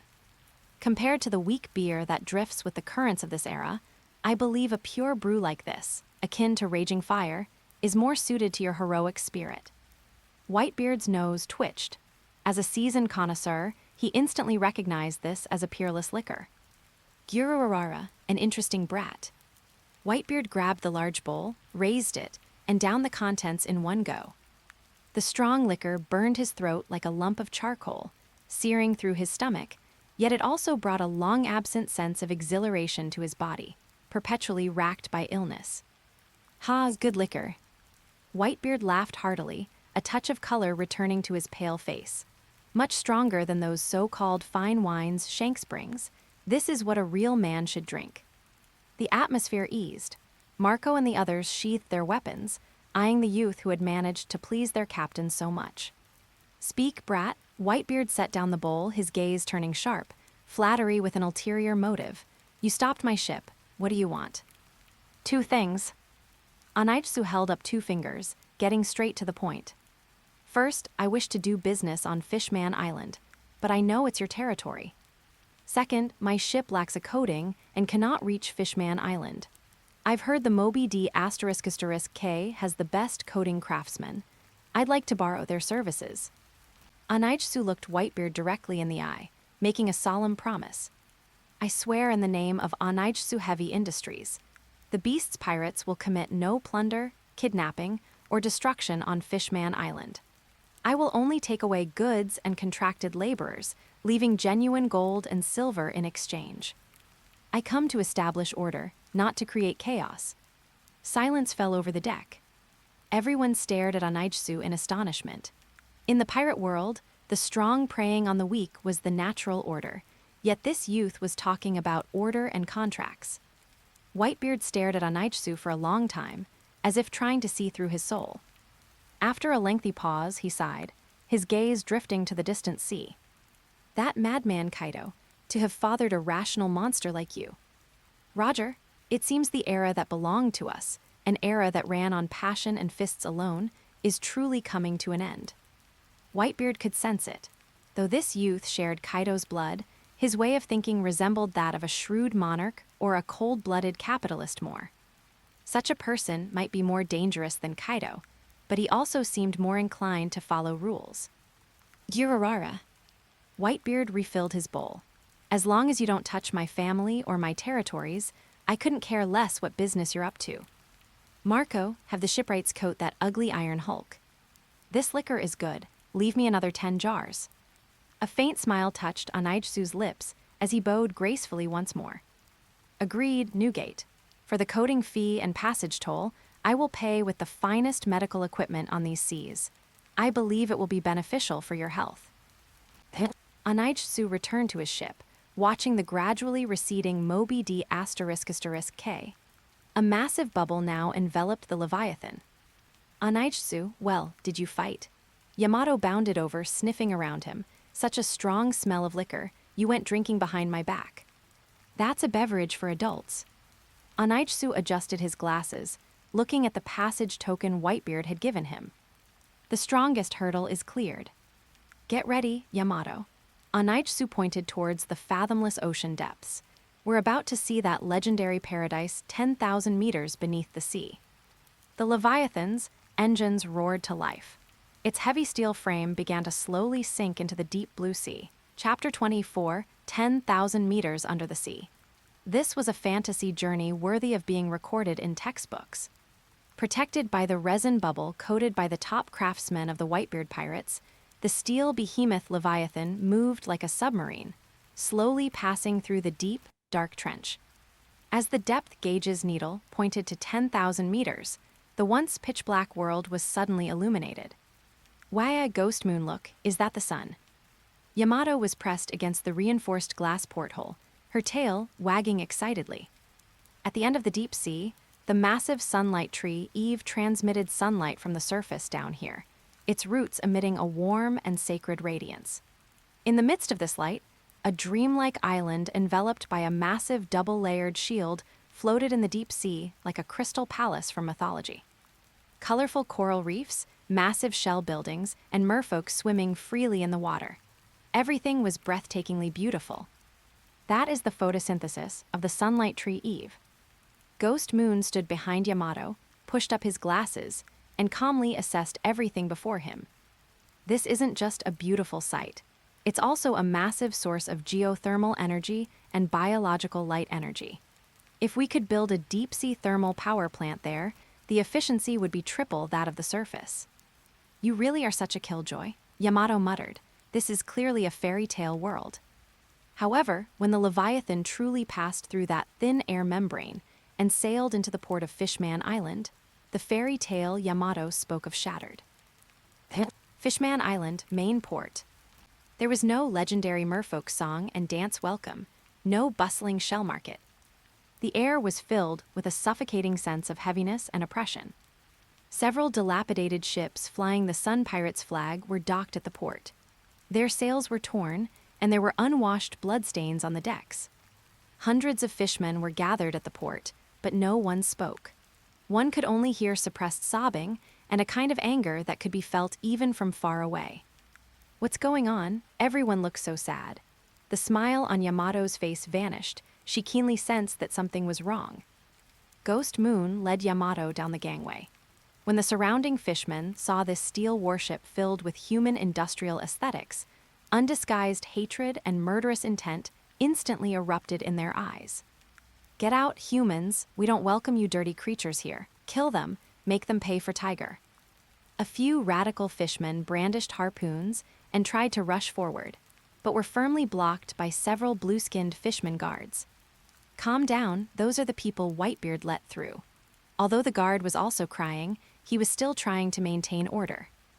Ghost Moon ignored the insults and walked up to an octopus fishman leaning in a corner, smoking with a decadent expression. What happened? Ghost Moon handed over a cigar from Wano Country. The octopus fishman tremblingly took the cigar, tears dropping down one by one. Boss Tiger died yesterday. He was betrayed by humans. The damned Marine set an ambush. Boss could have lived, but he refused. He refused a transfusion of human blood. He said it was flowing with discrimination against fishmen. He bled out. He was in so much pain he died. Woo. The news was like a thunderclap. Fisher Tiger, the hero who climbed the red line with his bare hands and liberated countless slaves, the soul of the Sun Pirates, had died in such a resolute and tragic way, out of despair for humanity.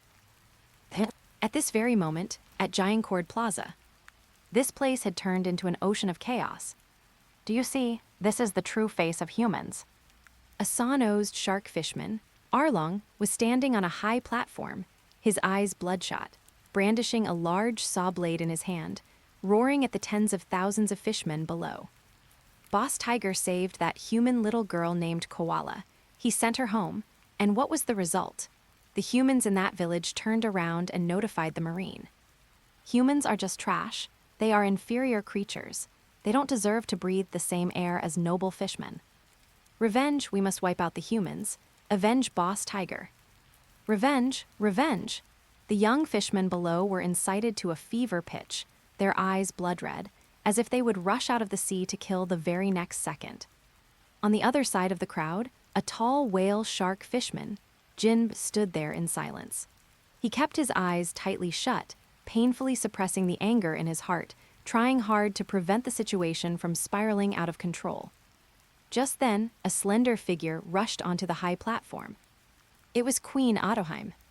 She looked so fragile, as if a gust of wind could blow her over, yet she spread her arms, blocking the path in front of the enraged Arlong. "Everyone, please calm down." Queen Otoheim cried out, her voice hoarse. "I know everyone is in pain. I am in pain too, but hatred cannot solve problems. That human who betrayed Tiger is just a minority. If we hate all humans because of this, then the peace that Boss Tiger sought will truly be dead. Don't pass hatred on to the children. I beg you, put down the stones." However, Fishman Island had already gone mad by now. "Shut up, you woman who only knows how to dream. Boss Tiger is dead, and you still want us to live in peace with humans? Traitor, get down." Thwack! A stone flew from the crowd and smashed hard against Queen Otoheim's forehead. Blood flowed down instantly, staining her long golden hair red. There was a moment of silence in the entire venue, followed by an even crazier riot. "The queen is hurt, she asked for it. Kill the humans." At the top of the clock tower, on the edge of the plaza, Ghost, Moon, and Yamato stood in the shadows, overlooking this farce filled with irony and sorrow below. Yamato's hands gripped the railing tightly, her knuckles turning white. That's too much. The queen was clearly doing this for everyone's sake. Why hit her? Yamato gritted her teeth, her eyes reddening. Was that man named Tiger killed by humans? Are humans really that bad? It's not that humans are bad or that fishmen are bad. This is a grudge that has accumulated over hundreds of years. Ghost Moon leaned against the pillar of the clock tower, lit a cigarette, and through the swirling smoke, watched Queen Otoheim below, who was still bleeding but still trying to embrace her people. "Look, Yamato." Ghost Moon pointed at the frenzied crowd below, his voice chillingly calm. "For rulers, hatred is the cheapest fuel. Arlong only needs to shout a few slogans to make these fishmen fight, even at the cost of their lives. This kind of cohesion is much faster than paying wages." But Ghost Moon flicked the ash from his cigarette, watching those radical fishmen who had even begun attacking their own kin. It is also the hardest fire to extinguish. Once this fire starts burning, if it's not controlled, it will not only burn the enemy, but eventually it will burn Fishman Island itself to ashes. "Let's go, Yamato." Ghost Moon tossed the cigarette butt and turned toward the dark staircase. "Where are we going? Aren't we going to help the queen?" Yamato asked urgently. "No rush. They can't listen to reason right now. They only understand power and interests." Ghost Moon pushed up his glasses, a glint of light flashing across his lenses. "We are going to the Fishman district. That is where the source of this rage lies." Chapter 25, The Riot in Fishman Street.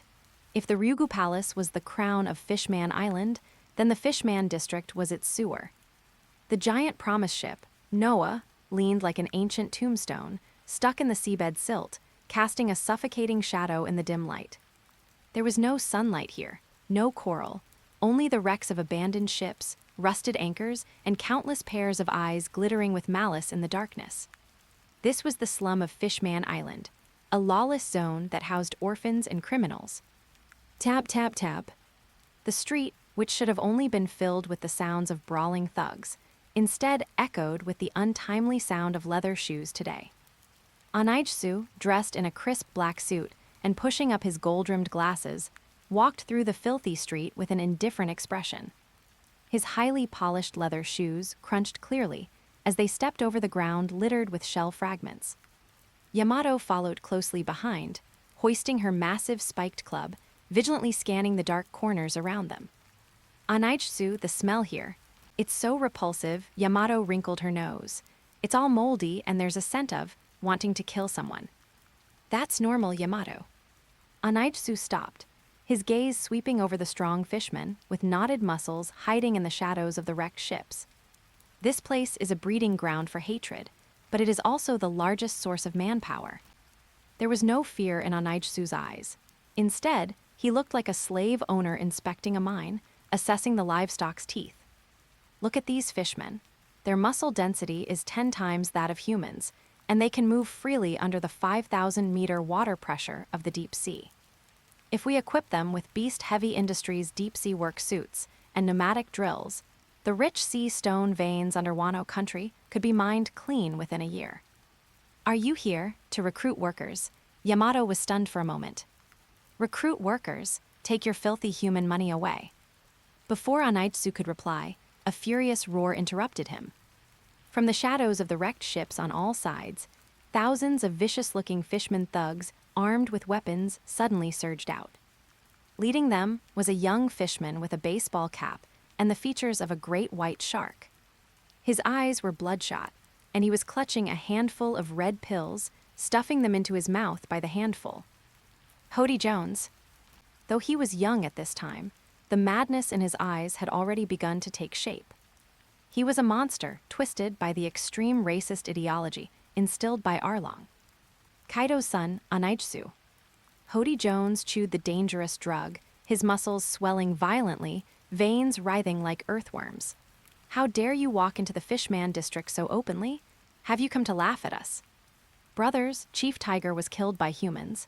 Today, we will use this human brat as a sacrifice. Kill him, tear him apart. Thousands of Fishman thugs were incited into a frenzy, surging like a black tide, brandishing rusted swords and tridents, instantly surrounding Anaitsu and Yamato. What a bunch of noisy flies, but can't they really not see the horns on our heads? Yamato's eyes turned cold, and the spiked club in her hand instantly became coated in black haki. Anaitsu, can I beat them away? She was just about to rush forward to unleash a thunder bagua to clear the area. Stop, Yamato. A hand gently rested on Yamato's shoulder. Anaitsu didn't even take his hands out of his pockets.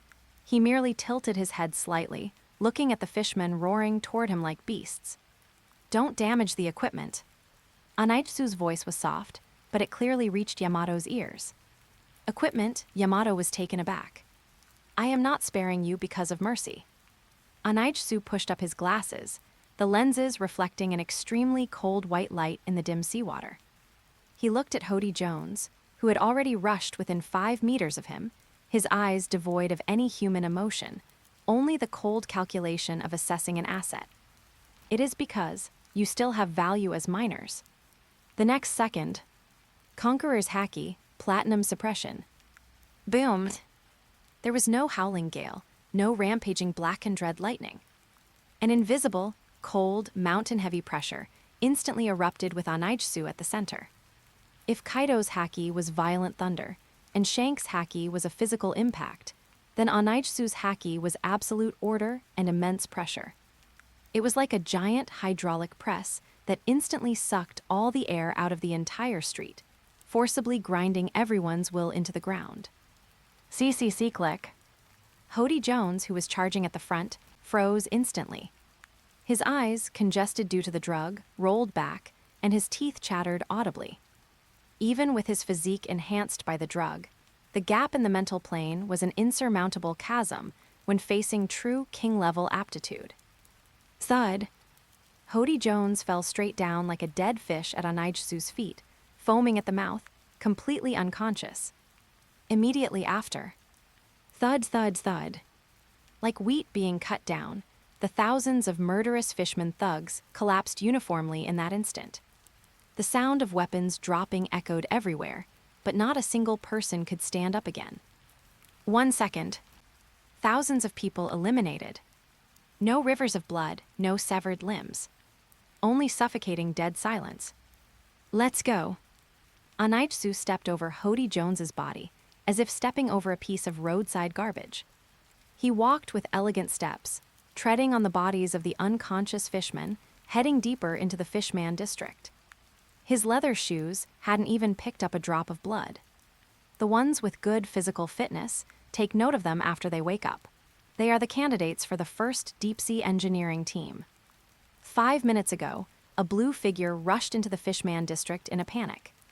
Chief Jinb, it's bad. That human named Anaitsu went to the Fishman district. Hody and the others might kill him. Jinb, who had just assumed the role of captain of the Sun Pirates, rushed over with a squad of guards. He knew the disposition of the radicals in the Fishman district too well. If Kaido's son died here, Fishman Island would truly be finished. Hurry, we must stop the conflict. Jin rushed around the corner, mentally prepared to see a river of blood and corpses strewn everywhere. However, when he clearly saw the scene before him, the man instantly froze. No blood, no corpses. Only thousands of Fishman thugs lying haphazardly on the ground, eyes rolled back, foaming at the mouth. They were still alive, but their spirits had been utterly crushed. And at the end of that road, paved with Fishman bodies, the back of a youth dressed in a black suit was leisurely walking away. Every step he took landed on the bodies of the rioters, yet he walked as calmly as if he were on the red carpet of a royal palace. In that moment, Jin felt a chill shoot from the soles of his feet straight to the top of his head. He didn't kill a single person, yet he made everyone lose the will to resist. Jin looked at the receding back gradually disappearing into the darkness, his heart filled with dread. That youth he came to conquer. Chapter 26, Killing Daken. Ryugu Palace was located in the center of Fishman Island. Passing through the massive double layer of protective shields, what appeared before Anaijsu and Yamato was a dreamlike palace suspended in the deep sea. Giant coral pillars supported the dome, and sunlight, refracted by the sun tree eave, sprinkled onto the pearl-paved floor. Wow, this place is even prettier than Flower Capital. Yamato looked around like a child who had entered an amusement park. Her massive morning star accidentally bumped into a coral vase, startling the Fishman maidservants nearby into trembling. This is the royal palace, Yamato. Control yourself. Anaijsu, dressed in a suit, pushed up his glasses and signaled for the maids not to worry. As honored guests who had quelled the riot in Fishman district and possessed a Whitebeard pass, King Neptune had made an exception and invited them to a banquet at Ryugu Palace. However, just as they stepped into the banquet hall, a piercing scream and the cry of an infant shattered the palace's tranquility. Wah, Father King, Mother Queen, so scary. The sound came from near the hard shell tower deep within the palace. That's Shirahoshi's voice. King Neptune and Queen Otoheim, who had been conversing with Anaijsu, had drastic changes in expression. That was their youngest daughter, the 3-year-old mermaid princess. Guards, protect the princess. Neptune grabbed his trident and, disregarding royal decorum, rushed frantically toward the rear garden. Anaijsu's eyes sharpened, but his steps did not falter. Follow. Ryugu Palace, rear garden. The once tranquil garden was now a complete mess. Several palace guards on duty lay on the ground, groaning in pain. In the center of the garden stood a wide-striped tiger shark fishman with 4 legs, a turtle shell on his back, and an utterly repulsive appearance. Hody Jones IX. He was the cursed user of the target fruit, and the most nauseating stalker in the entire nation. Bahahaha, Shirahoshi, my beloved. Daken stared at the giant, wailing pink mermaid baby in the cradle, his eyes filled with perverse fanaticism and possessiveness. Although you are only 3 years old this size, you were simply born for me. Daken extended his right hand, which was never washed and covered by a black glove. That was his cursed hand. Anyone touched by this hand, no matter how far they fled, would become the target of his thrown objects. Come here, let me touch you. Once the coordinates are set, you can never escape my grasp in this lifetime. If you dare refuse my proposal, I will throw axes into your room every day, until I chop up that beautiful face of yours. No, wah. Little Shirahoshi trembled in fear, giant tears rolling down like pearls. Stop it, Daken. Neptune and Otoheim arrived. You lunatic, stay away from my daughter, Neptune roared, raising his trident. Bahaha, too late, Neptune. Daken didn't give a second thought to this royal family, who only knew how to shout slogans. His right hand had already reached in front of Shirahoshi, less than 10 centimeters from her delicate cheek. Just this touch and she is mine. Even Whitebeard cannot save her. A victorious, sinister grin spread across Daken's face. Watching that filthy hand about to touch his daughter, Queen Otoheim screamed in despair. No. However, they were too far away. No one could stop him at this distance. Except for one person. Filthy thing.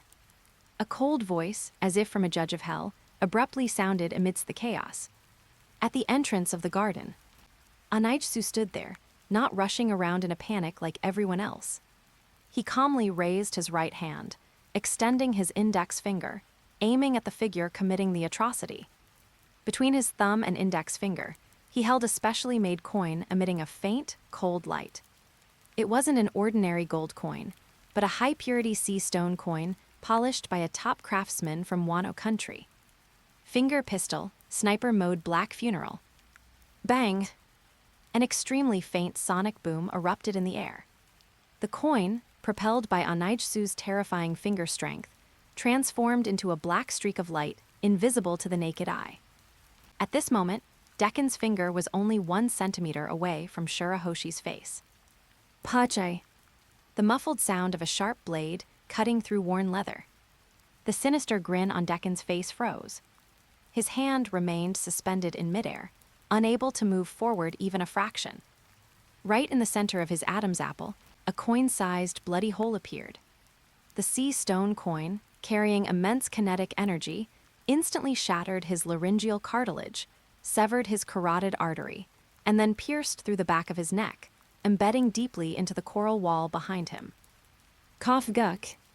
Daken clutched his neck, trying to make a sound, but a large amount of blood instantly choked his trachea. Thud. This perverted stalker, who had harassed Ryugu Palace for years and left the entire royal family helpless, fell straight backward. He slammed into a flower bed, twitched twice, and then lay still. Blood stained the pure white shell floor. Dead silence. The entire rear garden fell into a deathly quiet. Little Shirahoshi even forgot how to cry, staring blankly at the villain falling down. Neptune's hand, holding the trident, froze midair. Queen Otoheim covered her mouth, looking at the young man standing at the entrance in terror. Dead, dead. Yamato, carrying her morning star, pouted slightly with some regret. Huh, I didn't even get to make a move yet. Anaitsu, you were too fast. Anaitsu ignored Yamato's complaint. He took out a pristine white handkerchief from his chest pocket and elegantly wiped the fingers he had used to flick the coin, as if he had just crushed a stinking bug. He stepped over the bloodstains on the ground and walked up to the still shaken Neptune and Otoheim, bowing slightly. I apologize for shedding blood in your nation's royal palace. But that fly was simply too noisy. Lord Anaitsu, you. Neptune looked at the corpse on the ground, his feelings complicated. Although Daken deserved to die, this was, after all, murder within the royal palace. Your Majesty, Your Majesty. Anaitsu pushed up his glasses, his gaze passing over them to land on the giant mermaid baby in the cradle. Though young, already displaying astonishing potential. That was not just a princess. That was the legendary ancient weapon, Poseidon. A perverted stalker like this not only disrupts public order, but also affects the mental health of your nation's princess. Anaitsu's logic was clear and cold. If she develops psychological trauma during her growth period, it could lead to uncontrollable power outbursts in the future. That is unacceptable for me, her future partner. Therefore, Anaitsu casually tossed the handkerchief he used to wipe his hands onto Daken's corpse, covering the repulsive face. He turned around and offered Queen Otoheim, who was still in shock, a standard business smile. As a welcoming gift, I helped you clean up the trash. No charge. Chapter 27, Immigration Agreement. To thank Mr. Guiyue for stepping in to deal with Vander Daken, who had been harassing Princess Shirahoshi for so long, King Neptune ordered a state banquet of the highest order. The long table was laden with rare delicacies from the deep sea.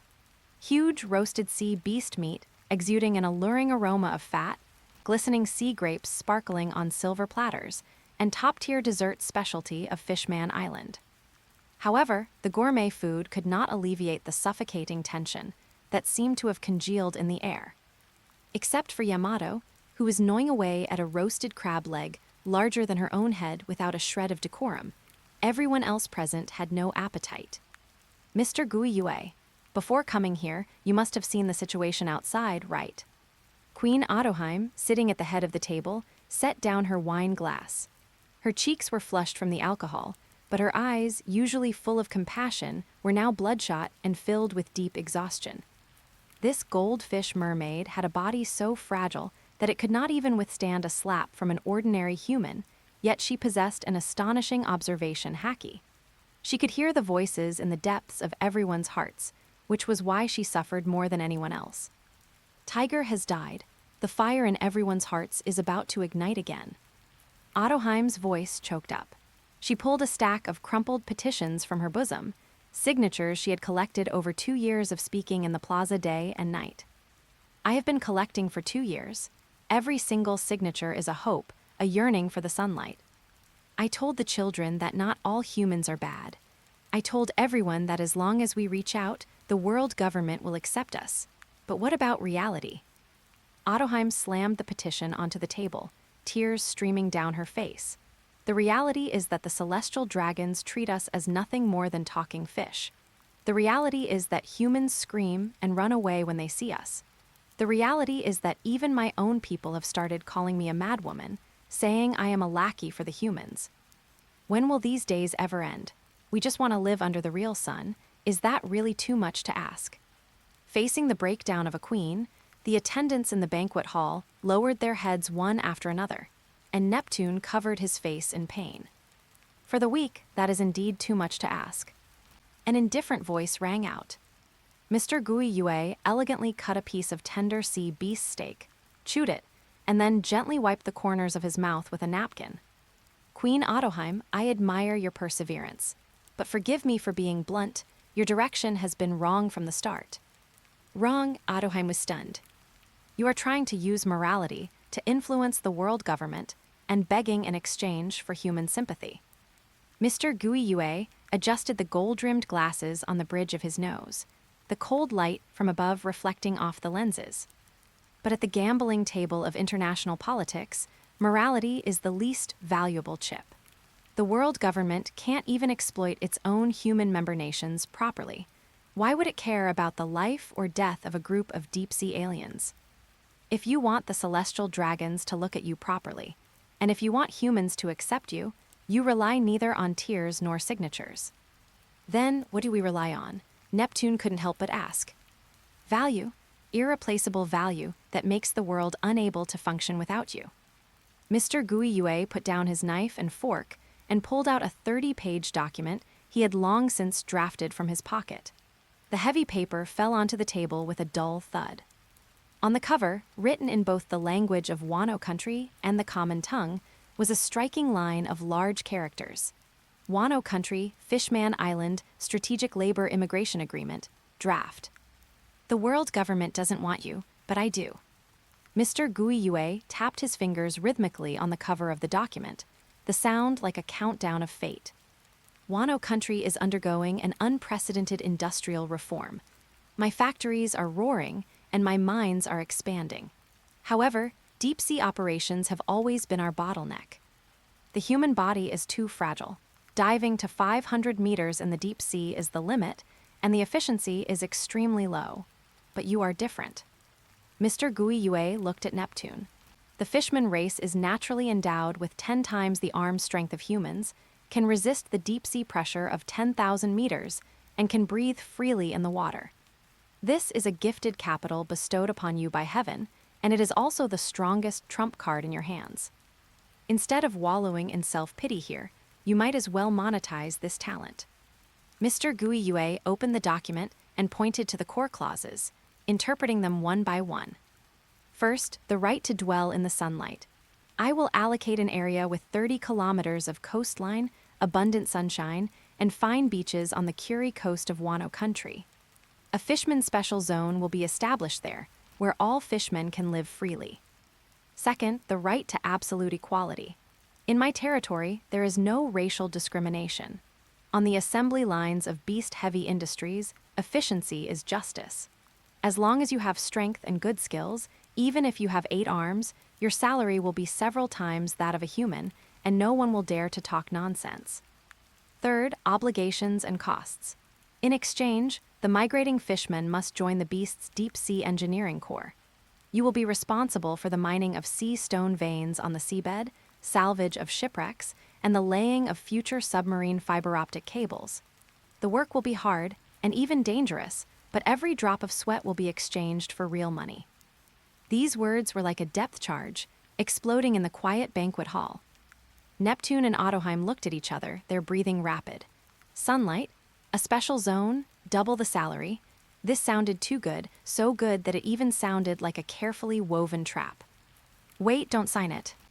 A thunderous roar, accompanied by the crashing of the doors, suddenly interrupted Mr. Guiyue's proposal. The doors of the banquet hall were pushed open roughly. A tall, blue-skinned, serious-looking, and majestic whale shark fishman strode in. He was Jinb, who had just taken over as the captain of the Sun Pirates, the inheritor of Tiger's Will, and the de facto guardian of Fishman Island. At this moment, he still carried the salty scent of seawater. Clearly, he had rushed over as soon as he heard the news. Jinb's oppressive eyes stared fixedly at Mr. Guiyue, filled with vigilance, anger, and distrust. King Neptune, Queen, please wake up. Don't be fooled by this human's flowery words. Jinb pointed at Mr. Guiyue, his voice trembling with anger. Who is he? He is Kaido's son. He is the young master of the beast's pirates. He is the descendant of the most vicious predator on this ocean. Jinb walked to the table in a few steps, grabbed the agreement, and wanted to tear it up without even looking at it. What labor immigration? What deep-sea engineering core? It sounds nice. This is clearly a disguised slave trade. You just want to use our fishman race's natural strength to work for you, to help you mine those dangerous ores. How is this any different from the celestial dragons treating us like beasts of burden to pull their carts? Jinb, don't be rude. Neptune scolded, but his tone also revealed hesitation. Rude, I am saving the future of Fishman Island. Jinb glared at Mr. Guiyue. Humans have never treated us as equal lives. Tiger's blood hasn't even dried yet, and you want to sell our compatriots to another human devil. Facing the accusation of this future knight of the sea, Mr. Guiyue was not angry. He didn't even change his posture. He just gently swirled the red wine in his glass, watching the scarlet liquid rotate. Are you finished? Mr. Guiyue put down his wine glass and slowly stood up. Jinb, your vision is too narrow. So narrow that you can only see hatred and cannot see survival. Mr. Guiyue walked up to Jinb step by step. There was a difference in height, but in terms of aura, Mr. Guiyue was looking down on him. You ask me what the difference is between me and the celestial dragons. The difference is that slaves have no wages, no dignity, no right to choose. When they can no longer work, they are thrown into the sea to feed the fish or treated as garbage.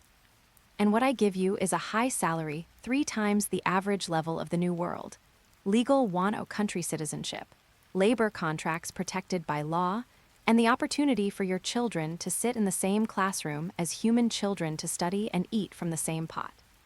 Mr. Guiyue extended a finger and pointed at Jin's broad chest. You say this is utilization. That's right, this is utilization. But in this world, being utilized is not terrible. What is terrible is having no use. When a race doesn't even have the value of being utilized, only extinction awaits them. Jin, dignity is not something you get by hugging your knees and crying on the seabed, nor is it something you get by killing a few weak humans to vent your anger like Arlong. And it is certainly not something you get by kneeling and begging the world government. Mr. Guiyue turned around and opened his arms, as if declaring his rules to the entire Fishman Island. Dignity is earned by creating value. When your fishman race controls the seabed lifeline of Wano Country, when merchant ships from all over the world rely on you for salvage and repairs, when every one of my warships cannot do without your maintenance. Mr. Guiyue turned his head sharply, his gaze like lightning. Who would dare call you fish? Who would dare not respect you? By then, the world government would be begging to cooperate with you. The hall was dead silent. Jinb opened his mouth wide, his chest heaving violently. He wanted to refute, wanted to shout that this was twisted logic, but he found that he couldn't find any words to fight back.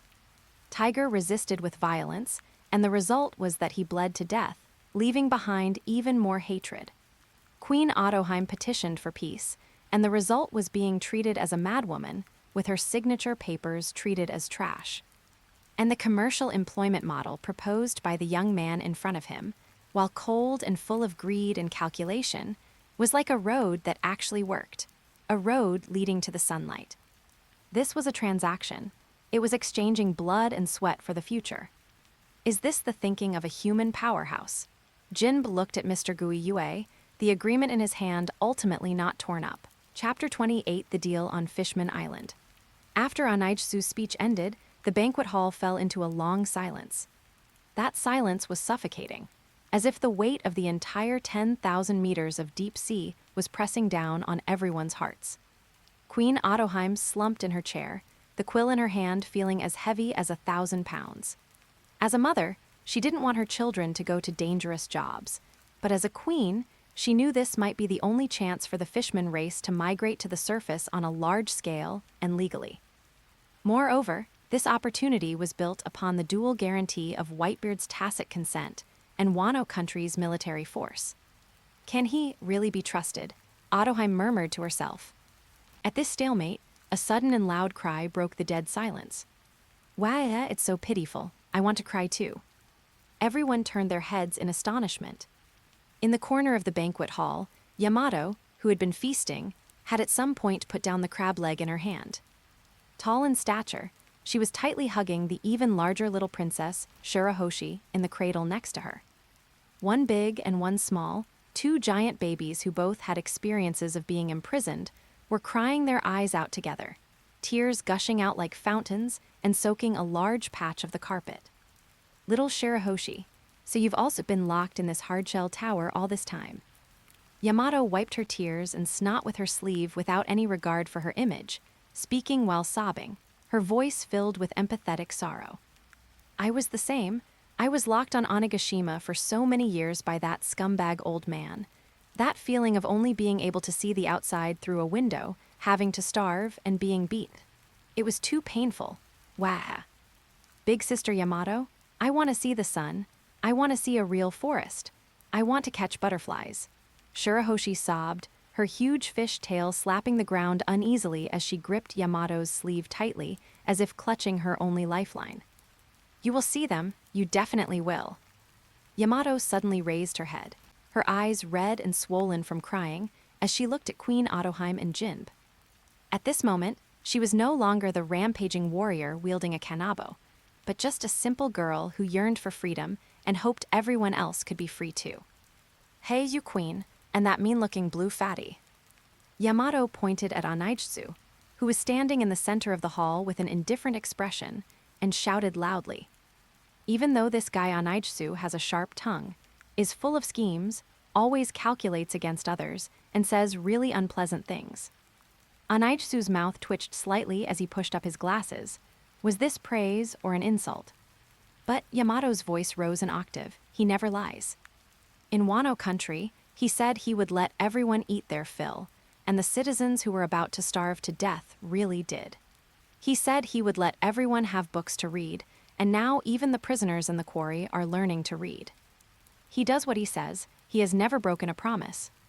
Yamato stood up and blocked the front of Shirahoshi, as if making an oath. If he says he can give you sunlight, then he definitely will. If he says he will protect you, then even if Big Mom or the Marine comes, he will definitely be at the front.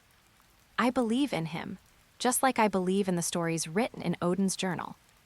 These words had no flowery rhetoric, nor did they have the logically rigorous commercial deduction of Anaijsu.